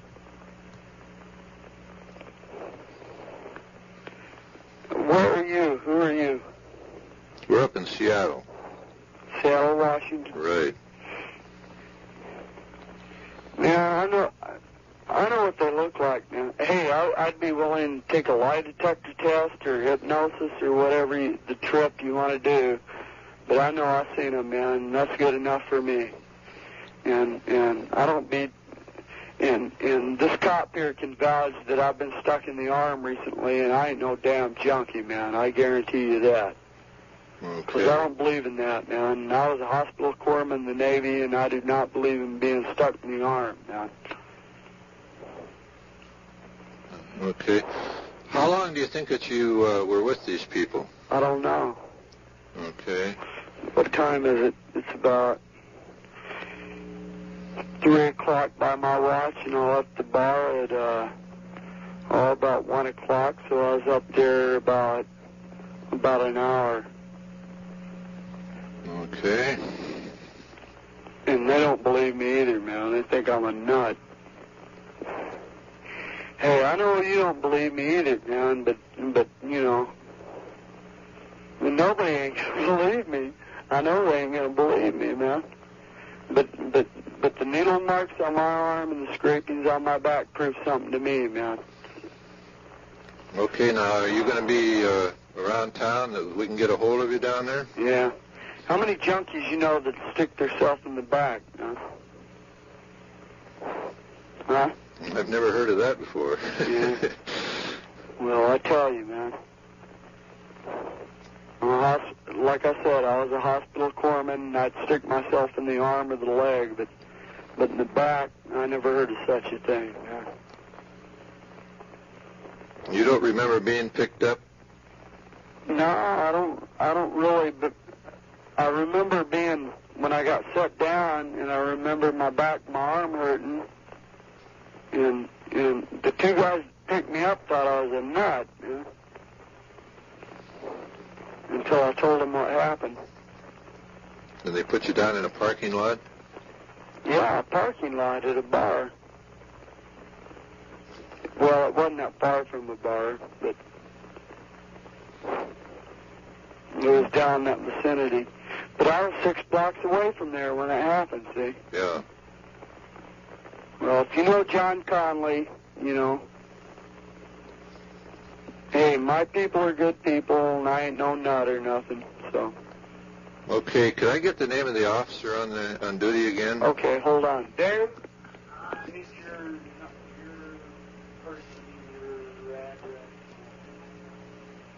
Now, are you the officer in charge there tonight? Well, yeah, I'm the only one on tonight. Uh-huh. Have there been any reports of anything in the sky down there tonight? No, this is the first. Okay. Okay, I'll talk to him for a minute, and then we'll see what we can do for him. Okay, here he is. Thank you. What about them people whose car just quit in Long Creek last year, man? You going to be around that area? I don't know, man. I'm thinking about just getting the hell out of here. Yeah. Hey, I tell you what, you want to get in touch with me, call Senator John Tower in Texas, because I do not believe in this crap at all, you know. I know you guys think I'm nuts, man, but you know, it ain't that way, you know. No, you can't judge us because we've had too much experience along this line. Well, if you say so, that's cool with me, man. But I do not be, you know, I don't be dig being picked up and had a needle stuck in my arm and have the pigs think I'm a junkie and all that crap, man. And because I ain't that way at all, you know. Okay, well, we'll get back to you later. Somehow we'll get in contact with you. Oh, I tell you what, man. If you want to get in touch with the people in San Antonio, there's, let's see, you can get in touch with. He's with the district attorney's office down there. I've worked with him before. And I've worked with him before. And they're all with the district attorney's office, see? Okay. And there's, let's see, he's the captain of the vice squad. I used to date his daughter, so I ain't no nut, you know. And I ain't really what you call a nut, man. Okay. I ain't no nut, man. Hey, I know what happened, man. In regards to what anybody believes, you know, I don't think that's cool, man. Okay, well, listen, whether anybody believes me or not, I know what the damn hell happened, man. And you know, I was scared than a son of a bitch when they set me down, man. And when somebody's looking at you with eyes about 3 inches, 4 inches wide, man, it scares the piss out of you. Okay, well, this thing is still fresh in your memory. How are you at drawing sketches? Get this down. Not too good. I ain't a good artist, but I could draw one for somebody. Yeah, we'll get it down on paper while it's still fresh in your memory. And we'll get somebody down there to interview you. How's that? How soon? And that's all we can do right now, but we will get in contact with you as soon as we can. Well, how soon? Well, I'll have to contact some people tomorrow, then let you know. Do you want me to try and draw one? Yeah, get it on paper while it's still fresh in your memory. How soon? How quick can you have somebody down here? Well, we'll get into that tomorrow, then I'll have to let you know just as soon as we can. Hey, man, I ain't even going to tell my old lady or nobody about this because they'll think I'm crazier than a son of a bitch, man. Okay, now, we'll get in contact with you as soon as we can, okay? Okay. All right, thank you for calling. Okay, bye. Bye. Police Department. Yes, I'm calling for Phenomena Research in Seattle, Washington. Mm-hmm. And we're trying to get some information regarding the incident early this morning. Oh. We had communication with your department about 3 o'clock. And what we would like to do is get the name and home phone number of the officers that picked up this party. We would like to talk to them. Okay, let me see. This was on that UFO report. Right. Okay, you're going to have a hard time getting him today. Uh-huh. Because he has got a court trial in Eugene. I see. Today. Now, tonight you could. Okay. If it'd be possible. He will be off shift tonight? No, he will be on shift. He will be on shift, okay. Yeah. What time does he come on? He's supposed to be here at 6. Now, it actually depends. The court is, well, it's a grand jury. It starts at 1:30. So depending on how soon they get out of there as to when he gets back. Of course, now he flies. He's got his pilot's license. Uh-huh. They're going to be flying over. Now, you can... Was he the one that picked him up at the parking lot? I don't believe he was picked up. Let me check my other logs here. I think he come in here. Oh, he came into the station? I believe so. Let me dig into the files here, and I think I can tell you.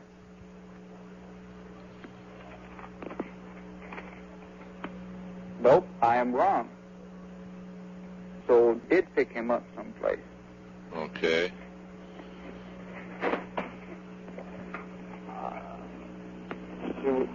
I got 5 different logs here, so it takes me a minute. Yes, it would have to be. He was the officer. Yeah. Involved in it. Okay. Okay, and you said you were from Seattle. What right. is his name? Phenomena Research. Okay. Could we get the incident number on that? The incident number? Yeah, do you have an incident number for that particular case? No. We use, I'm sure no report's been filed as yet. I don't know if there will be. Refer to Friday, June 4th, complaint at 2:38 a.m. Okay. Okay, well, I'll get back to him then. Okay, you might call person-to-person for him. That might be your best bet. Okay, thank you very much. You bet. Right. Bye. Bye. Do you have a minute to talk? You bet. Okay, I wanted to discuss this incident that took place this morning. I didn't have a chance, or I didn't feel I could talk to you earlier this morning because he was around. Right. But who found this man to begin with? His name is... And evidently this guy was sitting in the middle of the parking lot looking real wild and whatnot. Uh-huh. And he kept talking about they let him off there and all this stuff, you know, and he's really wild. And he was saying all this at the lot when he found him?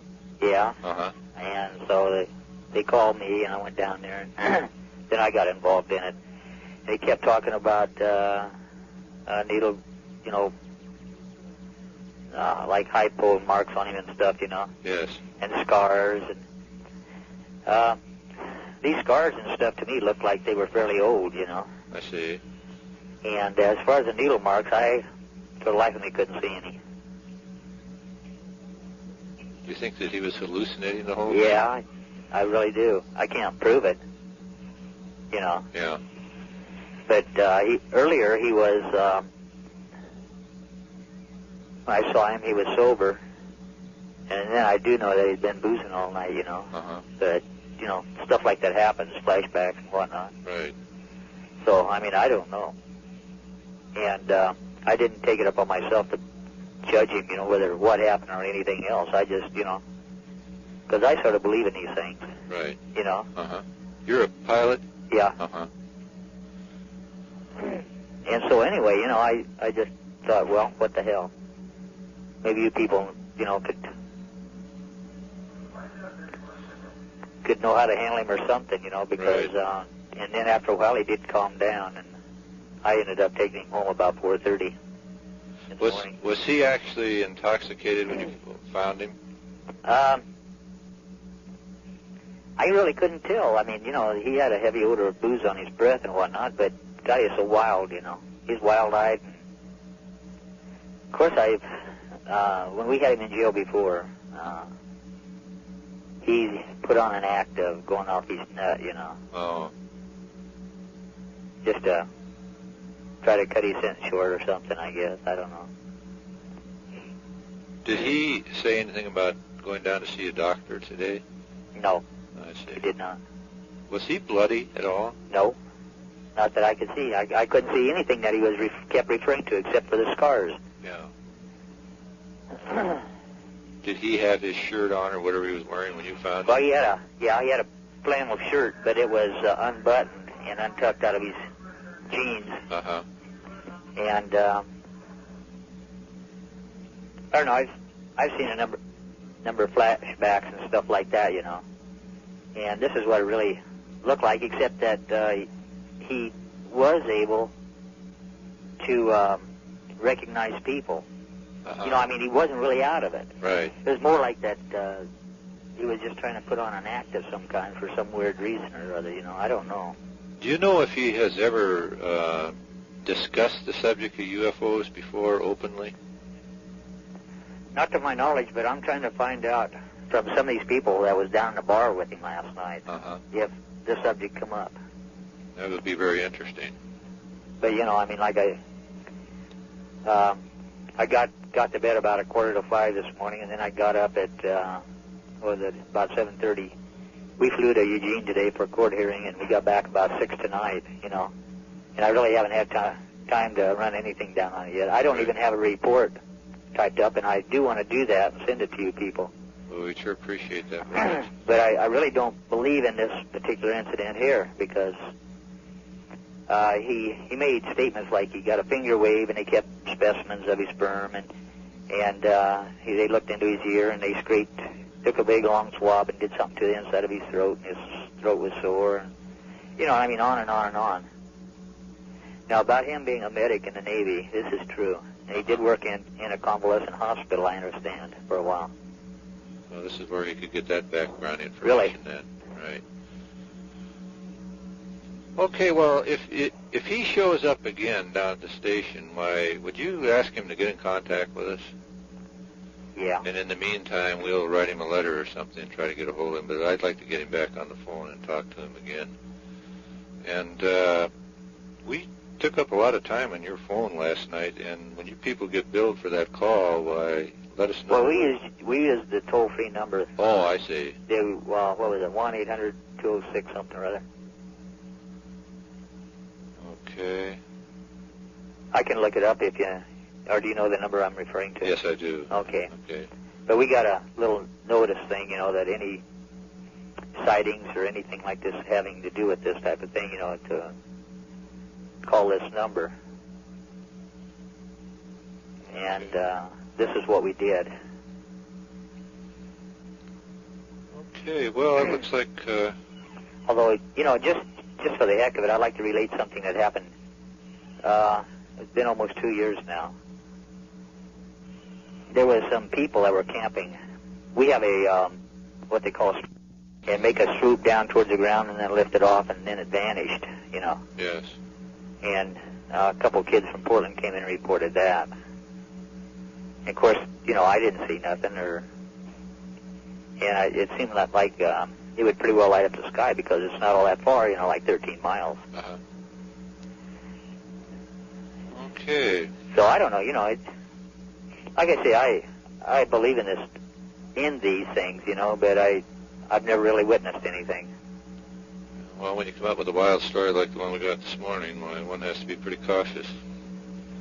Yeah, but, you know, I mean, there's no way that I knew how to handle it, you know.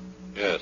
Because I was thinking about locking him up for the night, you know, but still yet that wouldn't have done it either. So I thought there might be something to it, and to let you people judge it, you know, I don't know enough about it to make any kind of a conclusion at all. Right, okay. Well, we thank you very much again, and if he should show up again, why, have him give us a call, will you? Sure will. Okay, thanks again. You betcha. Right. Uh-huh. Bye.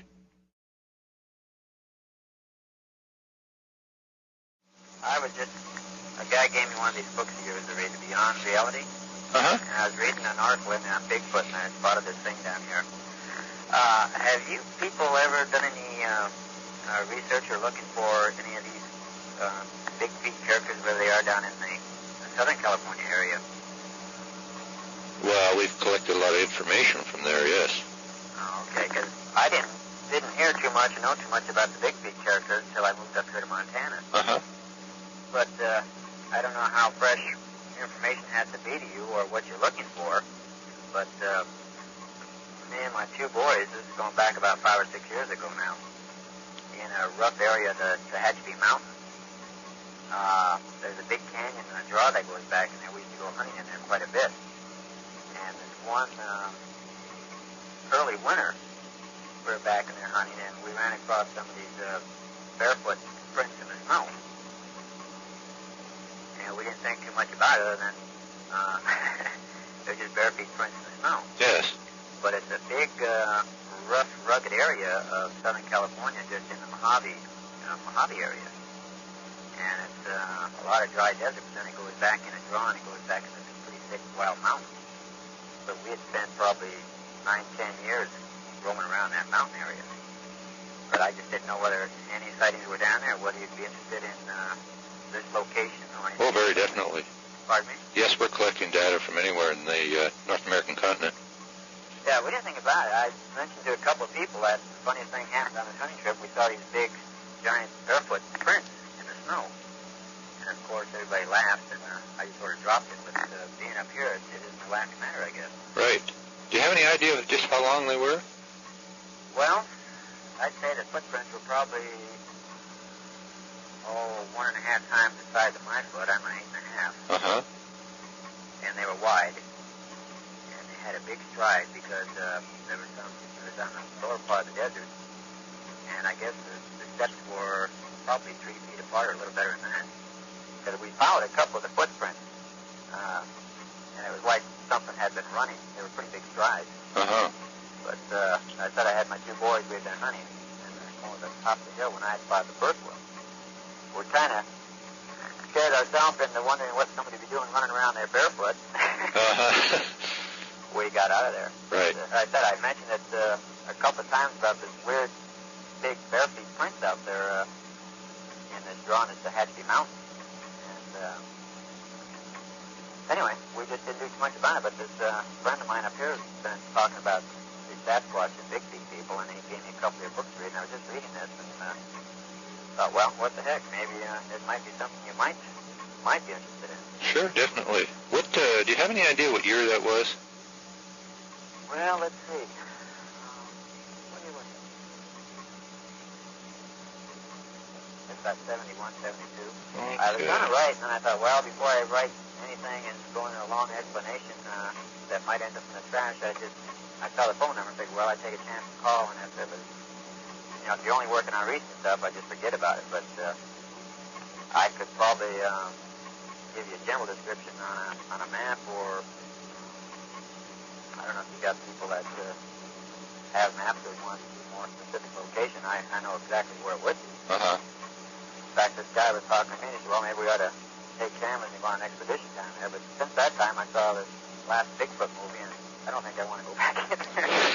Keep looking for any of them. Well, a few people have been scared good by him, I guess. But as I said, the more I've thought about it, the more I'm reading and hearing about these Sasquatches or something, I just can't help believe that there's either some back up in there now, or there was one, and it's an isolated area, and I don't think I think if they're in there, or one's in there, whatever made these footprints, I don't see how it could be getting out of there. Mm-hmm. It's surrounded by quite a bit of, well, more or less rolling towns or metropolitan flatlands. I don't think it could, well, it's in the Sierra Nevada mountain range. Uh-huh. That's right. We drove through there just about 6 weeks ago. Well, to the Hatchby area. Yeah, that's where it is. Are you familiar with the Jawbone area? Yes. Well, it's going in on the Jawbone area. Again, I haven't been there for 2 or 3 years, but there was an old road going off to the left as you went in. It was more like a 4-wheel drive road. And it went back in there where it used to be an old dead end, and it went up a sheer draw into this rock ledges, and there were a bunch of timber and thick trees up near the top. And there was a little bit of water running down through there certain times of the year. And we had gone up on this road until we didn't go back any farther. It was kind of slippery and everything like that. But going back up around on the right-hand side in the draw, there's a lot of granite formations and thick timber, things like that. Yes. That's where we saw them. We were hunting up in that area. And then down here down on the flatland. Now again, this is before a bunch of motorcycles and things like that. Well, the motorcycles were always running around on the lower part of that desert part of Jawbone. But I don't think there's very many people that would hike back in. We'd hike back in there hunting all the time. But everybody thought we were crazy anyway. But that's where it's a big cave or big draw between these grand cliffs and the high timbers where we saw these tracks. I see. Well, you're getting quite a bit of the hairy creature reports from around Great Falls right now. Well, I heard something like that, and somebody said that I'm close to Marion, and somebody tried to tell me that they spotted a Bigfoot over here by Ashley Lake. Oh. There one night. Then there's a lady down the street here, not too far from where we are. There's a place called McGinnis Meadows. It's pretty thick and wild. It goes up into the what they call the Vermilion area. It's thick and rugged. Woman claims that she saw one back in here. I see. And this was just a couple of months ago.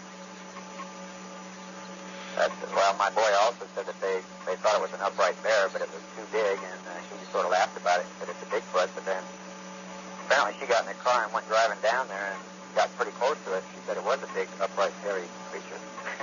be darned. She was brave. Well, she had 3 girls with her, too. I'll be darned. But it went up the hillside. But, anyway, that was just something I passed on. If you'd like me to write more detail, I could supply that to you, but unless you've got some kind of a map or you'd want me to point out more of it. No, I think I got enough detail on that, but we sure would appreciate hearing about anything that happens in your area in the future. Well, it's one of those things you talk about it and people think you're weird or they laugh or something, but there was also a funny light or a UFO thing come down and land in one of these draws too. Uh-huh. And that wasn't too long ago. Well, this is the type of information we're looking for, and even if you hear about it and could get the party's name and telephone number, why, we could always get in contact with them. Oh, yeah. Okay. But we'd appreciate any help you could give us. All right, we'll do it. Oh, thanks very much for calling. You bet. Right. Thank you. Bye. We'll collect call for anyone from Trinity County Sheriff's Office in Weaverville, California. Will you accept the charge? Yes. Thank you. Go ahead. Hi, Sue. Hello. Hi, Sheriff's Office. We got a report from a man here in the Weaverville area that said he saw a UFO, and he saw it at Trinity Lake. Okay, was that last evening? Oh, let's see. He saw it on 6/11/76. 6/11, okay. Do you ordinarily accept collect phone calls? I'd like to give your number out to people that say they've seen a UFO. We will accept only from police. Oh, I see. And for private citizens, they have to dial direct. Okay, I'll remember that. Okay. Make a note. What else do you need to know? All I have is just a real short paragraph here of what he saw. Okay, I'd like to hear that. Okay, he reported he saw a small, round, lighted object fly down out of the sky. Looked like it was going to land in the lake, and at the last minute, it leveled out and flew at about 10 feet above the water. Object then flew out of sight down the lake, heading south. Okay, he reported it on the 11th. Okay. It says here it occurred at 11 o'clock at night, the 10th. Okay. Okay, and what sheriff's department is this again? Trinity County. Trinity County. Uh-huh. Okay, thank you very much. Thanks a lot. I appreciate your being there. Okay. Bye-bye. Bye-bye. I just saw 4 flying saucers, me and my brother, and they were landing in a field across from Fabiano Road. And these little creatures about 4 foot high were coming out of the flying saucers, and they were taking soil samples.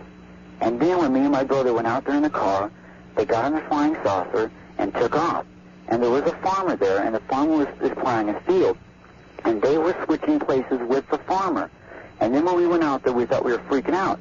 And then we went out there, and then we saw the flying saucer, and then we saw it just, materialize or whatever, and then it saw us coming, and it switched places with the farmer so that we wouldn't, so it would, be an illusion or something. And then we fooled them, and we parked the car, and then we walked out there to the field. And then they came out there to the field again, and there were 4 of them, and they were in a triangle pattern, like in a sausage triangle, and they were flying right above us. And the movie War of the Worlds, they looked exactly like that, with one red light and one green light, and it was almost unbelievable. And I know all this stuff, and I know why they're here, and I know what's going to happen. I went on what is known by the Beatles as a magical mystery tour, and I've looked into the future, and I have seen all these things. And the president needs to be notified, because what is going to happen is they are trying to understand our life form, and like on July 4th, when the Viking satellite touches on Mars, we're going to find life on Mars there. And we already all know that, but it just hasn't been proven in a form of physical reality yet, just like when we landed on the moon. And now all this stuff is coming to being. And all these people are starting to put all this together, and I put all this together, and I tried to call the president, but they wouldn't let me through.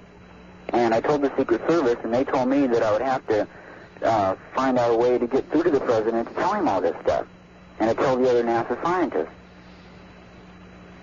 Okay. When did this happen? This happened just a couple hours ago. About what time? I'd say about 11:30. Who's the other party with you? My other party is my brother. How old is he? He's 18. And he's a corporal in the Marine Corps. Okay. And I went in a spaceship one time before, and they tried to take a brainwave pattern and try to find out, what type of a person, about human beings and what type of chemical they are. And the chemicals they're made of, they don't understand the carbon cycle yet. And they can't see in the visible light spectrum. They can only see in the ultraviolet and the infrared. And they couldn't see us in the field, but they could pick up our energy. And they knew that we were there. And they knew that we were seeing them, but they really didn't care. But they didn't want us to actually, my brother and I, we were going to go out there originally to try to capture one of them to bring them back, to show everybody else. But they knew that it wasn't time for the world to know yet. And all those other people that went on all those different, extraterrestrial trips and saw all that stuff, like that woman, the black and the white, and all that stuff, that really happened to those people. But it was taken out of their memory so that they wouldn't remember all that stuff because the world wasn't ready to hear it yet. Mm-hmm. And now it's all coming out in the open. And we're going to try to take over our world and our atmosphere, and then we're going to try to go, and then that's the, that story of the War of the Worlds, then all that stuff is going to come to true life. Is this what they told you? Right.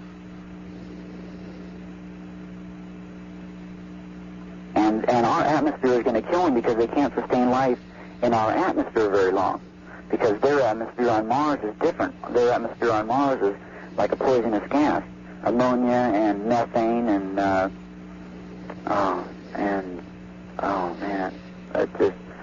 and sulfuric oxide and hydrogen, and they have that type of an atmosphere, but they have more of the poisonous gases than we do. And I was in the Marine Corps also. I was an avionics technician, and I was accepted at the Naval Academy, but didn't attend at that time. Mm-hmm. Whereabouts did this occur at? On Fapiano Road. It's spelled F-O-P-P-I-A-N-O.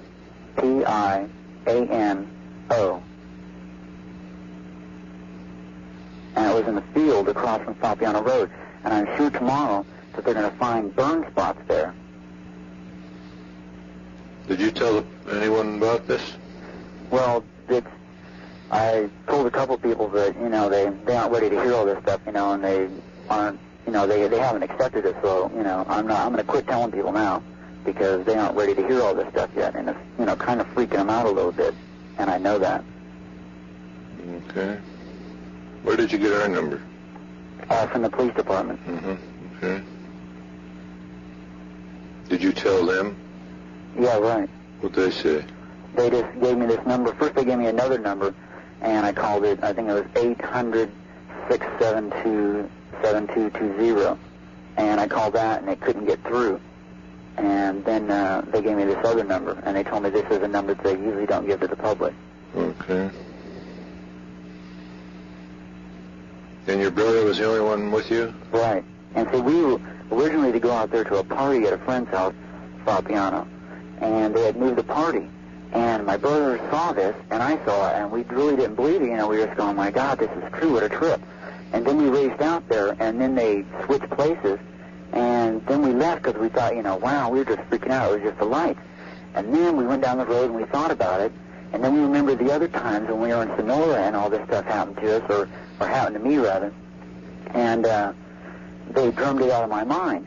And now I'm starting to remember all this stuff. It's all coming back to me. And so then anyway, we went down the road and then we parked across in the field again. And they only came out when the farmer went to the farthest culmination point, way far, about 1,000 yards out, and in the field, so that everyone wouldn't be able to see it because they thought it would just be the lights, and people were just driving by and they didn't even notice it. And then my brother and I realized that, and we went out there about halfway in the field and we saw all this stuff, and then we saw 4 of them coming towards us, and they were in a triangular pattern like an isosceles triangle. And then 3 of them went their separate ways, and then the 4th one flew right over our heads. Okay.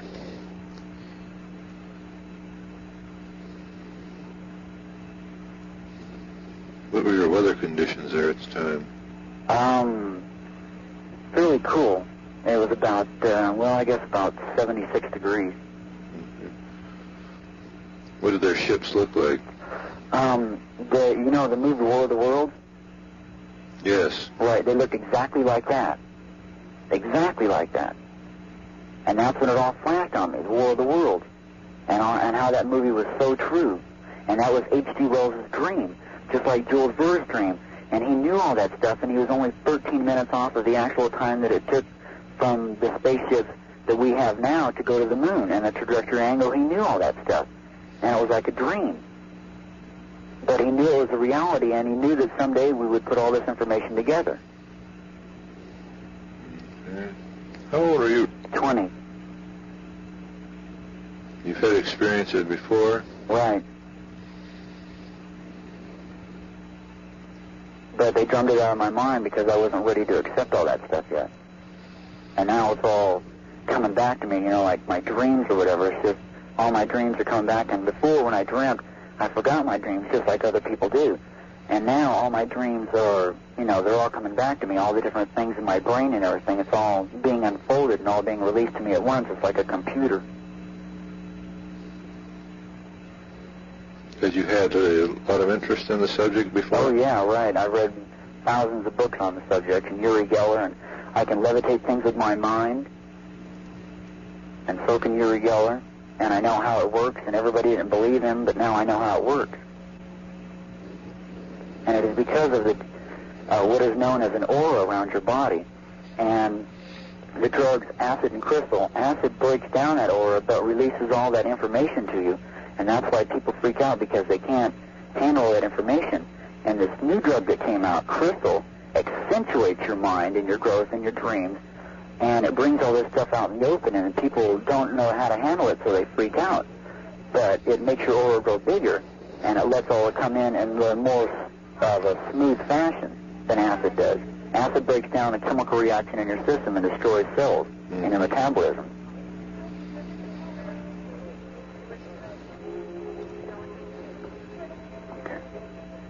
Okay. Well, we sure appreciate this call. All right. And I'm sure that you'll look into it. Okay, thank you. Okay, thank you. Bye. Bye.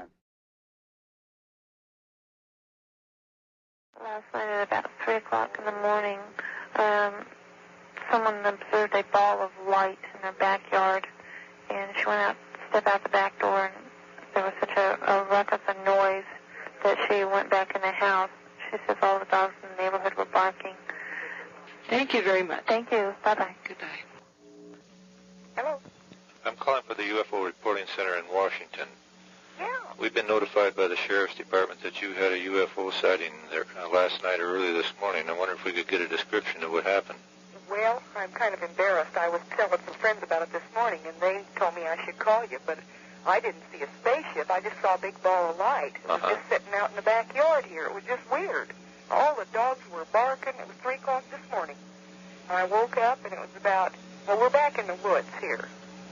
And we have a neighbor on one side, but it's way back in the, there's trees between their house and where we saw it. Yes. But we could see straight back into the woods. There's a clearing in there, and I thought it was a forest fire when I first got up. It was glowing like there was a fire there. It was just huge. To me, I mean, wasn't, I would guess, looking at the oak trees out there, that it maybe was 20 feet high and the glowing, and maybe wider than that. I'm estimating, of course, but maybe 30 feet wide. But it was just a round ball of glow there, and it just sat out there, and I couldn't figure out what it was, and all the animals were just throwing a fit. And all the neighbors woke up, and the people across the street from us said that they couldn't figure out why my house was glowing because I suppose you have all sorts of crazy people tell you this stuff. They couldn't figure out why my house was glowing because I didn't have any lights on, but it was so bright over here. Right. Yeah, and that was all there really was to it. I stayed up till about 4 o'clock. I woke up my husband, and he looked, and he was going to go out and look at it, but frankly, it was scaring us, and he got I said, you're not going out there. And he didn't argue with me. He says, no, I think I'll go back to bed. Uh-huh. And we laid there and listened to all these funny noises and the animals barking and everything. And finally I closed my bedroom window because it was so bright. I closed my bedroom curtain and went back to sleep, and it was gone this morning. Okay, now you mentioned funny noises. Was there something other than the sounds coming from the animals? Yeah, not very much. It was just an eerie sound. I don't know how to explain it to you. Just was eerie. The neighbor lady on the one side of me, she heard the sound, but she didn't see anything. She turned on her porch light, and it kind of hit out in that direction, but the light out in the field was brighter than her porch light. Yes. And she's on, her house is kind of L-shaped, so she was looking out the wrong window to be able to see anything, really, you know. And so really my husband and I are the only ones that saw anything. And then this morning I called a friend of mine in Cave Junction, which is, 10 miles away. And she said that her son, about, I don't know, he's 27, something like that, was working out in the garage last night about 11:30. He came in the house and said he saw a flying saucer. Well, that's the first I even thought about it being something weird, you know. Yes. And then I told her, and I asked her what it was, and she said that he just saw a big ball of light. He called it a flying saucer. Right. Coming down, and that's what we saw. Do you have any idea how far it was from you? Oh, I would say, oh dear, my husband says I'm terrible on distance. I'm looking out the window at where it was, about 200 feet. Maybe. Okay. Has anyone inspected that area? No, this friend of mine told me to keep everybody away from it till they had a chance to look at it. So I just haven't. I told everybody to stay away from there. I walked down the path a little ways and walked out there just a little ways, and I couldn't see anything. And I'm kind of spooky about this sort of thing. I just couldn't stay away. But, okay. Well, then someone is going to look over the area? No. I have this friend that I was telling about this morning. She says usually if something like that, if they want to check it out, they don't want anybody tramping around there. So I just told all my neighbors to go back there. That was all. Because I didn't know. She said until you hear whether they wanted to check it or something. But as far as I could see, just standing on the path and looking over in that direction, I couldn't see anything. Right. Okay. About how far off of the ground was that? Do you have any idea? Well, there's bushes between us and where they were at, where the spot was at, whatever you call it, I don't know. But I couldn't see the ground under it. There's a bunch of those, I don't know what you call them, manzanitas and all sorts of things along, low brush, 4 feet high, something like that out in there. And then there's oak trees around the clearing. So I couldn't see the bottom of it. And like I say, I never even thought spaceship, truthfully, or anything like that. I just thought it was a forest fire. It was such a bright glow, and it just stayed out there. Right. And after I decided it wasn't a fire, then I tried to figure out how somebody could be shining car headlights out there and making it. But there's no road back there, really, or access to where it didn't look like that. Let's put it that way. It just didn't look like that at all. It just was a big ball of light sitting out there. That's the best way I can describe it. It was awful hard for me to focus on it. I kept rubbing my eyes trying to, so I could, I'm stuttering because it kind of shocks me that you called. But don't be bothered. I suppose you're used to this, huh? Well, yes, very much so. Yeah. Go ahead, honey. Just a minute, I'm talking. Yeah, just a minute. Yeah, just a minute. It was just kind of hard to focus on and really see what it was. It was just a definite shape out there, but it was light. Now, what color? I couldn't see the trees out behind it with a white, kind of a reddish, that's why I thought it was a fire, a light, red, yellow color. Okay, now, did you see that actually move away? No, I didn't. I finally went to sleep. I was scared, and my husband went back to sleep, and I didn't have anybody I could call at 4 o'clock in the morning that I could think of to go out and look at a piece of light out in the yard. So nobody went out there at all. Okay. And your husband was the only other person with you that saw this? Yeah, and he thinks I'm crazy for even calling to tell you about it. Now, did you turn your lights on at any time while this was in sight? No, I didn't. The neighbor did. the neighbor turned on their porch light. They didn't see anything. They were trying to find out what all the dogs were, what all the commotion was from. And they turned it back off. Now, were the dogs barking at all times while this object was there? Well, my neighbor just come over. I haven't seen her all day, except, no, they barked about 3 o'clock, and then, just a second, didn't the dogs kind of stop barking for a while and then start in again? Yeah, they stopped barking, she says about 3:30, they stopped barking for about 15 minutes, and about 3:45 they started barking again. Okay. But... did this illumination from this object come into your home? Did it illuminate the inside of the building? Oh, dear. Not really. No, not an excessive amount, no. Uh-huh. It was a full moon out, or pretty bright out last night, you know. Okay, did you have any trouble looking at this? Did it hurt your eyes at all? Well, it was more like a fuzzy looking at it. It was fuzzy. Uh-huh. It was like everything else looked clear, but I look at that light and it was like my eyes were fuzzy. I kept wiping my eyes thinking I still had sleep in them when I looked at it. Truthfully. This is Washington.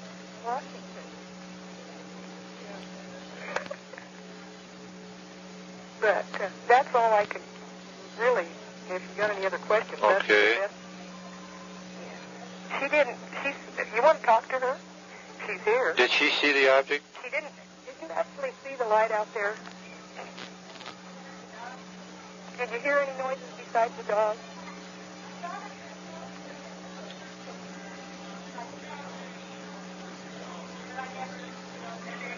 Yeah. She said she thought a motor woke her up. Uh-huh. People across the street now, they saw the glow around my house, and he thought that he and his wife heard a thud, but I don't know about that. Uh-huh. I haven't talked to them anymore either. I just asked them if they'd seen anything, and that's what they told me. Now, what I would like to ask, did you wake up from the sound of the dogs? That's a good one. I don't know. I just know something woke me up, and all of a sudden my dog went tearing off the bed, and we got a little peekapoo, and she sleeps on our bed, and all of a sudden she started in, and the dogs outside started in, and it was like all the neighbor dogs and the coyotes from all over the country just seemed to gather in a big circle. Uh-huh. It was just dogs all over the place. Now, normally, do you sleep fairly well at night? Yeah. Okay, then something else probably had to wake you up. Yeah, well, I mean, now, the dogs got in the trash cans. The big dogs, neighbor dogs, got in the trash cans about midnight, 12:30 it was. And I did get up for that because they were banging on the trash cans. And I went out and picked up the trash. There was nothing out there then, and as soon as I chased them off, they went off. They didn't bark or anything, you know. Yes. And so that was an extra noise last night that woke me up. And then I went back to bed, and then I woke up with them all barking. Or when mine, I woke up, and then she took off of the bed barking, so I don't know whether it was a dog outside that woke me up or a noise. Yes. Okay, have you ever seen anything like this before? No, I haven't. What was your personal opinion of the subject of UFOs prior to this? Well, you mean when I first saw it, what I thought? No, your opinion of the subject prior to this experience. Well, I truthfully had never given it much thought. Okay. I've heard people talk about it, seeing it. Then after I thought about it, I thought, well, maybe it was a meteor and it might start a fire out there. Yes. Last night, I never really thought about a spaceship or anything like that until it fleeted through my mind last night, and I just brushed it away, because things like that don't happen. This is what I thought to myself. Yes. And then when this lady this morning told me her son saw something coming out of the sky last night, or called it a spaceship, then it started to bother me. Has anything strange happened to you since this experience? Have you had any physiological or psychological effects at all? No, not that I can know, other than all morning my telephone hummed. It did? Yeah, whistled real loud. Every time I tried to call somebody, it was just a real loud whistle. Okay, have you had that trouble before? Well, it's more like static before. It's never been a whistle. Uh-huh. This was a whistle. Everybody that I talked to said that. Boy, that's a terrible whistle. When I went to call the sheriff's office, the operator dialed it again to see if she could get rid of the whistle. So she heard it too. Okay, were the dogs acting up while this was going on? None of them got close to the spot that I saw the light. I could hear their barks coming from out in the trees, you know, all around circling it, but none of them were any closer to it than I was, I would guess. In fact, the coyotes sounded about the closest to it on the one side. Uh-huh. Okay. But these are just, I mean, coyotes bark different. They just yip, you know. Right. And then it was everything was barking. It was a mess out here.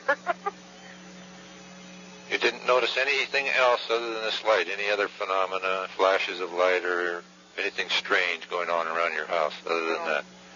No. Okay. I apologize for not staying up longer. I've got 2 babies and I have to get up with them, and I just, you know, 5-year-old and a 2-year-old, they get up at 5 or 6 in the morning, so I have to get my sleep.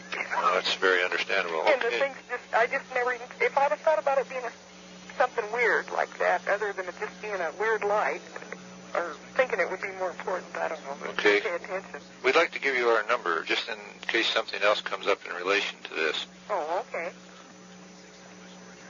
My neighbors just came over. He got home from work and wanted to come over and find out what I said. Well, is it all right if we go out there and look, or would you rather we don't? I would think so, in the daylight, and bring a camera with you just in case you find something. And if you get any type of pictures, well, we'd like to get copies. Yeah. Well, if you take a camera at night like that and take a picture of a flash like that, or a light out there, will a picture? Oh yes, don't use a flash. If you get anything like that, any kind of a bright light, don't use a flash, and it'll always pick it up. Black or white or colored film. Well, I thought about that too, but I thought my camera wouldn't take a picture of something. Oh, at definitely. night like that. Very definitely. I'll be darned. Well, I'm sorry I wasn't more attentive to it, but like I say, till this morning when my friends told me I should report it, I didn't think of it as being something. I knew it was unusual, I knew it was odd, and it shouldn't be there, but... Well, these things come very sudden, and they surprise.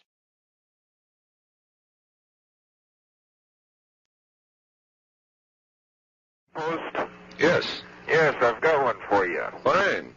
Okay, sightings made and picked up by Stapleton International, Buckley Air National Guard Base, and Lowry Air Force Base.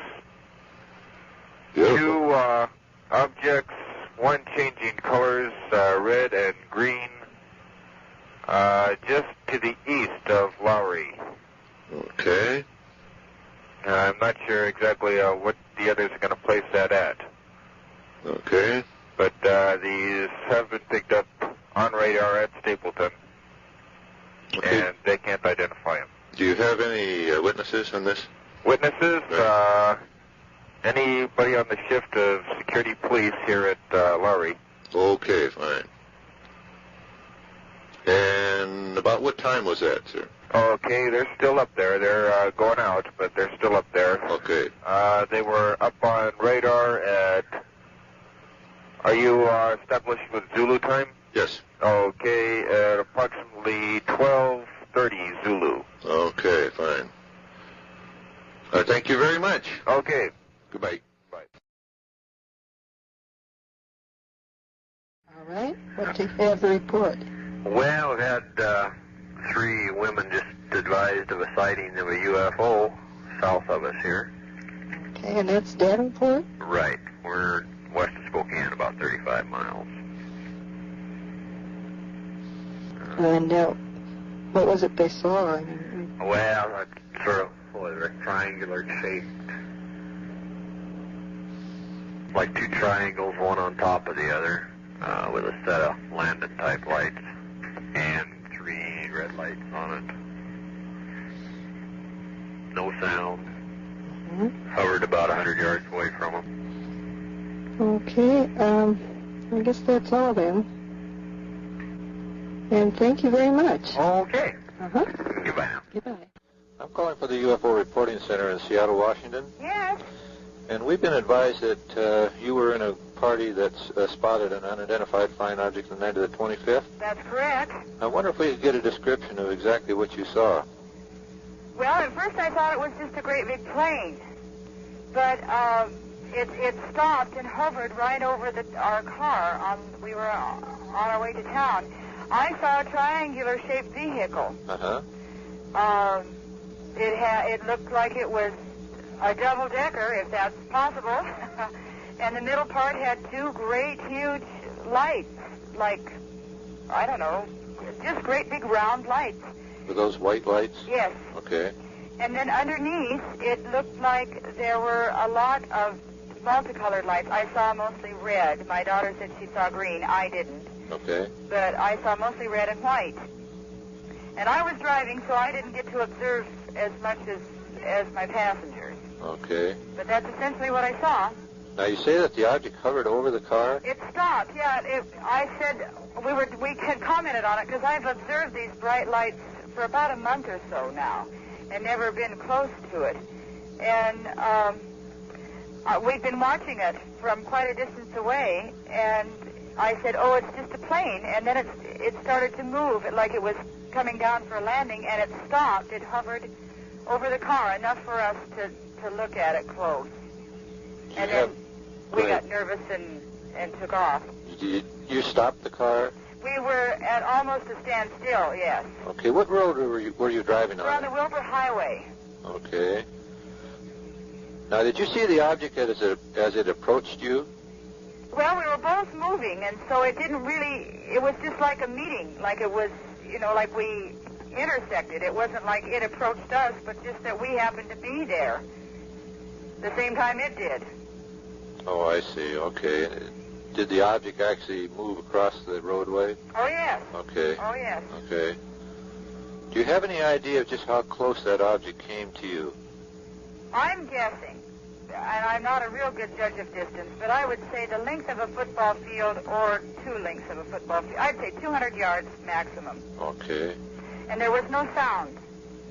We rolled down the window. All we could hear was the motor of our car. Do you have any estimate of altitude at its lowest point? I would say that was its lowest point. Would be 200 yards or so. How about size? It was big. It's hard to say because there was nothing to judge it by, but I would say as big or bigger than a 747. It was wider across. It was probably as long as a 747, but it was wider across. I see. Okay. Now these, of course, you were driving. Right. Did you have any chance to see what position those colored lights were in on the bottom of it?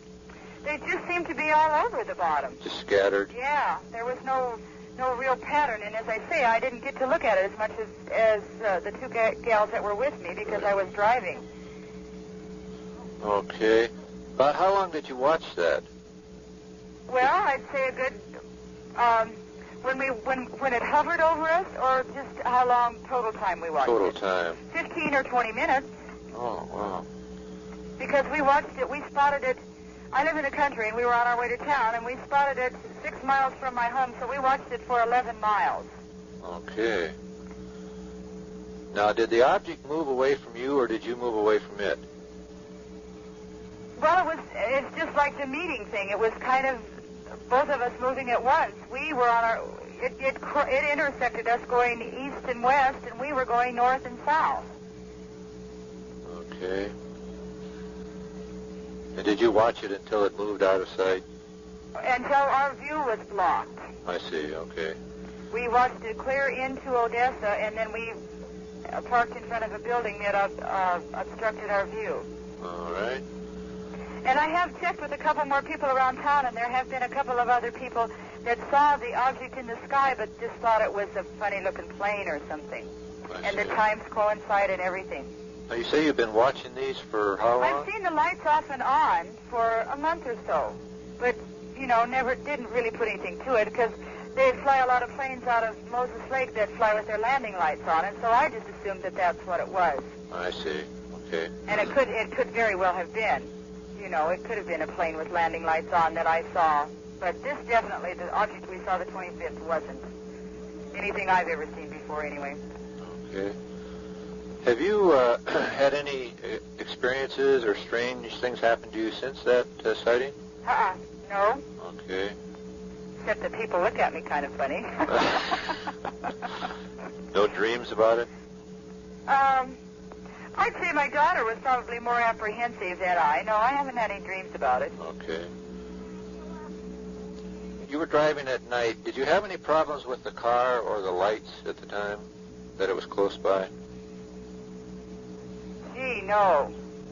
Were you playing your radio? No, we turned the radio down when we saw it because we were talking. Okay. And about what time did that sighting take place? Between 7 and 7:30. I just can't pinpoint a time because I didn't think to look at my watch. All right. And what was the name of that highway you were on again? It's the Wilbur-Odessa Highway. And you were driving from south to north or north to south? We were driving north to south. North to south, okay.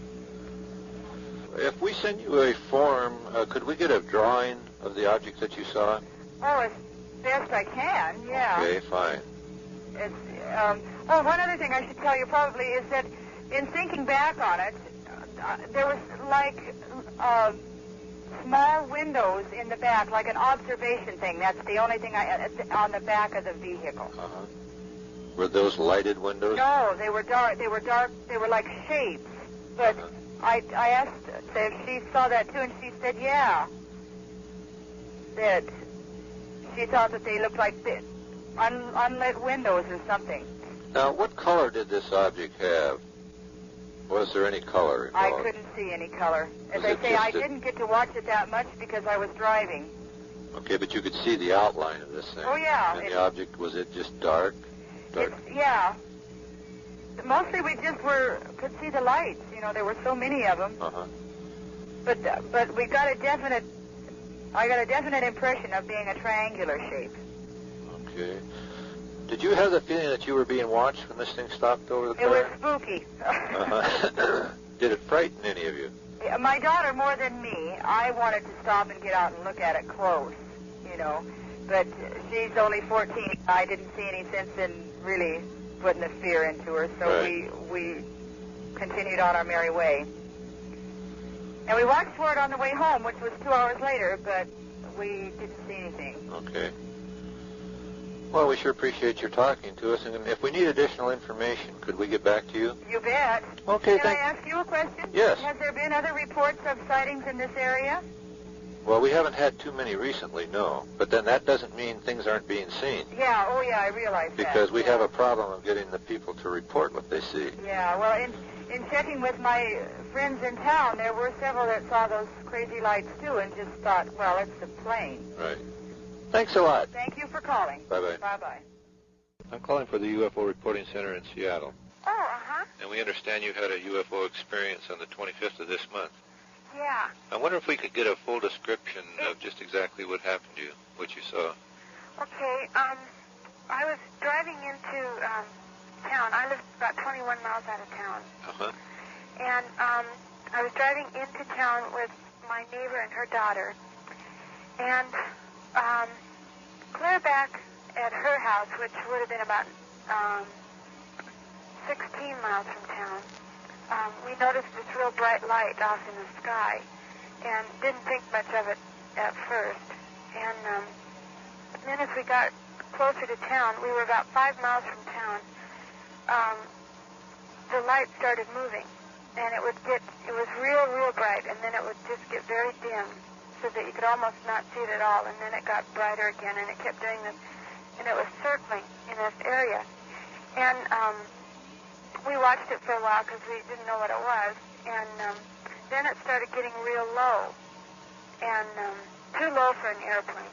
That's what kind of scared us. At first we thought it was an airplane of some kind. And so we turned off the motor and rolled the window down to see if we could hear any noise, to see if it was a plane or a helicopter or something. And there was no noise at all, and it just kept getting lower and closer to our car. And by this time, we noticed there were two very bright lights opposite each other, and then in between there were three red lights in particular that we noticed. And they weren't real large. They were, like you would see on an airplane, that size. And so we sat there and watched it get lower, and then it just stopped above our car. Now, was your car stopped at that time? Yes. Okay. And we approximated the distance when it stopped at about 100 yards, or the length of a football field, approximately. It was dark out, so it was kind of hard to tell, but it was low. It was very low, and we could see the form of it because of the reflection of their lights. The lights on the craft were reflecting off of it? Well, because of those lights, we could see the form of the object. And it was a triangular-looking thing, and it was like there were two triangles, one on top of the other with a connection in between, a thick connection. And it seemed to us that the lights were coming out of this connection. And the three red lights, the two big lights remained constant, but the three red lights would blink for a while, and then they quit blinking and they were just red for 15 seconds. And then they all three turned white, and then they started blinking red again. Now, were those changes in those lights related to the behavior of the object itself in any way? I don't know. It just stayed there. It just hovered over the car. It didn't move at all. Well, the lights were doing all these changes while it was still stationary then. Right. Okay. And then we took off. we left because we got kind of nervous about it. But then I watched it out the back window all the way into town, and after we left, it started circling again, and it just circled in that same area until we couldn't see it anymore. Well, we were in amongst buildings and things, so. But our big mistake was we didn't report it right away. I waited till I got home later that evening and called the Lincoln County Sheriff. We should have reported it right away, and possibly somebody could have gone out there and, gotten some pictures or something. Right. But that's about all I can tell you. It was, we really checked it out because we were very curious about it, of course, and we wanted to make sure it wasn't an airplane or a helicopter or something that we recognized. But it was real different. Okay, now, what was the highway that you were driving on? It was on the Odessa-Wilbur Highway. That would be Highway 21 then. Yes. And you were driving from what town? Well, I live midway between Harrington and Odessa on the Coffee Pot Lake Road. Okay, then you were driving towards Odessa? Toward Odessa, yes. Okay. And, now, when driving south like that, headed for Odessa, which direction did the object appear at first? It was west of us. Okay, that would be to your right then. To our right. Okay. When we first spotted it. Now, when the object was directly over you, who stopped first, you or the object? We did. We had stopped to see if we could tell what it was, because it was far enough away when we stopped that we didn't know what it was. I see. And so we rolled down the window and we were trying to figure out what it was, because it was so low and it was just, Then did the object come directly toward you? Yes. It was almost as if it turned around, because this bright light got very dim, and then as if it was turning around, these lights came toward us very brightly and started getting lower, like a plane would if it was going to land. Right. Just gradually got lower. And that's when we really started wondering. So we stayed there just to kind of check it out. And then it just came over the car. It wasn't directly over the car. It was to the side, to the left of us, just enough so that we could see it out the side window. But it just stayed there until we left before it did any moving. Did the object itself have any color? Well, that's hard to say because it was so dark, but I would say no. I would say it was along a silver or gray color, as far as I could tell. The only color I saw were the red lights. Okay. And I would guess it was probably a silver color. Now, you felt that it was about the length of a football field from you? From the car, yeah. And how about the altitude from the ground? From the ground. Well, then,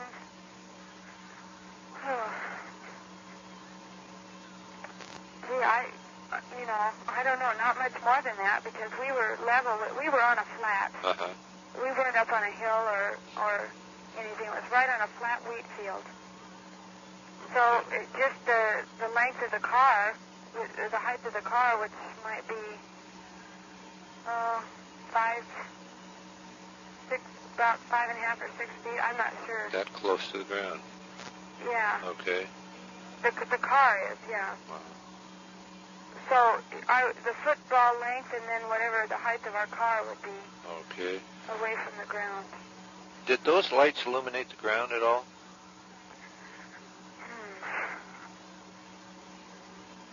Gee, I don't know. It wasn't. They weren't like a spotlight pointing down to the ground. No, they went out more to the side than down to the ground. Okay. Did you have any particular strange feelings when that object was sitting out there so close to you? I was real nervous, but other than that, no, I didn't have anything strange come over me or anything like that. Except that when it finally dawned on me what I might be looking at, it kind of it made us nervous, so we got out of there. Did you have the feeling you were being watched? Well, sort of, yeah, because this thing had just stopped, and of course we were looking out the window at it, and I suppose you could say that, yeah, because, Okay, had you believed? Pardon me? Had you believed in these objects before?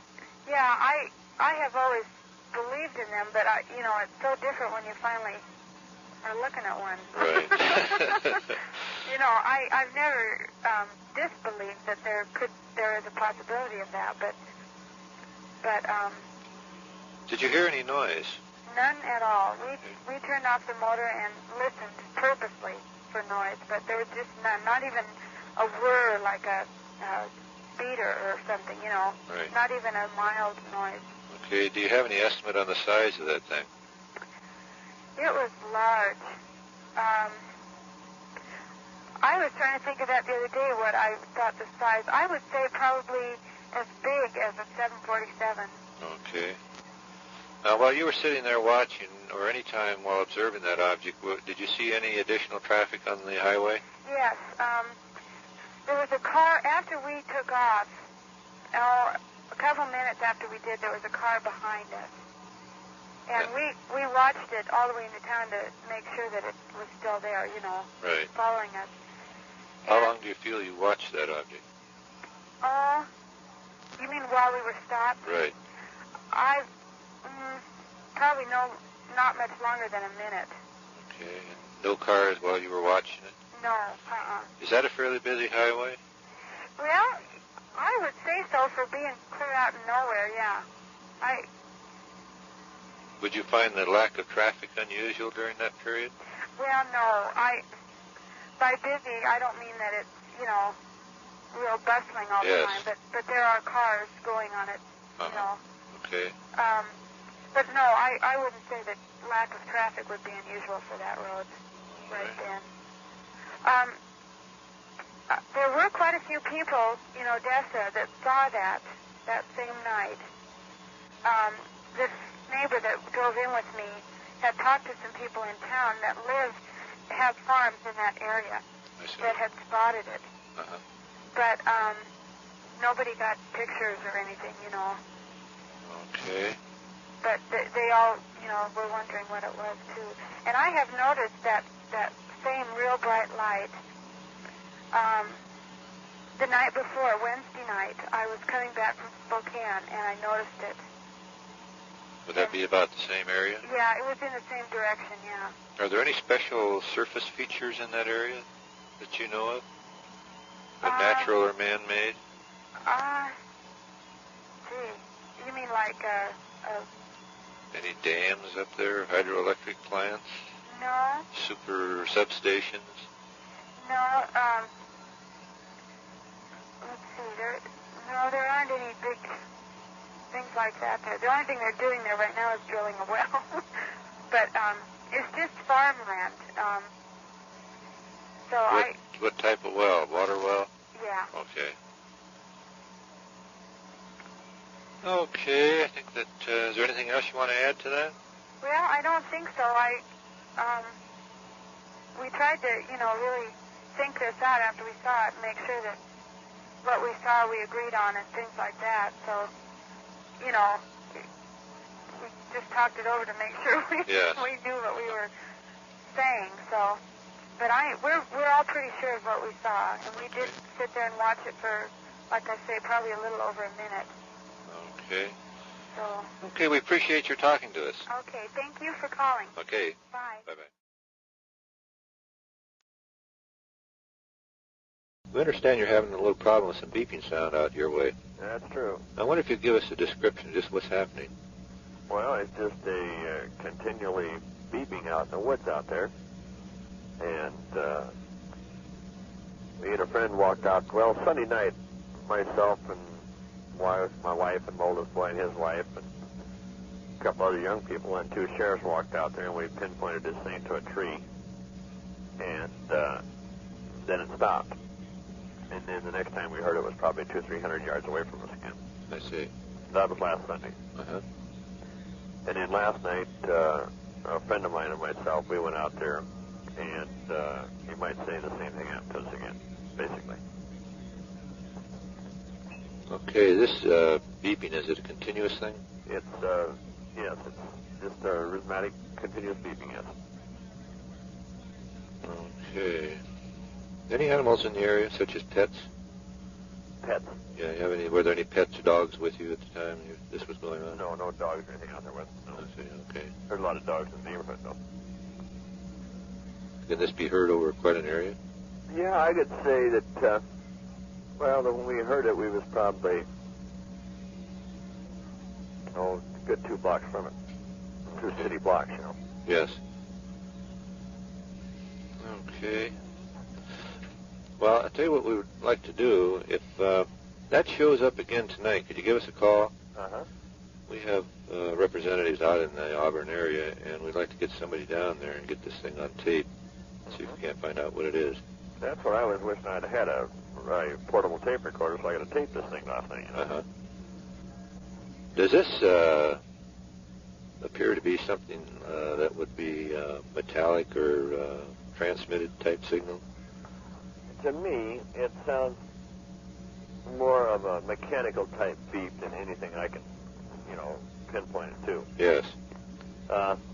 The Sunday night when we was out there, the two sheriffs says, it's probably a wounded seagull, But, I don't know. I don't know how it could be a wounded seagull. Yeah. Well, we've had a lot of this in the past, and, of course, the quick explanation for some people is that it's a certain breed of owl, white owl, kind of a mating signal, but a lot of these cases have been to such a degree that there's no way it could have been an owl. So. Well, now, like Sunday night, the first time my son heard it was about 7 o'clock in the evening, Yes. And when we finally done everything we was going to do and everything, and the sheriff department got out here, and we got out there and located this thing, it was a 4-hour period. Uh-huh. And this thing continually beeped for 4 solid hours. Staying in the same place? Yeah. Uh-huh. Okay, well, if it happens again tonight, would you give us a call? I sure will. Thank you very much. You bet. Bye. There's some flashings and some beeping noise. And it's been happening the past few nights. And nobody will do anything about it. Well, when did it start tonight? Well, it starts about 8 o'clock at night. And it quits during the day. During the daytime, too? No, it quits during the day. Oh, I see. Uh-huh. And it's a mechanical sound. It's definitely not no animal. Uh-huh. And there's flashes to go with it. What color are the flashes? Sort of white, like you take a picture during the night, flash bulb? Yes. It's flashes just like that. Mm-hmm. And then a while ago, down by the lake, we seen a glow, and that's where all the beeping noise is coming from right now. Down by the where? Down by this little lake, back property here. Well, there isn't anything we can do about it tonight, but probably tomorrow we'll have an investigator call you. But there isn't really anything we can do about it this late. Okay, well, just a while ago, there was a reporter from Federal News that went back to with us. Yes. And he was taking pictures with infrared film, you know. Yes. See if he could spot anything. Yes, well, we've had a couple of reports on this this evening. Yes. Well, thank you very much for calling. We'll see what we can do. Okay, well, anyway, the police and nobody will do anything about it. Mm-hmm. They've been up several times, you know, they won't go down in the woods to investigate. Mm-hmm. So it's got everybody in the neighborhood pretty shook up right now. Okay. Well, thank you for calling. Okay. All right. Goodbye. Bye. The Kirkland police operator referred me to your number. Yes. Said you had some sort of a bulletin. And my little girls were out. I'm an I flew Navy, torpedo bomber, and I'm sure my vision is not that bad. But have you had any calls about these things that are circling over the Kirkland Lake Washington area? Yes, we're flooded with calls. Are you? Yes. Well, I'm not the only one that's kooky then. No. Yeah, well, we saw a bunch of them. They were, they say, studying stars, and we were up in the north end of Lake Washington. And to the south and east of us, these, it must have been a half a dozen sort of red objects, which seem to be mingling into the air traffic that normally comes across. You can spot the military and the commercial. Yes. And these things are sort of flying together in a sort of a semicircular, sort of counterclockwise area. Have you had other reports on this tonight? Yes, there are reports coming from all over northeast Seattle, and then towards the north of Lake Washington also. Yeah, well, I don't know what I was seeing because they didn't behave, and then there were some sort of bluish-white objects that seemed to be going up and down like a helicopter might. Uh-huh. But even with binoculars, you know, can't really determine what's going on. But these red objects were going around in a, they say counterclockwise, I should have said clockwise. Yeah, clockwise. From the north end of the lake, south, and then around back behind some trees that I couldn't see, and then they seemed to disappear and then reappear. I see. And the bluish-white objects were going up and down, and the girls thought they were stars falling or something. Uh-huh. But they weren't, because a shooting star doesn't come down and go back up normally. Right. Never. So I didn't know. And I don't make rank calls. I say I'm an ex-naval veteran, and never say anything quite like it. I didn't know if there was some going. I'd say 8:15 to 8:30. Okay. Someplace in there. Now, the red ones, did you ever get count on those? I got a count of about, well, as I say, I had to look through trees, and there was at least 4 to 6. I could always see 4, but when they got behind the trees, I sort of lose count. Whether there was a couple others or not, I don't know. But they were just, they weren't flashing or doing a darn thing, but they just showed a red signal, and they seemed to be in sort of a loose formation, like, maybe 3 leaders and one on the tail or something, and they were sparse apart. Oh gosh, I can't tell what the distance was, but if it were a naval formation of planes coming in to land on a carrier, I'd judge them to be about 100 yards apart. But I don't know how far I was looking out. Right. Were they in any fixed formation? 3 seemed to be, with 1 low, and then when they'd emerged on the other side, as I say, I'd lose them in the trees. Right. But there were at least 4, and maybe more. I don't know. Okay. But then over to the south and west of us, almost due south actually, a little bit to the west. There were a couple of funny things going on up and down, and there seemed to be quite a bit of both commercial, private, and military aircraft in the area at the same time. And I was sort of losing track of what was going on where, but I couldn't figure out what these. You can track a commercial plane by its signal and a private and a military, but. So I don't know. I was just wondering if well, I wasn't having hallucinations because my 10 and 6-year-old daughters saw, and my wife all saw the same thing. Did you have any estimate on the size of those red lights? No, just lights. Just plain red lights, okay. Yeah. No, even with binoculars, we couldn't get any configuration whatsoever. Were they operating at fairly high altitude? No, they were dipping up and down, which thing that caught my curiosity because they'd go any place to 45 degrees above the horizon, down almost to the horizon, and dip back up again. Okay. And then I'd lose sight of them, and they'd sort of disappear around to the north. Well, I'm in Juanita, and I've got a lot of trees around my house. And I'd catch sight of them again. They seem to be climbing to the north and east, and then they'd dip down below the horizon of the lights where I couldn't see them, and then they'd suddenly reappear back over to the southwest. Okay. In your opinion, would these be something out of the ordinary from conventional aircraft? Oh, yeah, very definitely.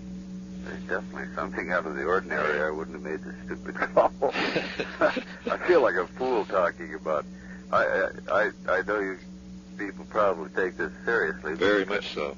But I never really have, and I've never seen anything that would cause me to place a call like this.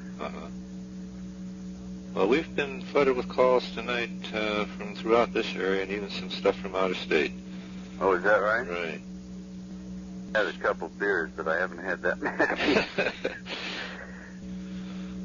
But these things were doing some dipsy doodles that, as I say, I flew Navy in World War II, and I can't quite figure out what they were doing or what they were, but they certainly weren't like anything I've ever seen. That solid red light I couldn't figure out because I don't know of anything in the air that's permitted to fly that way. Unless there's some new deal about helicopters or something. Okay, you say your two daughters saw this too? Oh, yeah, 2 daughters and a wife.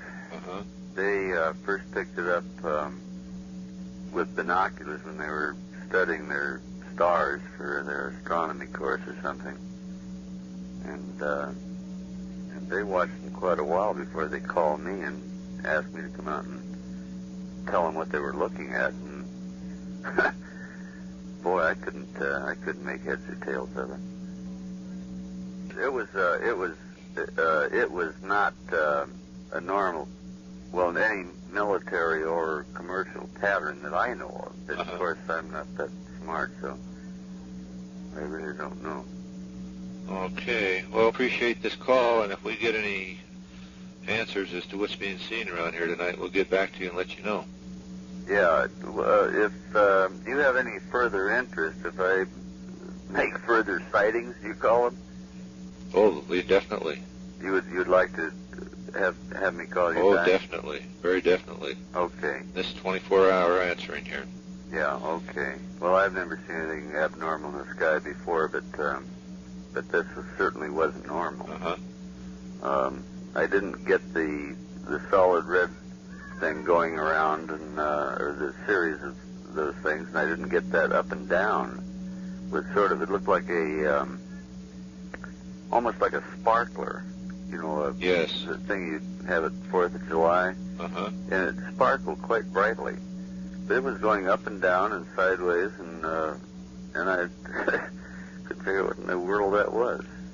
I thought originally when I went out that it was just a falling star that was going down or something. When it went back up, I figured, well, that doesn't make much sense. How about the speed of those red lights? I'd say, they say my perspective wasn't that great because I didn't have any idea of distance. Yes. But I'd say that they covered 180 degrees in probably a minute. Or no, not that much. No. Let me think. Yeah, that's about right. It'd be a few minutes. Okay. That they would cover maybe from dead south to northeast, and they were going northeasterly. Now I don't think we had them several times. I mean, it wasn't just one thing. Right. And they, I think we saw them. I don't know how many times the girls saw them. I saw them about 4 times, and I think they were in vision from, my guess would be someplace in the middle of Lake Washington to Woodinville in sight for about 2 minutes. That's about 180 degrees, I think. Okay. Now this would be, most of this was taking place, and I presume, in the western sky. You were looking to the west, southwest? No, I was looking to the east. To the east? I'm looking to the east. I'm looking south and east. Okay. Yeah. Okay. So they could be any place from the mountains to right overhead, because they say they were just red blocks, and with binoculars I couldn't pick out any kind of identification of aircraft. Okay. Because I could see aircraft coming in. They come over sometime towards SeaTac, depending on the wind conditions, and you can see the commercials coming in. And when I was out watching all this nonsense, I saw some military aircraft too. But I couldn't pick out any except lights. Yes. On these things and that's what made it sort of interesting, because you could identify. I could identify. My God, after flying 4 years in the Navy, I could identify most things and what they're doing, day or night. But these are something that I've never encountered before. I just don't know exactly what's going on, but I thought perhaps it might be some sort of a military maneuver, and the helicopters were coated with different colored lights or something, but I couldn't hear any helicopter sounds. Yes. That's one thing that threw me off, and the engine noises I heard I could identify when commercial jets were coming in. But these things, I don't know, when the normal jet noise died down, there wasn't any sound. And distance, I couldn't even make a guess at distance. Yes, okay. So, I don't know, I'm probably talking a lot of nonsense. No, not at all. Not at all. Well, we sure appreciate the call, and if you see anything in the future, why, please let us know.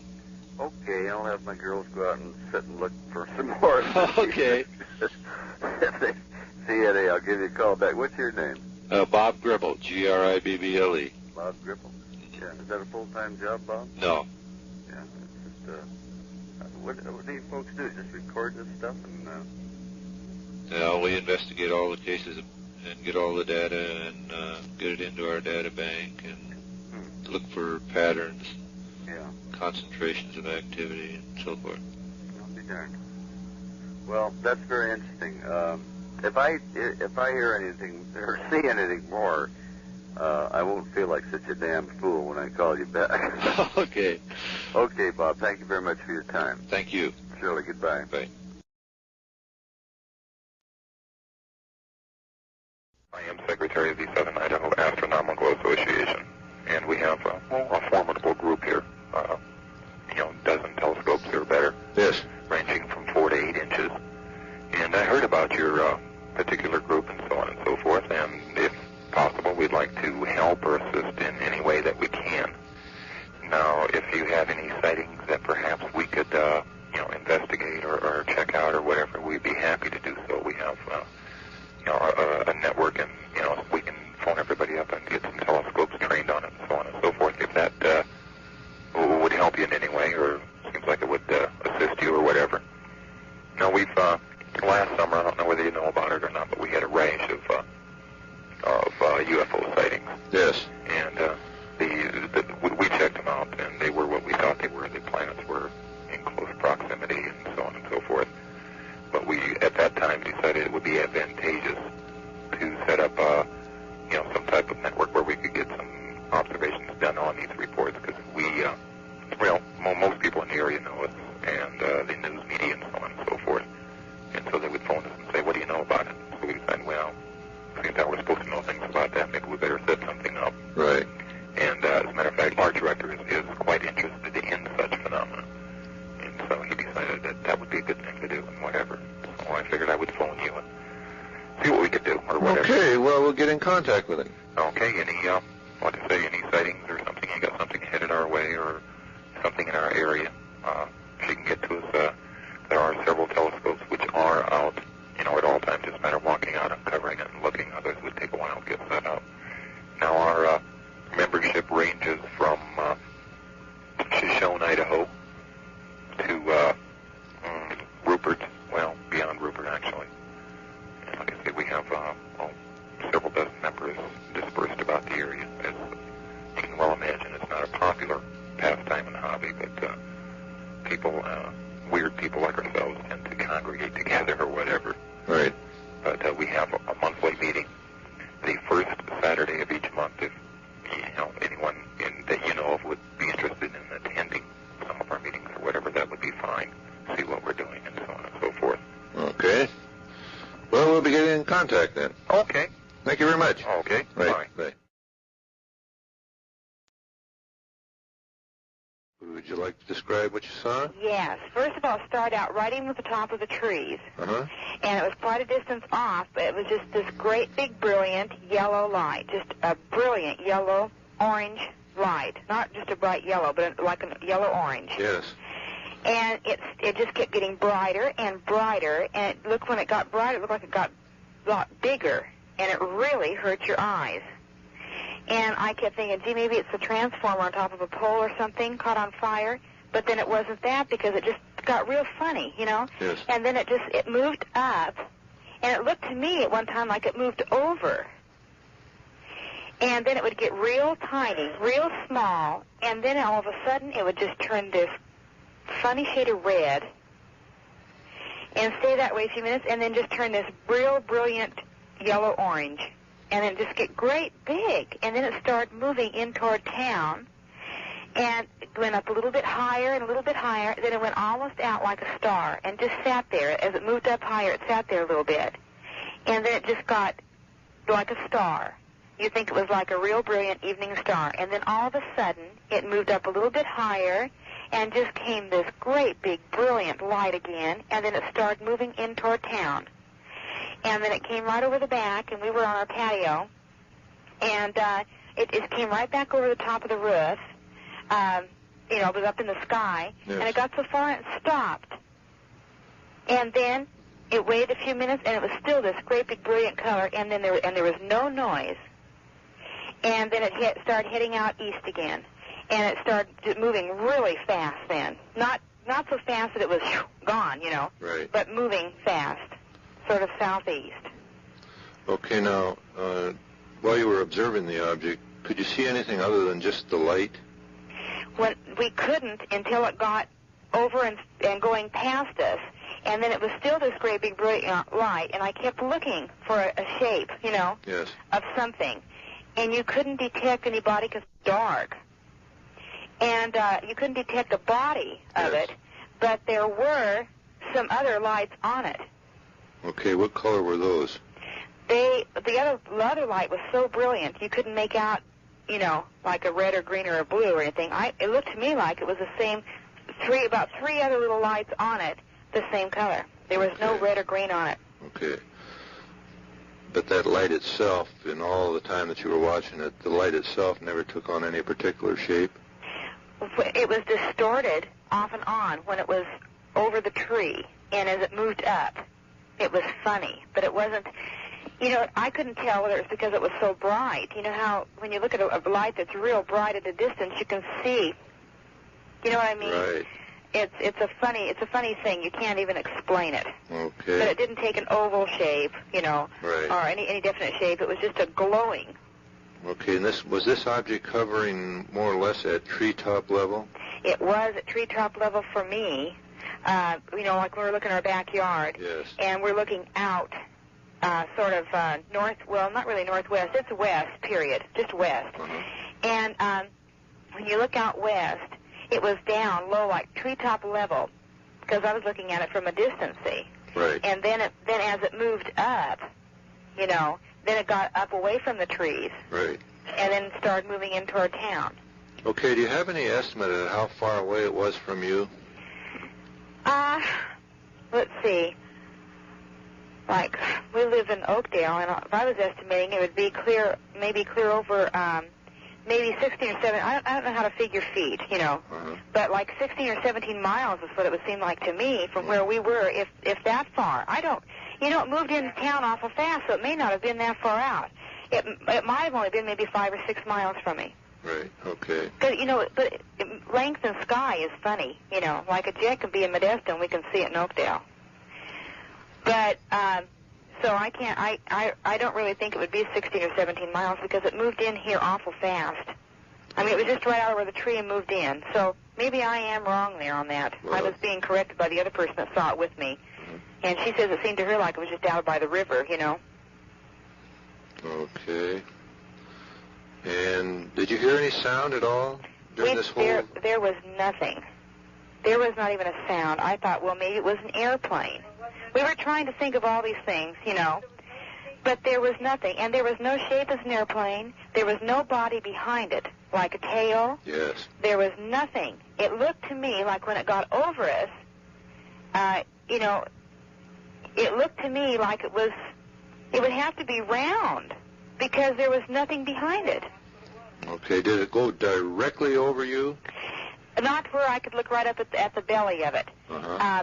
Like when you just bring your arm up from your waist and bring it up almost at a 90-degree angle. Uh-huh. And that's where it was over me. Okay, did it, during that period, did it pause or slow down at all? It did. Uh-huh. Mm-hmm. Okay. And that's when I said, oh, there's no way an airplane can do that. Uh-huh. And you can hear an airplane. Right. And you can hear a jet, you can hear a helicopter, anything like that. You can hear it. Did you notice any interference with lighting in the area at the time? No. Okay. Because we had our patio light on, Uh-huh. and everything was fine. Okay. Were there any pets in the neighborhood making any out-of-the-way noises? My dog was barking. Okay. It didn't start barking till it got over our yard. Oh, well, not right over our yard, but over us. Yes. And then my dog started barking, and he ran in the house. Okay. Did you and the other party experience any out-of-the-ordinary physical sensations at the time? No. Okay. It's just excitement. Right. But nothing at all other than that. Okay. And there were two witnesses, just you and another party? Me and my mother, yeah. Okay. I kind of wish my husband had been home, but he isn't home from work yet. And no one took any pictures? No. Okay. About what time did you first spot that? At 12:30, must have been right around 12:30, because I kept saying, see, look at that funny light. Isn't that weird? And I said, you watch that for a few minutes. And what's funny is I've seen a light, something like that, before in that same area, but nothing, and I've watched it out my bedroom window maybe for about 20 minutes, and it changed all these different shapes, but never move in. It would go out. I mean, it would go out, completely out. Is there anything over, any special surface feature in that area? Any man-made, any dams or electric power stations? Or? There is a electric power station on River Road, and that would be following it right down the river. Uh-huh. And now let's see, I have to stop and think. It would be sort of in that same area, really, because it's clear out. It's on River Road, and you go clear out, and like I'm 2 blocks, maybe 4 blocks in from the river. Yes. And it is down the river, PG&E substation. Okay. And it's the Maloney's substation, it's called. But we have a Maloney's Dam being built clear up in the, clear on up. Yes. But it wasn't up over there. Okay. It was down the mouth of the river, clear down. And there is a substation in there. Okay. Now, that's a funny thing because I was trying to locate it along River Road, along the river, whenever I was telling you where it was at. Mm-hmm. But I have no sense of miles, anything like that as far as feet goes or yards or anything. I have no sense whatsoever. I could tell where it is, and he moved it awful fast, so he couldn't have been out as far as I said at first. There's just no way he could have been out that far. Uh-huh. Well, visual estimates are very difficult anyway. Yeah. Right. Well, would you consider filling in one of our questionnaires if I sent it to you? Oh, yeah. I'm one of those that just can't believe this. I believe in him. I'm about the only one in my area here that does, and when I called in, I told the girl, I says, you're just not going to believe this. I says, I can't even tell you what it is. And she didn't even know how to. I called the police department, and I know her because I work in the justice court. And I says, you're just not going to believe this, Pam. And she says, well, tell me. And then they ran out. Well, then the officer on duty, he says, oh, well, tell her it's just an airplane. We saw it move out over town because I told him it was coming into our town. It was on the outskirts of town. Like, they would have to look south to see it. Right. And but it was no airplane. I know, because there was no noise in our backyard except for my dog.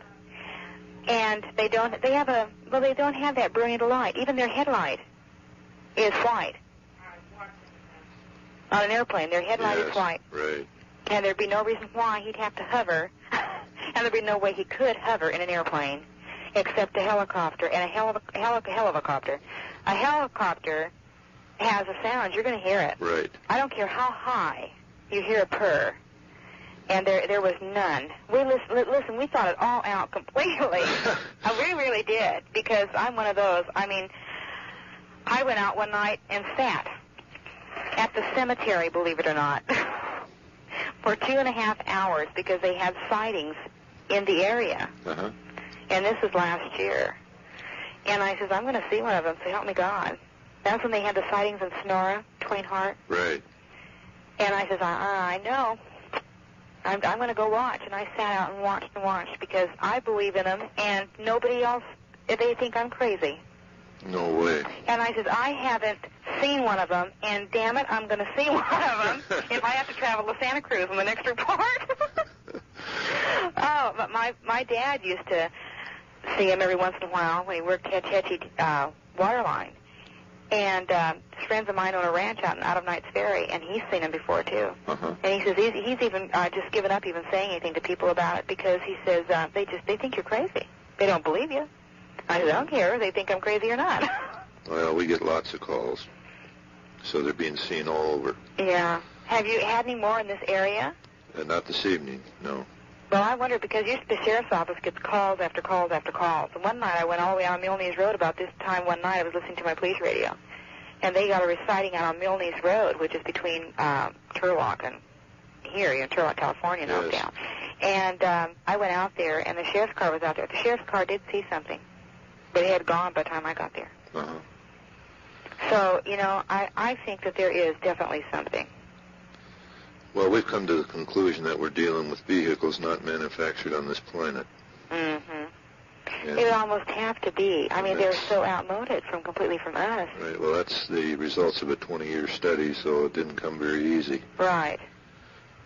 Well, I'll tell you, I kept saying, well, there's, they're going to they ask about shapes. They're going to ask about anything like that because I'm going to report this. I said, this is, I'd seen lights, and what you think it is, but never turns out to be anything. Right. And I says, but this definitely is. When it moved out over us, if it was an airplane, we'd either get the after sound as it passed, after it passed, or something, because we're right in the jet stream, because Castle Air Force Base is just 45 miles from here. Right. And it headed out that way. Now, whether Castle will turn it or not, I thought a couple of times calling Castle to see if they had reported anything. Mm-hmm.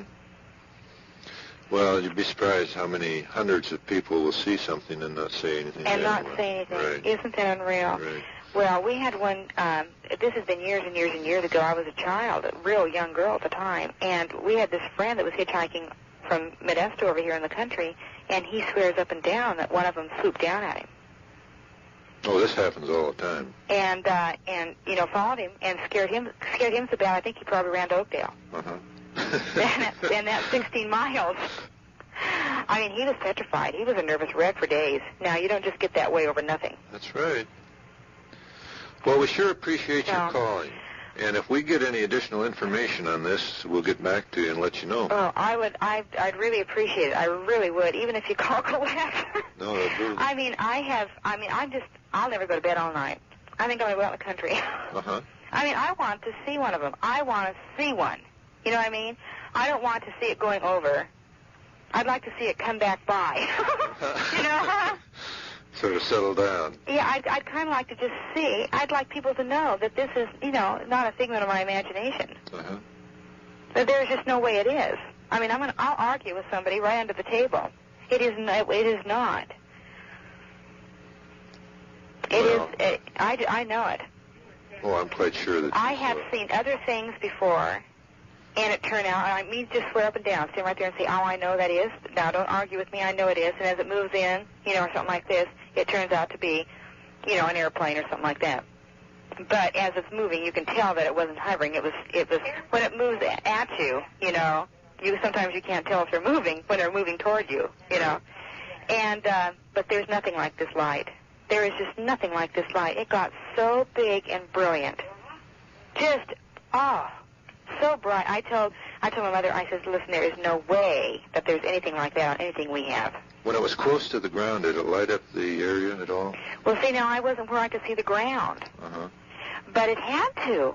My God, it was brilliant. It had to. Right. It had to light it up.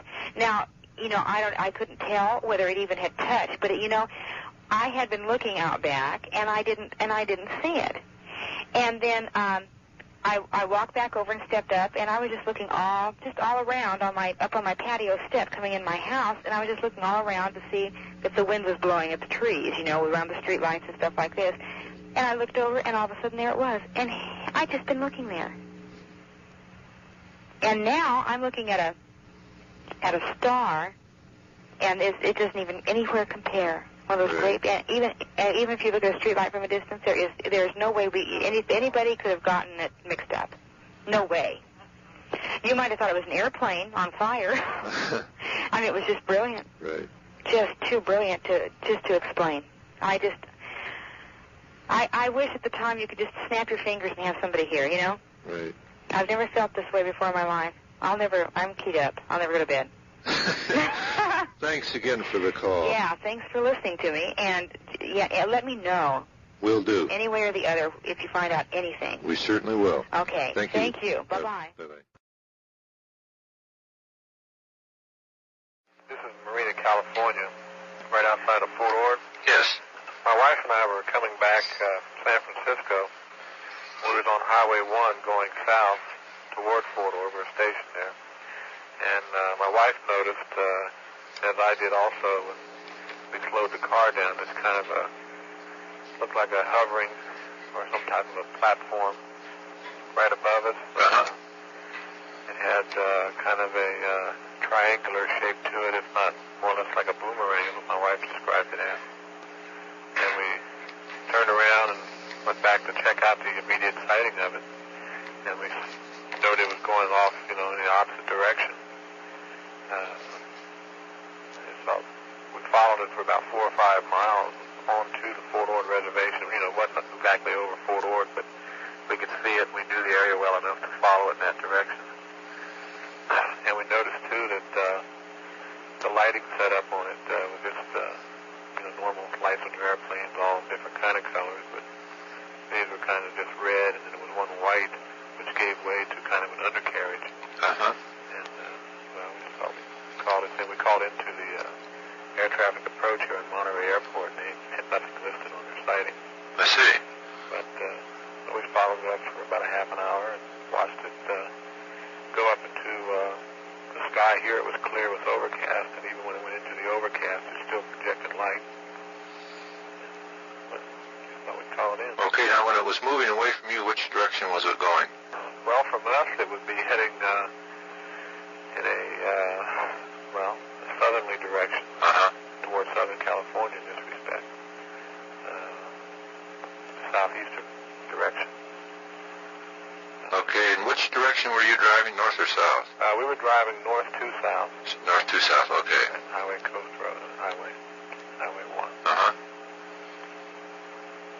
And where was the object when you first spotted it? That is, in what part of the sky? Normally, like you see something in the sky, it's on, kind of high, just like a star would be. Yes. Along that line. Well, my wife, we saw it crossing. She saw it first, and she saw, just an aircraft, a low-flying aircraft. And then when I spotted on my driver's side, I just had to look straight up, just kind of veer over toward my windshield or my window on the side where I was driving. And could see it plain as day, and it wasn't moving.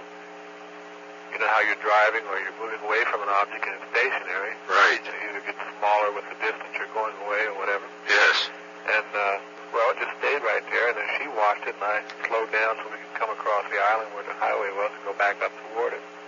We noticed it veering off into the trees, and then as we stopped, I passed the area where we saw it and backed up, and before we could make any real other identification, it was hovering away toward the southeast or southwest direction. Okay, do you have any idea of just how close you got to that object? Well, just from the first side of it, like I say, my wife said there were 2 or 3 red lights, and I only saw 2 red lights and 1 white. And from what the white projection was, it looked like an undercarriage, some type of an aircraft, whatever. It wasn't a case of being a saucer or anything like this, but the white lended to the shape that it would be in. I see. So the outline was definite, to where it was kind of a triangular pyramid, this type of thing. Right. Do you have any idea, did this appear metallic? Just a moment. What, Kate? Right, I would think to say it would seem metallic. The whites would really, gave me the impression anyway that, hey, wow, this is really a definite shape. And I thought maybe it was a communications platform, but we've passed this place numerous times, day and night. Never noticed any radio communication towers there or have been erected at this time. Kind of, Do you have any estimate of size? Oh. Hey, Kate? Wait a minute.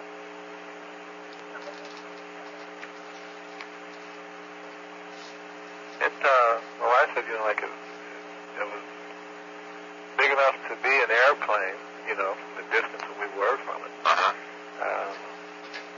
Like, you can take your thumb and blot out the sun just looking at it. Right. This was, I'd say as big as the sun, by blotting it out with your thumb. Okay. And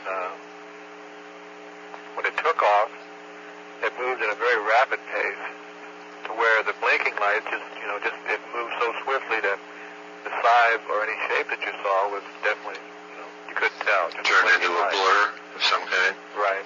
Okay. And as we saw it, tracing it on down the highway, it had kind of a zigzag pattern. And then we noted when it would stop, and then move on at its own pace, stop again. And then we noticed near the Monterey Airport where air traffic was there, we saw a few airplanes flying.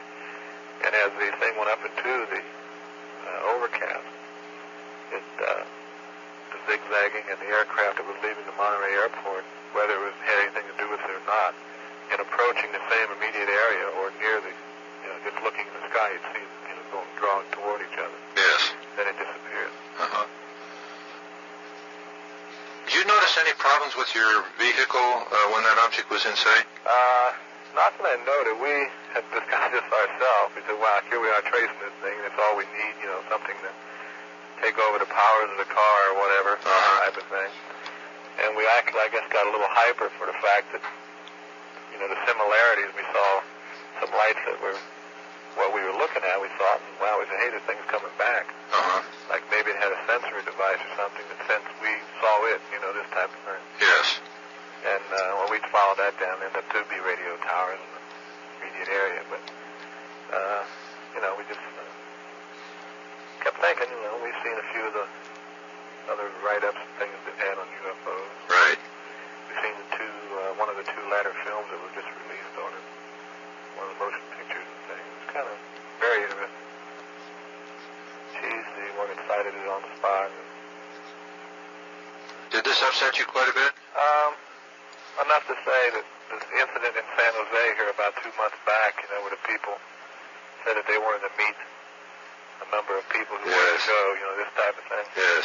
If that was a true incident, I think we'd be prospects, you know, that had to be to go test it out. Yes. I do believe, my wife and I believe not so much in the hereafter, but there's things out there, and, you know, we can't understand or comprehend, but be willing to take a beam up and check it out. You know, that type of situation, as long as you weren't harmed or whatever. Right. Would you fill out a questionnaire if we send it down to you? I think so. Okay.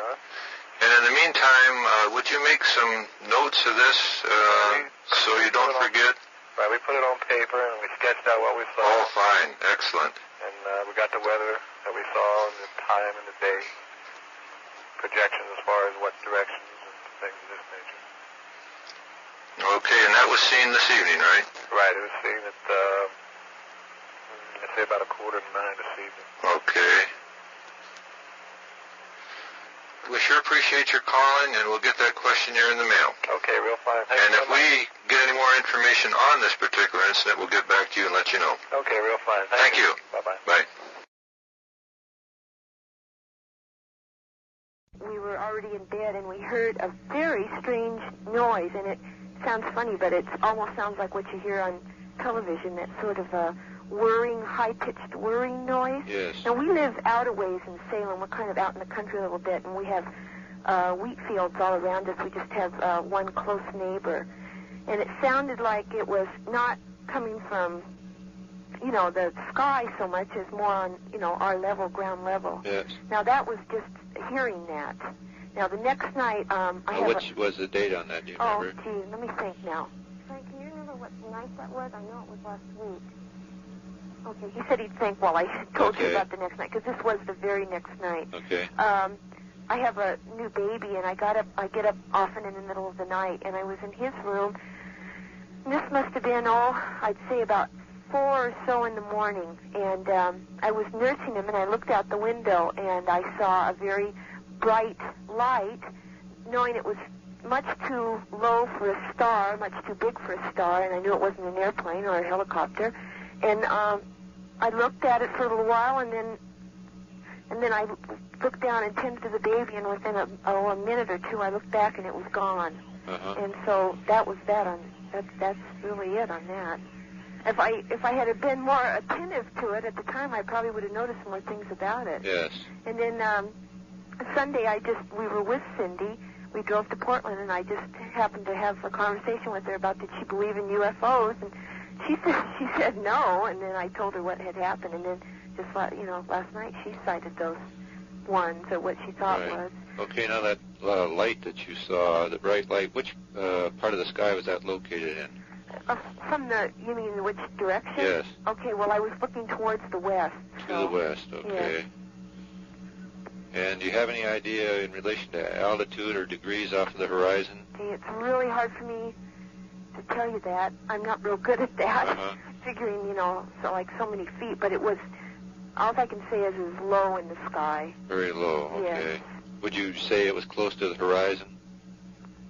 No, let's say maybe a little bit higher than that. Okay. And about how long did you watch that? I watched that for a good 2 minutes, I'd say. Okay. What color was it? It was like a bright light. Just straight white? Yeah, right. Okay. And it didn't move while you were watching it? No, it sort of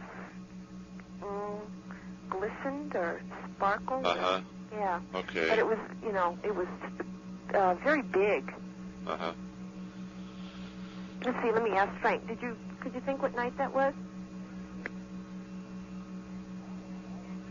Okay, he said he was pretty sure it was Wednesday night. Okay. And I know that we heard the sound the night before I saw the object. It was a very strange sound, a high-pitched whirring.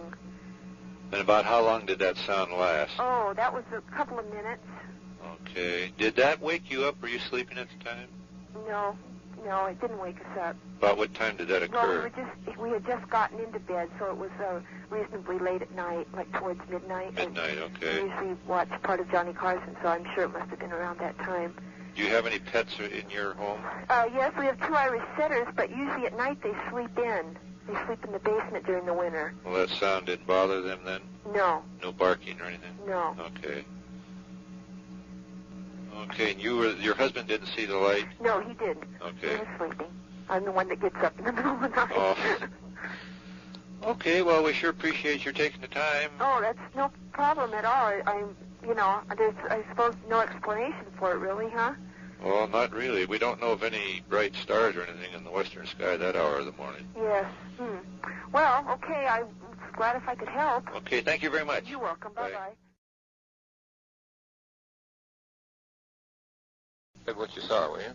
Okay, this is how I saw it and where and everything. Okay. I was driving on U.S. Highway 6 and 50 across Utah, and it was between Eureka and Delta, Utah. Okay. Okay, and it was approximately 1:35 or 1:40 in the morning, according to the clock in my car. And I was going down the highway. I was speeding. I was doing 70 miles an hour, and I thought it was a police car. So I slowed down because it had red and blue lights on it. Okay, now where was this located in relation to you? I would say it was about a mile behind my car. Okay. So I slowed down to 30 miles an hour, 30 or 35, around there for it to catch up. And it never got any closer, but it never got any farther back. And the lights were still there. Uh-huh. So I speeded back up to 55. And I checked the mirror again, and I never got any closer, and it never got any farther back at all. So the car I have is no slowpoke, so I took it up to 120 miles an hour to see what would happen. And it never got any closer, and it never got any farther back also. So I stopped completely.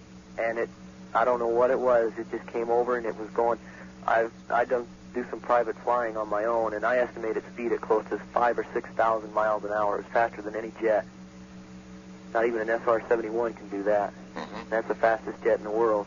And this thing just went, I mean, it was there and it was gone. It went directly overhead. And it was, as much as I saw of it and as long as I saw it, I'd estimate it was 70 to 90 feet above the ground. Gee, that's pretty low. Did you hear anything? It was just... I mean, did it give off any kind of sound? Well, that's what I'm trying to describe. It's trying to relate it to something. Uh-huh. Let me see what it sounds like. The closest I can come is, you know, a mixer on high speed? Oh, yes. On really, I mean, like, not osterized, I mean pulverized. Yeah. It's really like a mixer with nothing in it on high speed. And I had my window down and was looking out and up to see what it was, and the thing went hell-bent for leather over. And it went over the horizon, and good God, it was less than 30 seconds, and it was out of sight.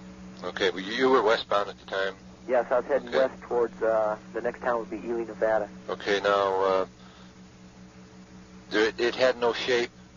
As much as I could see from the outline of the lights, it had one blue light directly on the front of it, and as much as the outline I could see was it had like a half a circle was the front part of it, and then the rear end was more or less came out in a triangular thing. I see. Like half a triangle and half a circle. Okay. Okay, and on the front of the circle I picked out was the blue light, one single blue light. And then on the outside, like where the circle came into the triangle, from what I could see was where the 2 red lights were. And that's what made me think it was a highway patrolman, because they got one blue light on top and then 2 red ones on either side. Right. And there was nothing like an exhaust or anything, you know, like it didn't leave any fumes or vapors, and I didn't notice any phenomena that created in the air like ionization or vaporization of anything. But it just, it went over. Okay, now how long do you figure it followed you before you finally stopped? It followed me. I first sighted it, like I said, 1:35 or 1:40, and when I finally stopped, it was 10 minutes after 2. That was in the morning.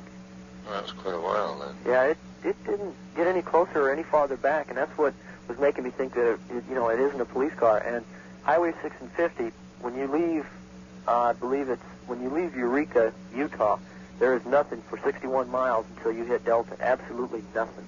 Okay, was there any other traffic on the highway?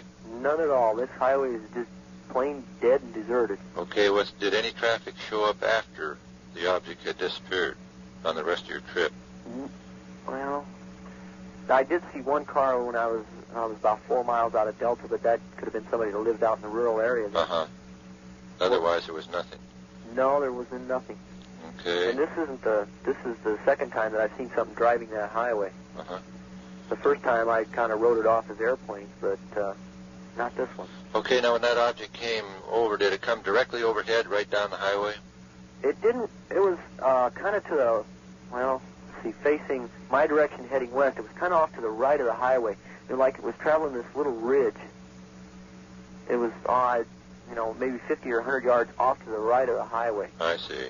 And it was, it wasn't that far above the ground. Okay.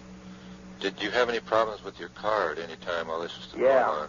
My I've got a 69 Charger that's got oil pressure, fuel, temperature, and alternator. And after the thing went over and I took off again, my alternator just went crazy.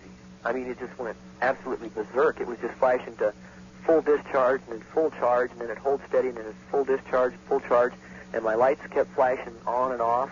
And for once there, my lights went off, and all of my gauges went dead, just like everything was gone. Now, was that when the object got near, or was that when it was tailing you? That was, first time that happened was when I slowed down to about 30 miles an hour. When I slowed down, my lights went off, and I figured it was a short between my brakes and my headlights because I was putting the brakes on. And then the second time it did that was after the object went completely past me, and it's gone, and I started off again, and then everything just went crazy. Okay. Now, during prior to sighting this thing in your mirror, did you have any unusual feelings or any physical or mental feelings? The back of my neck was tingling like crazy, like, the feeling you get when somebody's got their hand right next to it. Right. And you don't actually see them. And I've been in combat area before in the Middle East, and I've kind of got a sixth sense from that, and that's what made me start checking my mirrors and everything. That was before you spotted it, though? That was before I spotted it. Okay. How about all this was going on after you spotted it? Was there anything unusual that you felt? Except when it was, like, directly to the right of me when I was looking out at it up in the sky. And, I wasn't out of the car completely. I was hanging up and out the window, if you know what I mean. Yes. I didn't feel I had time to get out of the car and watch it, so I just rolled it, cranked the window down, and got up and watched it. And I got really, what kind of a sensation is it? Like, you get a cold chill or something? Yes. That could have been from just hitting the cold air really fast from the warm car, but it was, really racked me good. Yeah. Okay. Has anything happened to you since then? Anything unusual? Well, nothing unusual. The only physical thing that's happened to me is I've got quite a few scars on my body, and they've been hurting really intensely lately, especially on my arm. Now, I don't know whether that could be attributed to it or not, but it's been hurting quite a bit. Okay. Did you have your car radio on at the time? No, I didn't. Has everything worked in the car okay since? Yeah. Well, the lights go out on bright still. If you can drive them on dim, all right. But when you switch it on bright, the alternator just sometimes they'll go out, sometimes they'll stay on. But it never did that before I saw that thing. Okay. That car was in perfect running condition before I saw that thing. Now, did that happen this morning? What's this? Early this morning? When I saw it? Yeah. No, that would be, what is today, Thursday? Friday. Oh, today's Friday. Wow. This was, it'd be, I'm trying to think of when I got to California. It would be Sunday morning, last Sunday morning, real early, because I just found out about you guys today. Oh, that would be the first then? Yeah. Yeah, okay. And Sunday morning, real early. Okay. Who did you get our number from? Lieutenant Commander's here at Naval Station Treasure Island, California. Oh, great. And I've been trying to find a place like this. Because I get that, subscribed to the magazine, the annual, that keeps you updated on the reports. And that's why I was curious, as you asked about the car, whether it was as they call them, the Men in Black. Do you know anything about them? Oh, yeah, we hear a lot about those. That's, I don't know, I haven't met them yet. Maybe I will for seeing that. Well, I debate as to, some of these stories are really way out. What I was going to ask is if you would fill in one of our questionnaires for us. Oh, certainly. If you'd like, I can sit down and, to the best of my knowledge, draw this thing for you. Yes, I would like that very much. Okay, and I can, as much as I saw of it, and the moon wasn't out that night, but as much as I saw of it, I think I can put a fairly good replica on a piece of paper. Because, I was a nuclear engineer for the Navy, and I can get a pretty good idea of what it looked like down for you. Excellent. Now, how high did you figure that thing was approximately off the ground? Well, I would say, just from a rough triangulation, was between 70 to 90 feet, maybe at the utmost 100, but it wasn't below 50. You figure it maintained that altitude all the way? It was contour flying. Oh, I see. It wasn't just straight altitude, it was contour flying. Following the contour of that ridge? It was the contour of the road. That's why I kept, maybe that's why I didn't see it until I actually felt that feeling or had a reason to check in my mirror because of the hills in that area. Right. If there hadn't been hills or just straight and flat, I'd probably noticed it earlier. But it was coming, and it was flying the contours. It wasn't just taking a straight altitude or a straight lateral course or anything. Right. It was just like he was having fun, Well, we sure appreciate your call, and we'll get that questionnaire in the mail right away. Okay, and I got your address here on this card, so Fine. Make that drawing up, and anything else I remember, I'll put in there with it and send it up to you. Thank you very much. And I'll spread the word about you guys, and if anybody else has seen anything, then I'll have them get a hold of you. We would appreciate that very much. Okay. And, Thank you. Have you got any recent literature on the recent sightings and anything? Yes, we do. You want me to send you some? Yeah, would you please? Will do. Because for a while there, I was a skeptic on it, but after I've had 3 or 4 experiences with them, that I never really got around to reporting to anybody. And after this last one, I'm a firm believer. Yeah, okay. And anytime you mention our organization, anybody who has seen anything, tell them that if they'll call just long enough to leave their name and telephone number and what they saw, and then we'll get back to them. All right. Okay, I'll be sure to do that. Thanks very much. Yeah, thank you. Okay. Bye. This is the UFO Reporting Center again? Yeah. Wonder if we get a description of what happened to you last night. I can try. Okay. I was coming off work, and I just had to look over in the town, it was about a quarter mile away from me. And there was this great big huge thing there, the biggest thing I'd ever seen. And I thought it was ever be a normal airplane or anything, Uh-huh. I was going pretty fast, it was going like about 40, so I slowed way down and looked at it. And it was moving right by the trees. But it was going real slow. And pulled off the side of the road from Pittsburgh, and it was, oh God, it was the biggest thing on earth. It was about, I live in a 70-foot trailer. Uh-huh. Really, it had to have been a half mile long. I'm poor judging of anything like that, but I think it was that big, maybe a mile long. And it had lights. And it was just above the trees. I thought the road that stopped on it, Yes. And I just sat there and watched it in complete amazement. I could see most of the lights. I can't tell you too much about how it was built. It was kind of long and oval. It's a strange light. It looks like black lights on it, not our kind of lights. Uh-huh.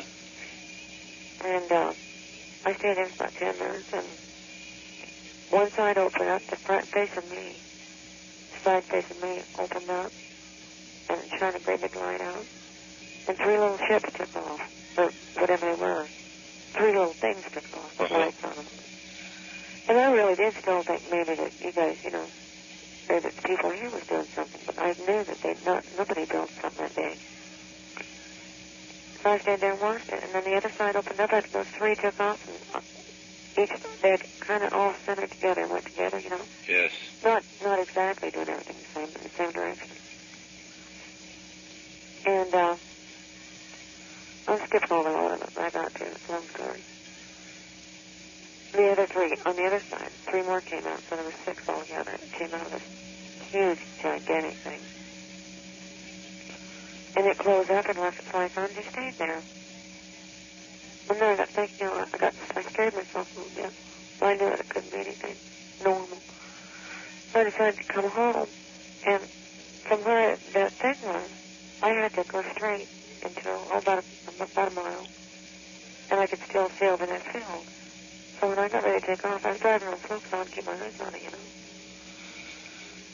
without running off the road. And I looked over there, and it was moving along with me. So I just kind of went a little bit faster. So I was going to go around these corners. And from where the trees was down to the next clearance, about a half mile.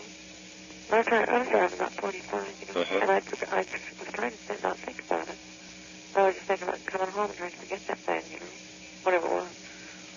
And I got to the next clearing, and I turned and looked to my left-hand side, and it was there again. It was following me. And it was right up above the trees, Yes. hanging in there. And so I pulled off the side of the road again, and I just sat there and stared at that thing. And then I got thinking, I just had to get home regardless. And it seemed to stay in one spot. The big one did. And I just left it. And I was going to go, get someone and then come back. That's what my intention was. So in the meantime, while I was standing there watching the big one, I still seen all these 3 little things on each side doing strange little things together. But they wasn't coordinated together. It was all traveling off by itself. And there was, I'll just keep going. So I came over by, I made some cutoffs. I took a shortcut to go over Little Rock Road. And there's one, little one. I didn't know whether it was following me. I didn't think it was really, because I'd made so many cutoffs, I lost my sense of direction. And I thought maybe, the sky was, I'm not that smart really, navigation life and all that, I don't know anything about it. Anyhow, I'd made several cutoffs about 3 or 4 miles later, something like that. And I hit Little Rock Road and came back up this way to where I live. I don't know whether it's the same direction or not. And turned and looked at my let's see, I was driving. I looked at my left-hand side. Yeah, it was the left. And the little one was right there beside me. It was like as high as an airplane. But I could see it that close, so it was the closest I'd seen one of the little ones, and it was a big too. Just about how far away from you would you say that was? Oh, I'm such a poor judge of distance. Like an airplane that was flying low. Does that tell you anything? Uh-huh. Okay. But there was traffic on Little Rock Road, and there was a lot of stars out. So I had to stop and make sure that it wasn't just a star or something with my head. Yes. It had red and blue lights on it, so I knew it wasn't. I knew it was one of those little things. So anyhow, it followed me all the way home, and I got out of my car, and I was kind of scared, because by the time I parked my car in my driveway, it was in front of me, and it was bigger, and I knew for a fact it followed me, And I came in and told my son-in-law about it, and asked him if there was such a thing in the world, that these people were building here, how big the biggest jet was and all that. And I grabbed a hammer and told my story, which took a long time. And then I said, well, look about and see if it's still there. And he was with me, and I was, so upset then. We went out there, and my 2 daughters and him, and I went out there, and it was still there. And right in my backyard, only there was all 3 of them there. Seemed like the 3 that came out the side of the ship, whichever side it came out of. Uh-huh. Like that, like all 3 of them followed me, and I didn't really know it. So I told him to call the police and to find out what was going on. Maybe something strange was going on, I didn't know. And I stayed out on the porch and watched it. And all 3 of them made a formation right up above the trees, like a ball. Only the closer they got to it was like a sunball, it was round. Yes. And made a formation up over the trees and just clung there. It stayed right there. It was strange. But it was a strange way they moved more than anything. I knew it wasn't normal. Did they appear to come close to the ground at any time? Well, they were down real low, yeah. But I don't know whether they landed or not, because in the meantime it was freezing. I was going going in and out. I was trying to answer questions on the telephone, you know. Yes. And my girls were getting scared, and I was trying to take care of them. You know, tell them not to be afraid of it or whatever. And, anyhow, I thought, you know, I was on the phone to the cops for quite a while. It was about, these things stayed in the air for about 3 or 4 minutes. Real close and hovered together.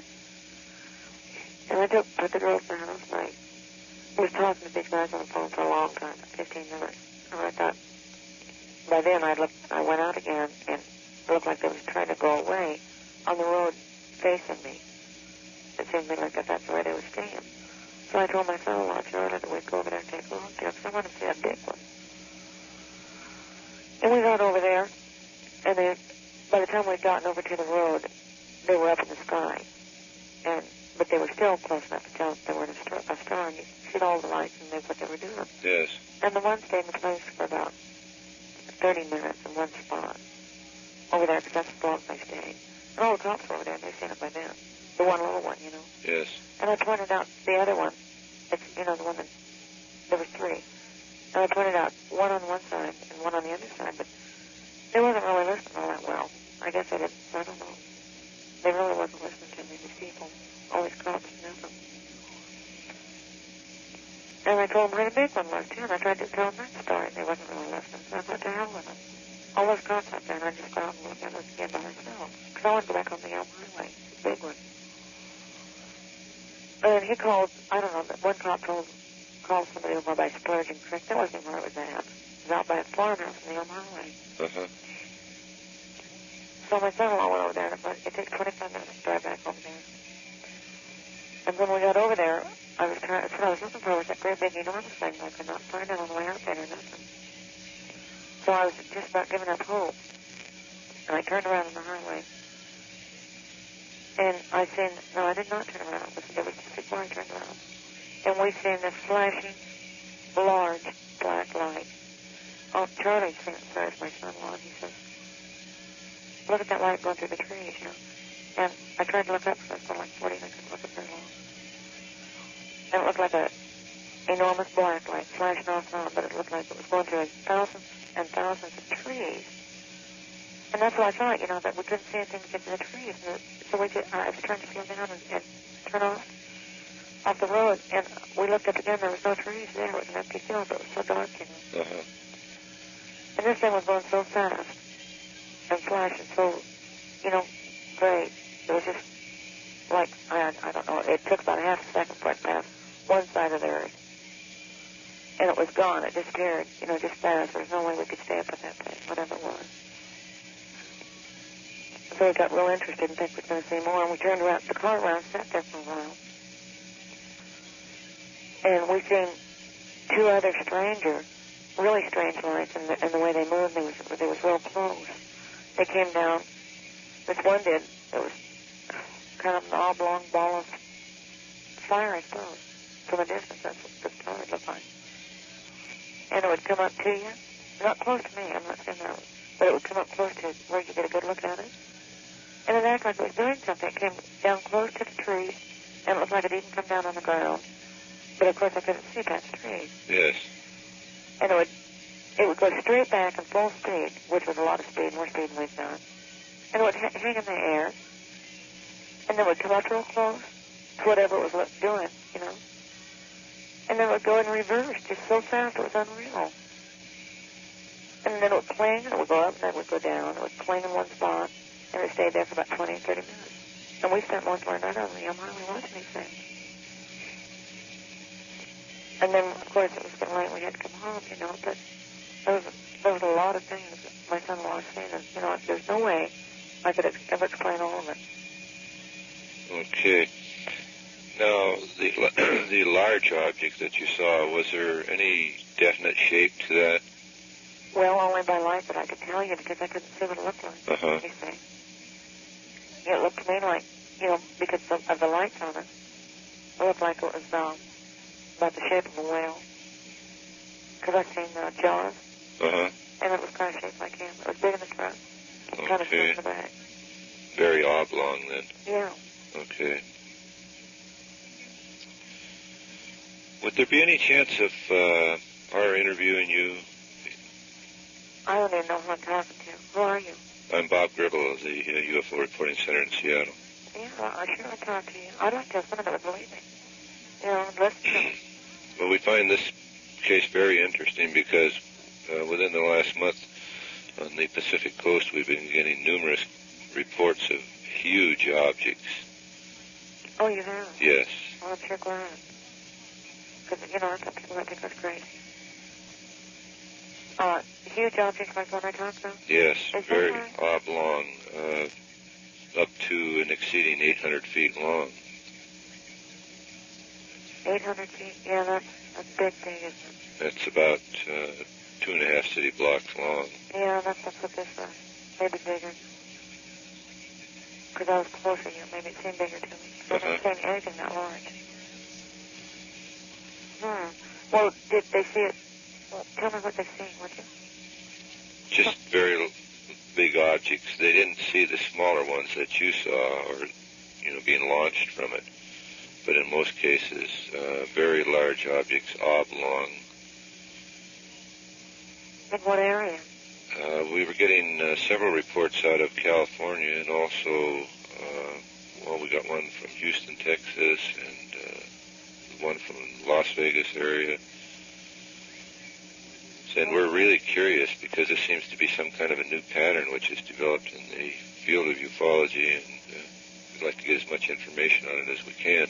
Well, there's a lot more I'd like to tell you that, you know, like last night after we went to bed, which was about 2:30 in the morning, you know, we were all exhausted. My mind was really going, you know. And we were laying here, and I heard all kinds of strange things, and I get up and look, and I couldn't see too much, you know, but we laid in bed for about 15 minutes. I started trying to go to sleep, and my daughter and her husband was in bed. And I had just drifted off, so I didn't really hear anything. I heard a lot of crashes and a lot of sound like whirlies, you know, in the air. Yes. A whirl thing. But I know I had to go to sleep regardless of what was out there. And anyway, my daughter came in, and she came in, so she said, Mommy, hurry and go to the window and look. And we went out there, and I just opened the door, the window on her bedroom real fast. And I did hear it, but I couldn't see a damn thing. And it sounded like, the noise that I heard sounded like about 1,000 wild dogs barking together in high speed. And that's the truth, you know. That's the only way I could ever explain that to me. Okay, would you be available Sunday? This Sunday? Yeah. How early could we come down? Well, if you want to take a time, that'd be fine. I'll try and make that. Pardon me? About 10, would that be okay? Oh, that would be fine. Yeah. Because we would really like to take you over to wherever you saw this big object, too. And we'd like to check those fields out by your place. Yeah. Well, what if they're still here tonight?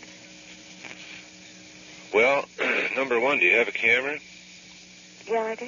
I sure do. Okay. I'm going to get pictures of her. Regardless whether you got black or white or colored film, if you see anything there tonight, why, get pictures. Okay. And, of course, if you get anything going like an object coming down and actually sitting on the ground where you can see it on the ground, we'd like to hear about that right away. Well, I feel confident that could have pretty well happened last night, although I didn't see it. Well, it's very difficult to tell at night. Yeah, it is. Yeah. Well, fine. Then we'll see you about 10 o'clock Sunday morning. And, well, if I get anything strange happen to me, how about someone at Boeing, and he gave me this number and felt that I should call you. I live in Richmond Beach, right off the water, and I saw kind of an unusual craft of some kind. I don't know what it was. Okay, would you like to describe what happened? Yes, I had been to Wax and Rain to buy some paint, and I came home, and I was sitting in the car, and I was listening to a song, and then I got out of the car and started to get my dogs out, and I just, noticed lights, and so I looked up, and I can't really estimate exactly how high it was, maybe 300 feet, maybe lower, I don't know. And I saw two lights, and they were flashing very sporadically. And then I saw one light, and it wasn't a strobe. It wasn't going around like a normal plane. It was kind of flashing. Mm-hmm. And so then I watched it for a second, and I thought, well, it's kind of a funny plane. I didn't think too much of it. And then all of a sudden, I saw maybe 6 or 7 more lights, and they were extremely bright, and they were flashing all over it, and they were all white. And then I thought it moved kind of quickly, and it was to the left of me, and then it was to the right of me, and then it was sort of to the front of me, and it was flashing real funny all this time, you know, all these lights, and then maybe one, and then a whole bunch, and then, you know, and I never saw any red lights or any green lights, although it was at different angles, and I was really watching it, you know, and it's really clear tonight, and it's kind of low, and then I decided that I'd better get someone, so I ran in the house and told my husband to come out and see this thing, and he watched it, and it went in a northeasterly direction, and it seemed to be kind of low and moving first kind of slow, then kind of fast, and, you know, it was not really zigzagging, but it was just picking up speed and then decreasing, kind of funny. And he watched it fly off, and he saw it too, and it was a really peculiar type of light. It wasn't a revolving strobe, and I don't know, it was just these lights seemed to be kind of one-sided on it, you know, when they were flashing the brightest. I see. And I don't really know what else, and there wasn't any noise. I mean, we didn't hear any helicopter, you know. We could have heard, I think, the helicopters that were that low, and didn't notice any aircraft engines, and, you know, I could have been terribly excited maybe and overlooked that, but I didn't recall hearing anything at all.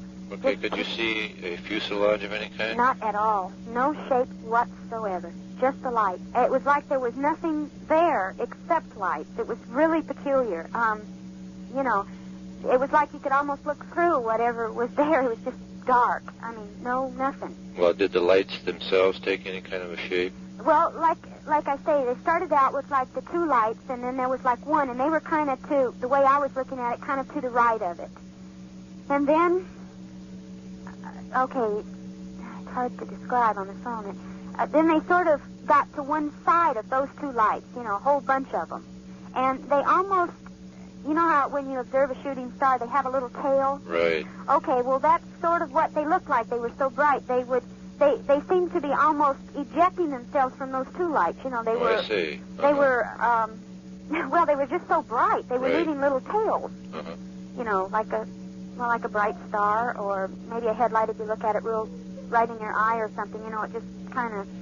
But they seemed to be to one side of the 2. Okay, those that seemed to be ejected, did they just take off and leave, or did they just remain in the area? No. They just seemed to glow, and then they would go out, and then the whole process would start over again, real zigzaggedy, and then the 2, and then the 1, you know, and there was just no pattern to them. I see. It was real funny. Okay. It was like they were... Only thing, like a neon light when it shorts out or something, you know, how it kind of just keeps flashing real sporadic. Yes. Yeah, that was the pattern that they seemed to be following, and they didn't go anywhere. They just would die out, and then they'd come on again. And when it was flying off, my husband came out, and at that time, there were what looked like 2 lights flickering brightly, then 1, and then maybe 3 when he saw it. And, like he said, you know, that he'd never seen anything flicker like that either. And we've seen a lot of planes at night on the water like this. But, and in fact, we've been looking at planes since just to see, and nothing at all like that. It was really funny. And you were looking due west? They were over the water at all times? No, they weren't over the water. We live right off the water, maybe a half a mile or maybe 3/4 of a mile from the water's edge, and they were almost directly over my driveway when I first spotted it. And then it seemed to be closer to the water, and then back kind of behind my neighbor's house across the street, and then heading northeasterly from there. Now, do you have any estimate of distance? Well, no, that would you say it was practically overhead, but how about altitude? I don't have a good gauge of altitude, first of all. I mean, it's hard for me to estimate, you know, footage. I'm not real good at that. But from the treetops and everything, I'd have to say maybe 200 feet or so. Maybe lower, maybe slightly higher. I don't know. It would be really difficult for me to... And you didn't pick up any sound at all? No sounds at all. And I could hear dogs. The dogs were all barking in the neighborhood and everything. And my dog I just went off and left him, standing there, and that's really unusual for me. But the only thing I could think of was, first of all, I thought, well, I'm going to scream. And then I thought, well, no, that's dumb, what's that going to do? So then I thought, well, someone's got to see this. So I ran in and got my husband as quickly as I could because it was starting to leave when I decided to come in. And he ran out very quickly and stood on the bench on our deck, which is a little higher, and he could see it. And as far as he was concerned, he had never seen anything like that either. Was anyone in the residence in your home watching television at the time? Yes, they were. Did they notice anything happening to the TV? Oh, I don't know. Just a second. Bob, when you were in the house, you were watching the television, right? What happened to the set? Did it act funny, or did the picture get fuzzy? My husband says yes, there was. How much before I came home, honey? He says about 5 minutes before I arrived home. The set had lines going through it. Okay. He said no. He said it would be closer to 10 minutes before I got home. Okay. And like I say, I sat in the driveway and listened to a song, so that was probably 2 or 3 minutes there. Okay. Now, when you were listening to that song, did you notice anything unusual about the radio? Nothing at all about the car radio. Okay. And anyway, it was weird. I can't tell you what that did to me. That was just... Is this the first time you've ever seen a UFO? Well, I don't even know if that's what it was, but yeah, it was the first time I've ever seen anything like that, yes. And at first, I just, normal reaction, oh, what is that? What's that dummy doing? He must really be a screwball flying like that, and I thought, God, man, he's really got lights all over that thing, and just typical, reaction like that I would have, and then I thought, my God, that guy isn't, that's weird. And then all of a sudden, I realized maybe that might not be a plane or a helicopter, and that's when I started to get a little bit excited. But I was in fact, I was, just kind of nonchalantly observing the thing at first because I just, it never even dawned on me that it could be anything else but a plane, and I just thought, oh, God, and I wasn't excited or anything when I first looked at it. I guess maybe that's why I looked at it so closely, but, man... After the first couple of seconds and it started to sink in, I got a little bit excited then. And I admit I was getting a little bit panicky. Did you have any unusual feelings, physical or mental, at all? No, I haven't. How about while you were watching it, other than being excited? Anything? I was terribly excited. I began to get a little bit afraid, but in fact, I get a little bit funny when I think about it. But I didn't really feel fear or anything like that until after I'd really watched it for a minute, and then it began to frighten me because I didn't know what it was. Right. And then I got kind of excited after I had come in the house, like I had to run out and see it again, like I had to prove it to myself the second time that it was really there. Sure. And then I kind of felt assured when I looked at it the second time. But I've had dreams before about, like I might watch a movie on television or something, and I might dream about a UFO, but nothing like that. I mean, just dumb dreams that I could have eaten something. What time did you spot that, Bob? It would have been, it must have been just before 9 o'clock. Okay. I didn't even look at the clock. Isn't that dumb? I should have done that. It was just before 9 o'clock, wasn't it? 5 minutes to 9, my husband said. I knew it had to be close because I was trying to make this store before it closed. And... Okay, fine. Well, I think I got just about everything. Now, there's one thing. While it's still fresh in your mind, yes, I would like you to make a drawing showing of what I saw. Right. Okay. And then what we would like to do is come out for just a short visit and interview you on this and find out exactly where this was seen in relation to your home. Okay, I will. I kind of drew it as I was talking to you just to kind of try and help me explain how the lights were. It was really funny. I guess the way I could describe it best is when we go and watch the fireworks, sometimes they shoot off when it explodes, it doesn't explode right. It kind of fizzles out to one side. I guess that would be closest to what it looked like. I mean, like it was lopsided or... all to one side, and then the center lights here. But anyway, I'll be more than happy to do it now, so I'll have it, Fine, and then can we get back to you later for an interview? Yes, you may. Okay. certainly. I feel kind of, like when I first thought about it, first thing I did was I called my neighbor because she's kind of cool-headed about things like this, and I thought, well, maybe she'll talk me out of it. And I was really upset, and she said, well, call the tower out at SeaTac, and then he said call Payne Field. So I tried, neither one of them answered, so then I called the police, and then the police gave me Boeing's tower, and then they gave me your number. Fine. Do you know when approximately you would be coming out to? Well, you'll probably hear from us tomorrow. Okay. Someone will be calling you. Okay, fine. Well, thank you very much. Just out of curiosity, has anyone else called you, or? Not this evening. Oh, that's really weird. Oh, well, anyway, I don't know what to say.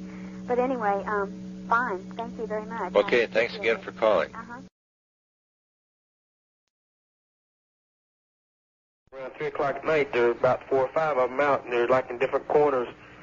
And we watched them with binoculars and a lower-powered microscope and stuff, and they're just blinking red and blue and white lights. Are they on the move? Well, one time they're like up on the left-hand corner, and then about 10 seconds later, they're all the way on the other side of the sky. I haven't actually seen them moving, but they do move. They're pretty high up. Yeah, really high up. But we've gotten binoculars and things out to look at them, and all we can make out is just the flashing colors. I see. And they're not moving at all. It's not airplanes, and they're too high up, and they're not moving at all in 1 minute, and then about 10 minutes later, they're all the way across on the other side of the sky. I see. Well, then that's moving pretty good clip anyway. Yeah, that's what we figure out. But a lot of guys, see, I work midnight shift from 12 at night to 7 in the morning, and we see them all the time. I see. I see them all the time anyway, and the guys I work with do too. And like I say, we brought binoculars and stuff and got a better look at them, but make out the colors real good. Right. But nothing is seen at low altitude? No, nothing at low altitude yet. Okay, could we get your name? Yeah, but don't send nobody here trying to say I'm nuts or anything. Oh, no. The reason why, I got interested is I was just laying here listening to the radio, and they said that the Marysville police been spotting them and everything. And I call the police all the time every time I see them, and I know they've seen them because I see them. And like one time I was talking to the desk sergeant, I told him to go out there and look, and he saw them himself and come back in, when you're talking. Right. But like they say, they're seeing them too. Well, we sure appreciate your letting us know about this, and if we get any more on it, we'll get back to you and let you know. All right, appreciate it. Thank you very much. Sure. All right. Hey. Yeah. Like, you guys open 24 hours or what? Round the clock. You want me to call you sometime when I see them out? Anytime, yes, sir. I don't know what you can see from where you're at, though. Pardon? But I said I don't know if you can see them from where you're at, but where we're at, we can see them. But there's nothing. They're never close enough to really get a good look at. They're really up there. Yeah. Well, what we're really interested in, too, is if you hear of any close approaches where they come down close to the ground. Well, believe me, I'll keep my eye open. But what I'm seeing is I'm not the only one seeing them. There's a lot of people on night shift in the flight line seeing them, But everybody's trying to pass them off as weather balloons and everything, and I've checked into that, and they said negative. But I don't believe they're weather balloons anyway, because, like I say, one time we'll be sitting out, by our section, and they'll be way up the left-hand side of the sky, and the next minute they'll be 2 off to the right-hand side, Right. So I don't believe that stuff. That's a pretty good distance they're traveling, and very quick. You bet it is. The Highway Patrol in Broadus, Montana. Yes, sir. Yeah, we had a number to call here, your number. We had some people spot a bunch of flying objects last night or early this morning. Okay. And it's in southeastern Montana. I see. And it had to be, one of them, most of it was seen approximately 30 miles east or southeast of Broadus on Highway 212. Okay. Do you have any names of witnesses? I have some names and a couple phone numbers. And then there was the undersheriff here in Broadus. All right, sir. Is that it? Yes, sir. Well, we sure appreciate your calling. Okie-doke. Thank you very much. You betcha. Bye. Goodbye. Now, when you first spotted these objects, how were they placed in the sky? Well, they were pretty much side by side, the north of the highway, the two, and east of Boyce here, about 12 miles. And these lights kept flashing on and changing colors, and we lined them up with a utility pole, and they would move up and down and sideways. And we finally got a call on the radio to come back home that there was one here in the yard. And as we got about 1.5 miles from home, there was another real bright light fairly close to the road. We kept thinking we'd get a little closer to it, and we kept driving, and we went behind the hill, and when we came out behind the hill, it was gone. I see. About how close did that light get to the house? Oh, it's kind of hard to judge. I've done a lot of flying, but I would guess it was, 2.5, 3 miles at the outside. It's a little hard to tell. It's a terrible, big, bright, orange, yellow light, and it's a little hard to judge the distance unless you can line it up with some object that you know the size of. Right. Okay, now with your flying experience, could you give me any estimate on the size of these things? Oh, golly, I would guess they're 60, 75, maybe 100 feet across. This isn't the first one I've seen, by the way. Okay, now how do they relate to colors? Are they identical, or...? All the ones that I have seen close, yes. I saw one in 1968 down near my ranch, and it was the same color, about the same size, and acted the same way. And I've only seen 2 real close here, and there was no difference. Okay. Now, how many did you see on that particular night? Well, I only saw 5, but I understand there was one west of us here that paralleled the highway and followed the truck, and also when the highway patrolman caught up with it, it followed him a ways, too. I see. Which highway is that? This is U.S. Highway 212. 212, okay. Do you have any idea of the altitude that these things are operating on? Well, that varies. The 2 that we watched the longest east of here, I would judge it was a clear night. Like I say, I've got a lot of hours in the air. I would guess they were 4,000 to 5,000 feet high. But the one right here close to the store was 300, 400, 500 at the outside. Were there any reports of electrical interference or communication interference at the time? Nothing. We have a lot of CB radios here, and it was just as clear, and we could reach people that ordinarily we don't reach. Yes. Because of interference. I see. Okay. Now, how did these objects disappear from your view? Did they move away, or?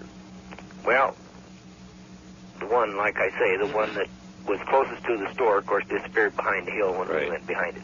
But the last one that we watched here in front of the store, and there were 4 of us sitting here looking out the window, and of course we all had these objects eyeballed on the part of the window frame or something, and this one sat there, I would guess 2 hours, not all in the same place, but moving around a little, and all of a sudden it just looked like it went down out of sight behind the hill, and very fast, almost like a shooting star. I see. Are there any particular ground features in that area that they would be watching? Well, I don't know. We've talked this over, and I really can't come up with anything. Nobody can. A definite reason, anyway, why they would be here. It's, we have timbered hills, but mostly it's a rolling prairie land. Do you have a lot of cattle in that area? Well, yeah, we have cattle, some sheep, and farming, and one thing and another. Have there been any reports of mutilated livestock? Oh, yes, we had a neighbor over here that lost a very expensive bull with his gentle organs cut out, no tracks, no nothing. He was dead. Were there any reported activities in the sky at that time? No. I never heard a thing. Okay. I'm not saying I believe in these, but there's something strange going on. And how many witnesses were with you that particular night, or how many other people actually saw these? Well, 2 truck drivers, and, let's see, 2, 4, 5, and my friend here at the store, and myself, and the highway patrolman, his wife, his sister-in-law, and another friend, and another truck driver. I don't know, I'd have to count them up. Did you by any chance have the name of that highway patrolman? Oh, yes. He's a real good friend, and First he was like we were. He was trying to get a little closer look. And he saw this the same night? Yeah. Okay. Yeah. And they also saw some... This was on a Monday night, and I was down at my daughter's on Tuesday night, and more people saw more objects, and some different people. Are these about the same thing that you saw? Yes, from what they reported it is. Okay, and these are running about orangish in color? Well, yes, you could call it a light orange. Uh-huh. It's the same thing as I saw in 1968. My kids and I saw one, and I can tell you we were thoroughly spooked. Do these lights appear to change color when they're on the move? Yeah, definitely. As long as they're standing still, it's pretty much the same color, but when they begin to move, then, you can see tinges of green, especially through field glasses. Now, I didn't look through field glasses the other night, but some friends did, and I have looked at one once before when it started to move, and you can see green and red and blue, yellow lights. Okay. But when they start to move, the light coverage disappears or diminishes anyway. I see. As long as they're stationary, they're really bright. Uh-huh. Have there been any reports of these things settling to the ground? Not as far as I know, not around here. Okay. Well, we sure appreciate your talking to us. If we have any additional questions, could we get back to you later? Sure can. Thank you very much. You bet. Goodbye. Thank you.